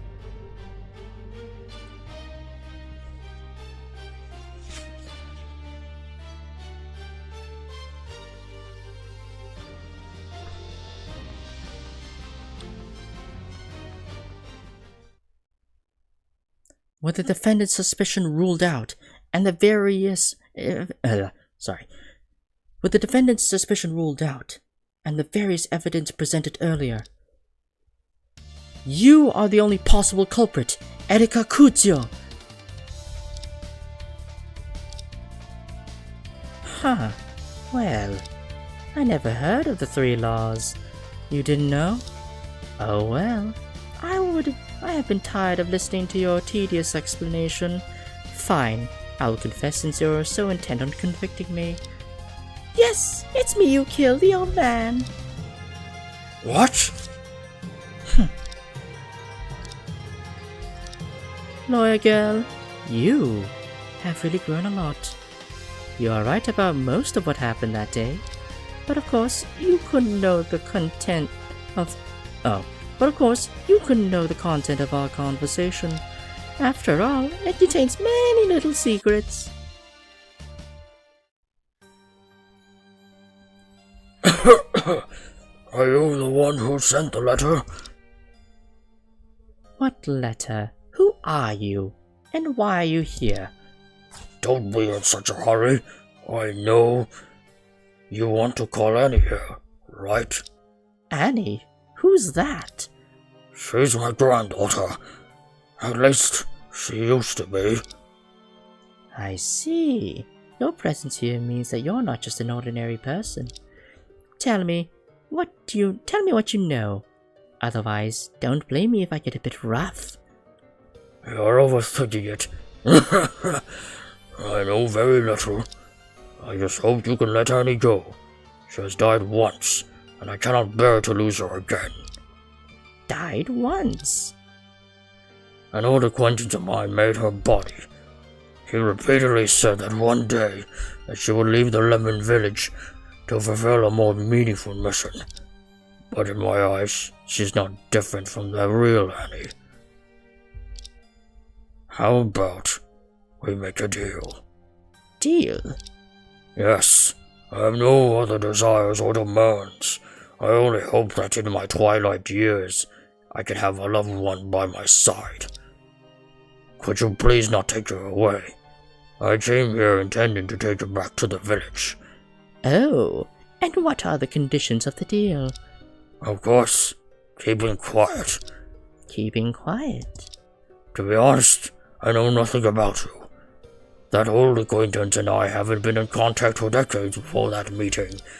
I don't know what you're planning, but since you chose to meet in a place like this, I'm afraid it's not something respectable, is it? If you insist on taking her away, I'll turn to the reporters and the police, and reveal everything I know. Oh, you call it a deal, but it's clearly a threat. But I understand your meaning. I can't decide on things like this. I need to report it to my superiors. Is that so? Then I'll stay nearby and wait for you. Oh, by the way, what should I call you? I'm Graham Lemon, just a humble name. I see. It's not suitable to stay here for long. Let's part ways here. Alright. I don't like killing innocents, especially people I don't know.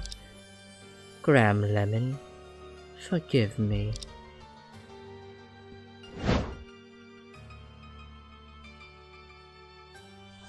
The whole process, more or less, went like this.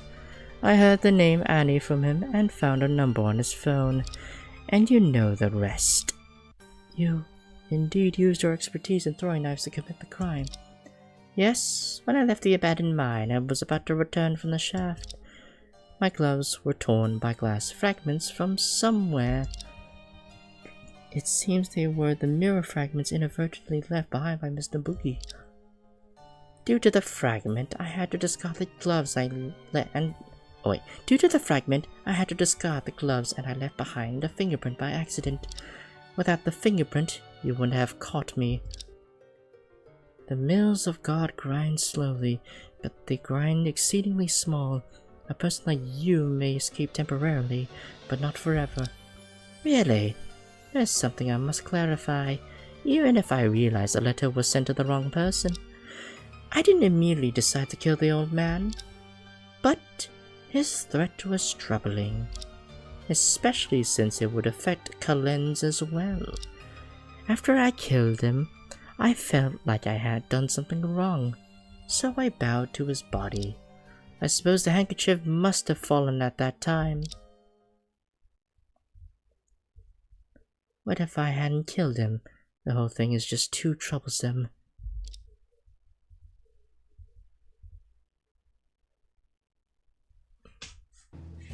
After so many astonishing changes, it seems that the truth of this case has finally come to light. The long trial should finally come to a close. Detective Sanford, this witness is at your disposal. Rest assured, we owe the success of capturing Snowflake to the cooperation of the 2 lawyers and 2 prosecutors. When the Spring Festival comes next month, I'll definitely give you all some red envelopes. Those are for children, aren't they? Yeah, technically. Detective Sanford, please take the witness away. Wait a sec.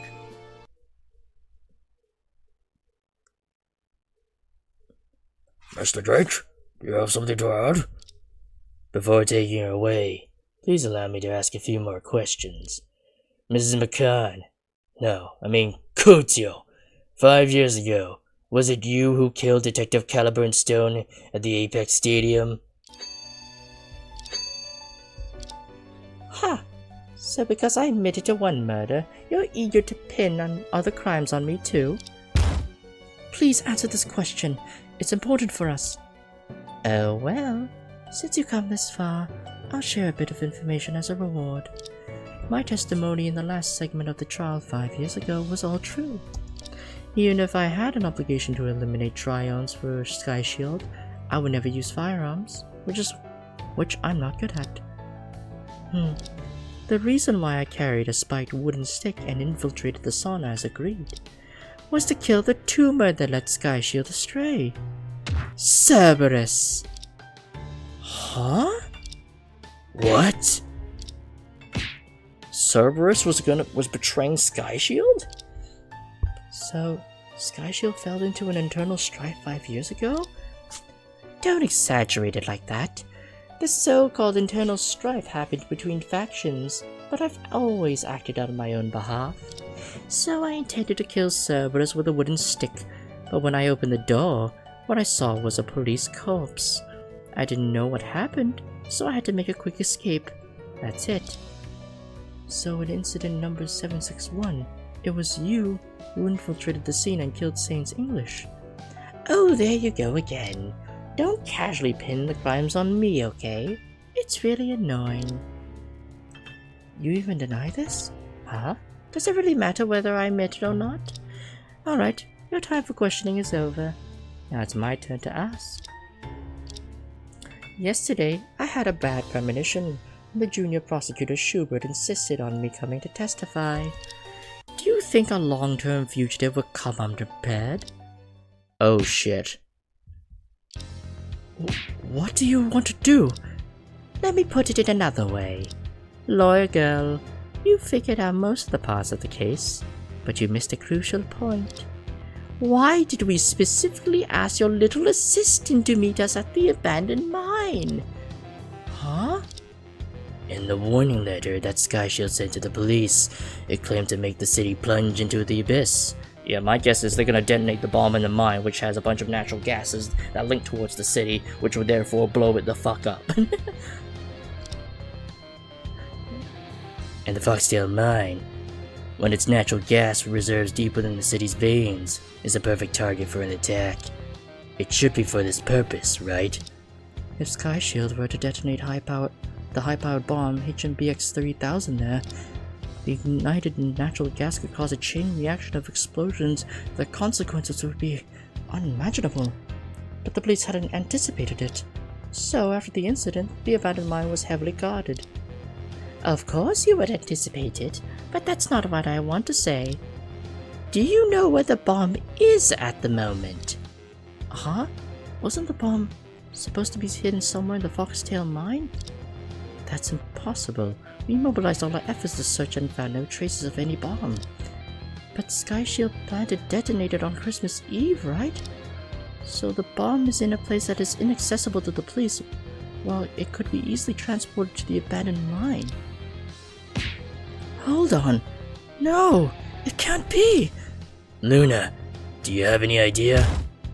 It's impossible. It can't be true. Oh my. It seems that the lawyer girl is smarter than the rest.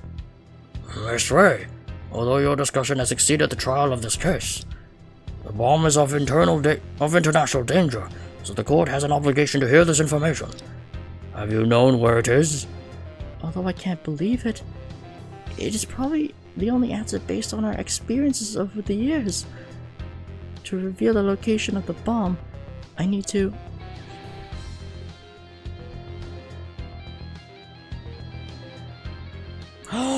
Oh, fuck.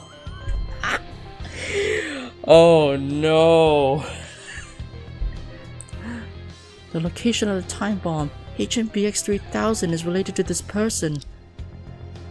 It's in her. Then where's the bomb now? How did you manage to bypass security and bring the bomb in? And you could have delegated tasks like transporting and detonating the bomb to your subordinates. Why would a high-ranking leader like you take such risks and personally go into the scene? The bomb is not small in size, with a metal casing and detachable high explosive inside, which makes it not easy to transport. The director's ultimate goal was to design ultra-realistic robots that are identical to humans, so he designed the skin layer for me to shield against all inspection methods. This bomb was used by Saints English to attack the Universal Games 5 years ago.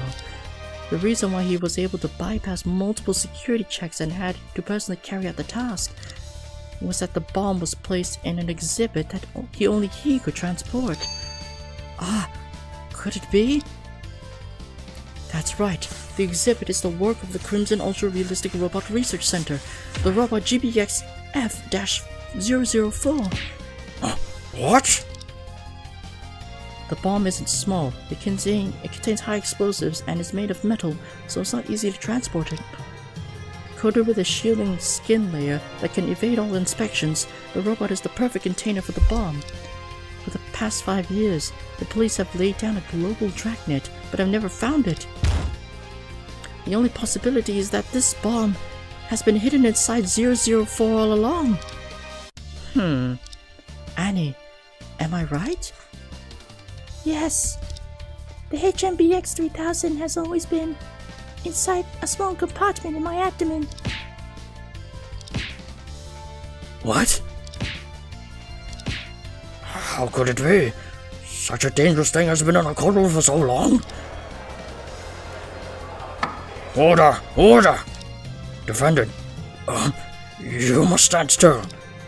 Edgar Kuzio, your purpose of meeting Annie wasn't to retrieve the robot, but the bomb. Oh my, you finally figured it out. I should really applaud you for that. Now, it's the final question you've been waiting for. Please tell me, what is this? Huh? Oh shit. How is it possible? Why didn't the signal from the transmitter in the remote control come through? In order to conduct the attack, the robot made by Quadrant can block all radio waves, except for the signal of the remote control. I'm afraid pressing the button will take less than half a second. If anyone here makes a move, you'll all be buried together. What do you want to do? The attack on the Criminal Investigation Bureau's evidence room was also conducted by you? Huh? It's not my duty to answer that. I'm afraid you will never know it. If you don't want to die, you better help Erica clear a path. And you, the cool female cop in the white, can I borrow your police car when I safely leave the courtroom? You! Was all this part of her plan from the beginning? Chief, what should we do? Don't ask me.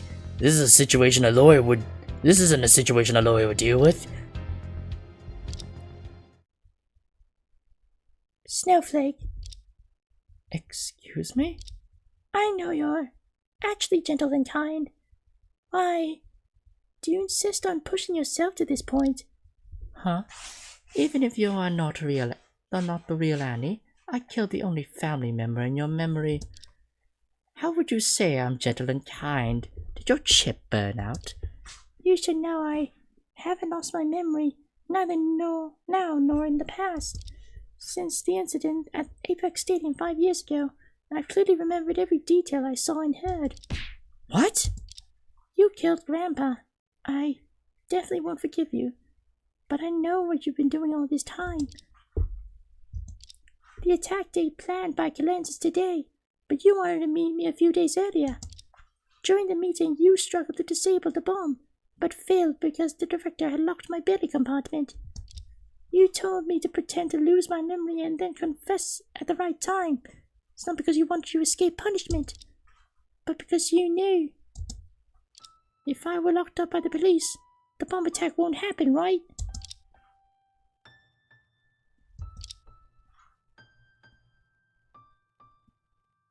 Erica, my daughter, there's something, no matter what, I have to ask you for.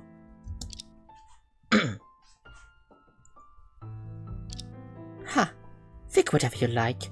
Now this gentle and kind person is threatening the life of everyone in the courtroom. Hey, lady detective, I laid out my terms. How much longer do you need to consider? I see. Please stay calm, everyone. Don't act recklessly. Bailiffs, please step back for now. I'll notify my subordinates to arrange the vehicle. Wait! Police! What's wrong? I don't know what happened, but just now, the timer on the bomb inside me has been activated. Oh shit. What?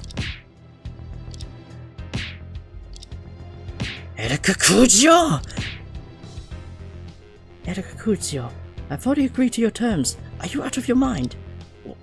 What's going on? I haven't... Fine, whatever. Oh, cleanse. That son of a bitch. Order! Order! Don't panic. Everyone, stay calm. Detective Stanford, what shall we do now? Escape or lie down? Everyone calm down.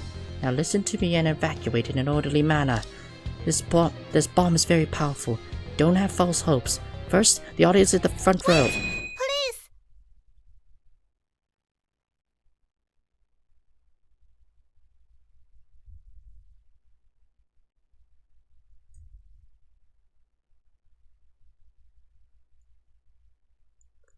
炸弹的爆炸时间还有一小会儿，请大家相信胡爷。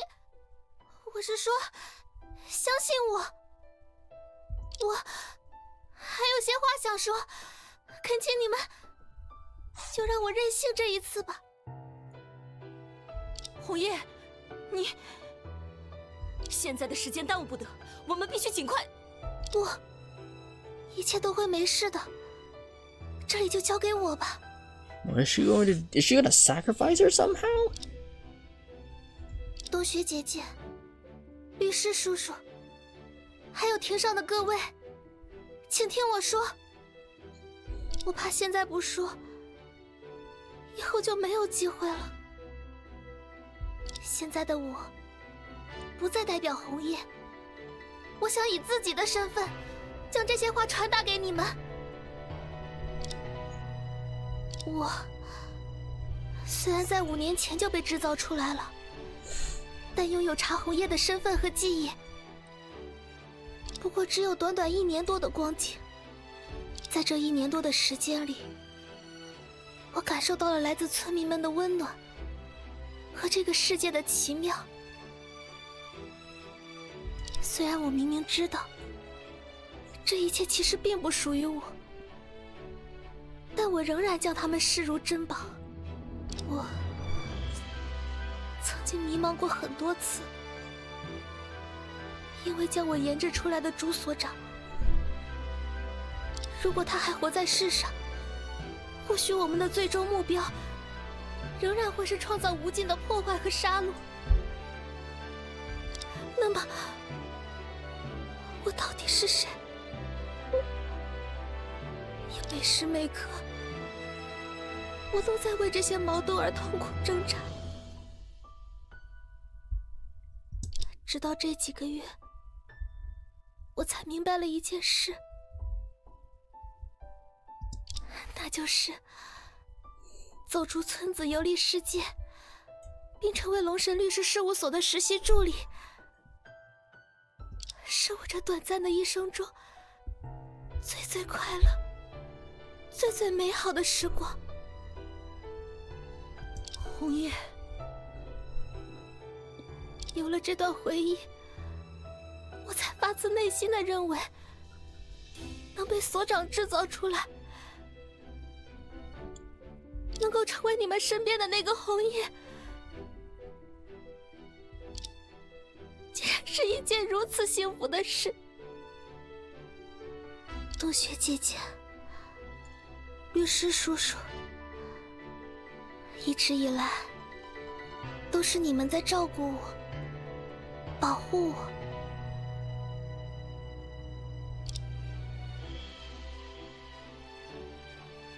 红叶，你在做什么？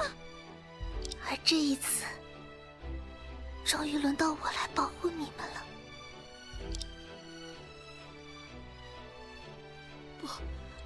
不要！ Just in front of us, Annie showed her powers real humans never have. In an instant, she pushed away through the crowd and dashed out of the courtroom, like flying. At that moment, I seemed to see tears in her eyes, tears that shouldn't have been there. Where is she gonna go? What happened just now? Is it the underground cables? Is it the underground cables? Damaged. Everyone stay where you are. It's still dangerous outside. Luna, are you alright? Are you okay? Luna! I'm fine. But Annie... Quick, let's go. Okay. Where did she go?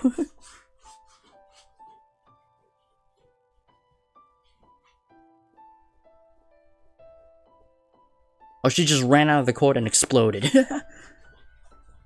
As we dashed out of the courthouse in darkness, a blinding flash of light pierced through our vision. The figure of Annie had vanished. All that remains was the lingering smoke and the ruins in the center of the square. Annie exhausted every ounce of her strength to reach here, and a place no human could get in such a short time. Christmas Eve left the courthouse square empty. Her body minimized the impact of the bomb to the lowest extent. Did she go underground? Thanks to her guardianship, the earth-shattering explosion ultimately led to no casualties. Oh, she did go underground. It's kind of hard to see with the chat box. Hold on, is there a way to hide the... save. I'm pretty sure if you change tag, pass, watch details. Next page. Pass in special mode? How do I get rid of the... Okay, whatever. I assume she went underground. I thought she jumped really high up in the air and exploded, but oh no, she went underground and then exploded. When power was restored in the court, Erika Kuzio, who should have been in the courtroom, vanished once again, leaving no trace. Under the gloomy sky, the biting cold wind constantly stirred up the dust on the ground. The first snow of the year descended punctually at this moment. However, Annie, who had never seen snow in her life, would never have the chance to witness its beauty. I fell to my knees, weeping in anguish, silently offering my prayers for her. Yet, it was at that moment it suddenly struck me. I had never met the innocent and pure-hearted country girl, the real Annie Lemon, and the robot GBXF-004, who had once stood by my side, revealed its true self for just a few minutes in the courtroom. It was only then that I realized both of them were nothing more than complete strangers to me. Just like 5 years ago, the disappearance of the defendant rendered the trial adjourned indefinitely. We had arrogantly believed that today's trial would bring a satisfactory conclusion to everything. However, the long-dormant truth sank into a deeper, darker abyss. If there is someone out there watching our story unfold, could you please tell me, what should I do? What should I do?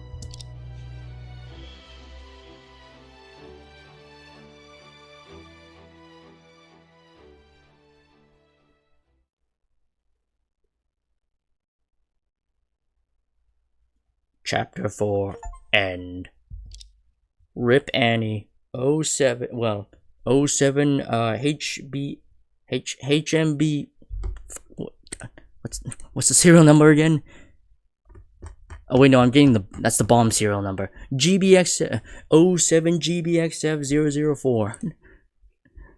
Alright, oh yeah, speaking of which.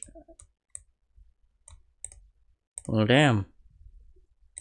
I was not expecting that, honestly.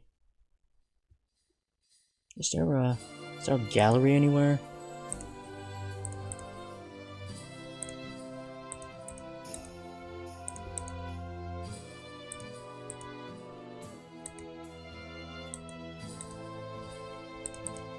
Alright, there's the final chapter, but is there a CG folder any? Oh, okay, well, I guess not, but, well.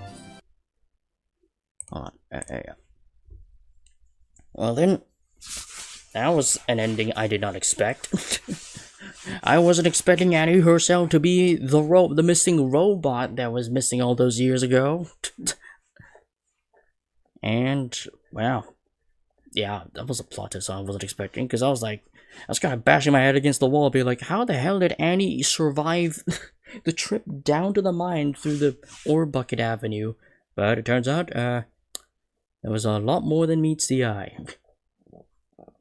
And she was a sussy imposter among us the whole time. But anyway, can't wait to see what's going to be in the final chapter. Well, supposedly final chapter, and then there's the 2 extra chapters. I don't know what those 2 extra chapters are going to be about, but yeah, I'm pretty sure. I don't know how long those ones are going to be, so well, we'll just have to see. See, farewell for now. See you in the next stream.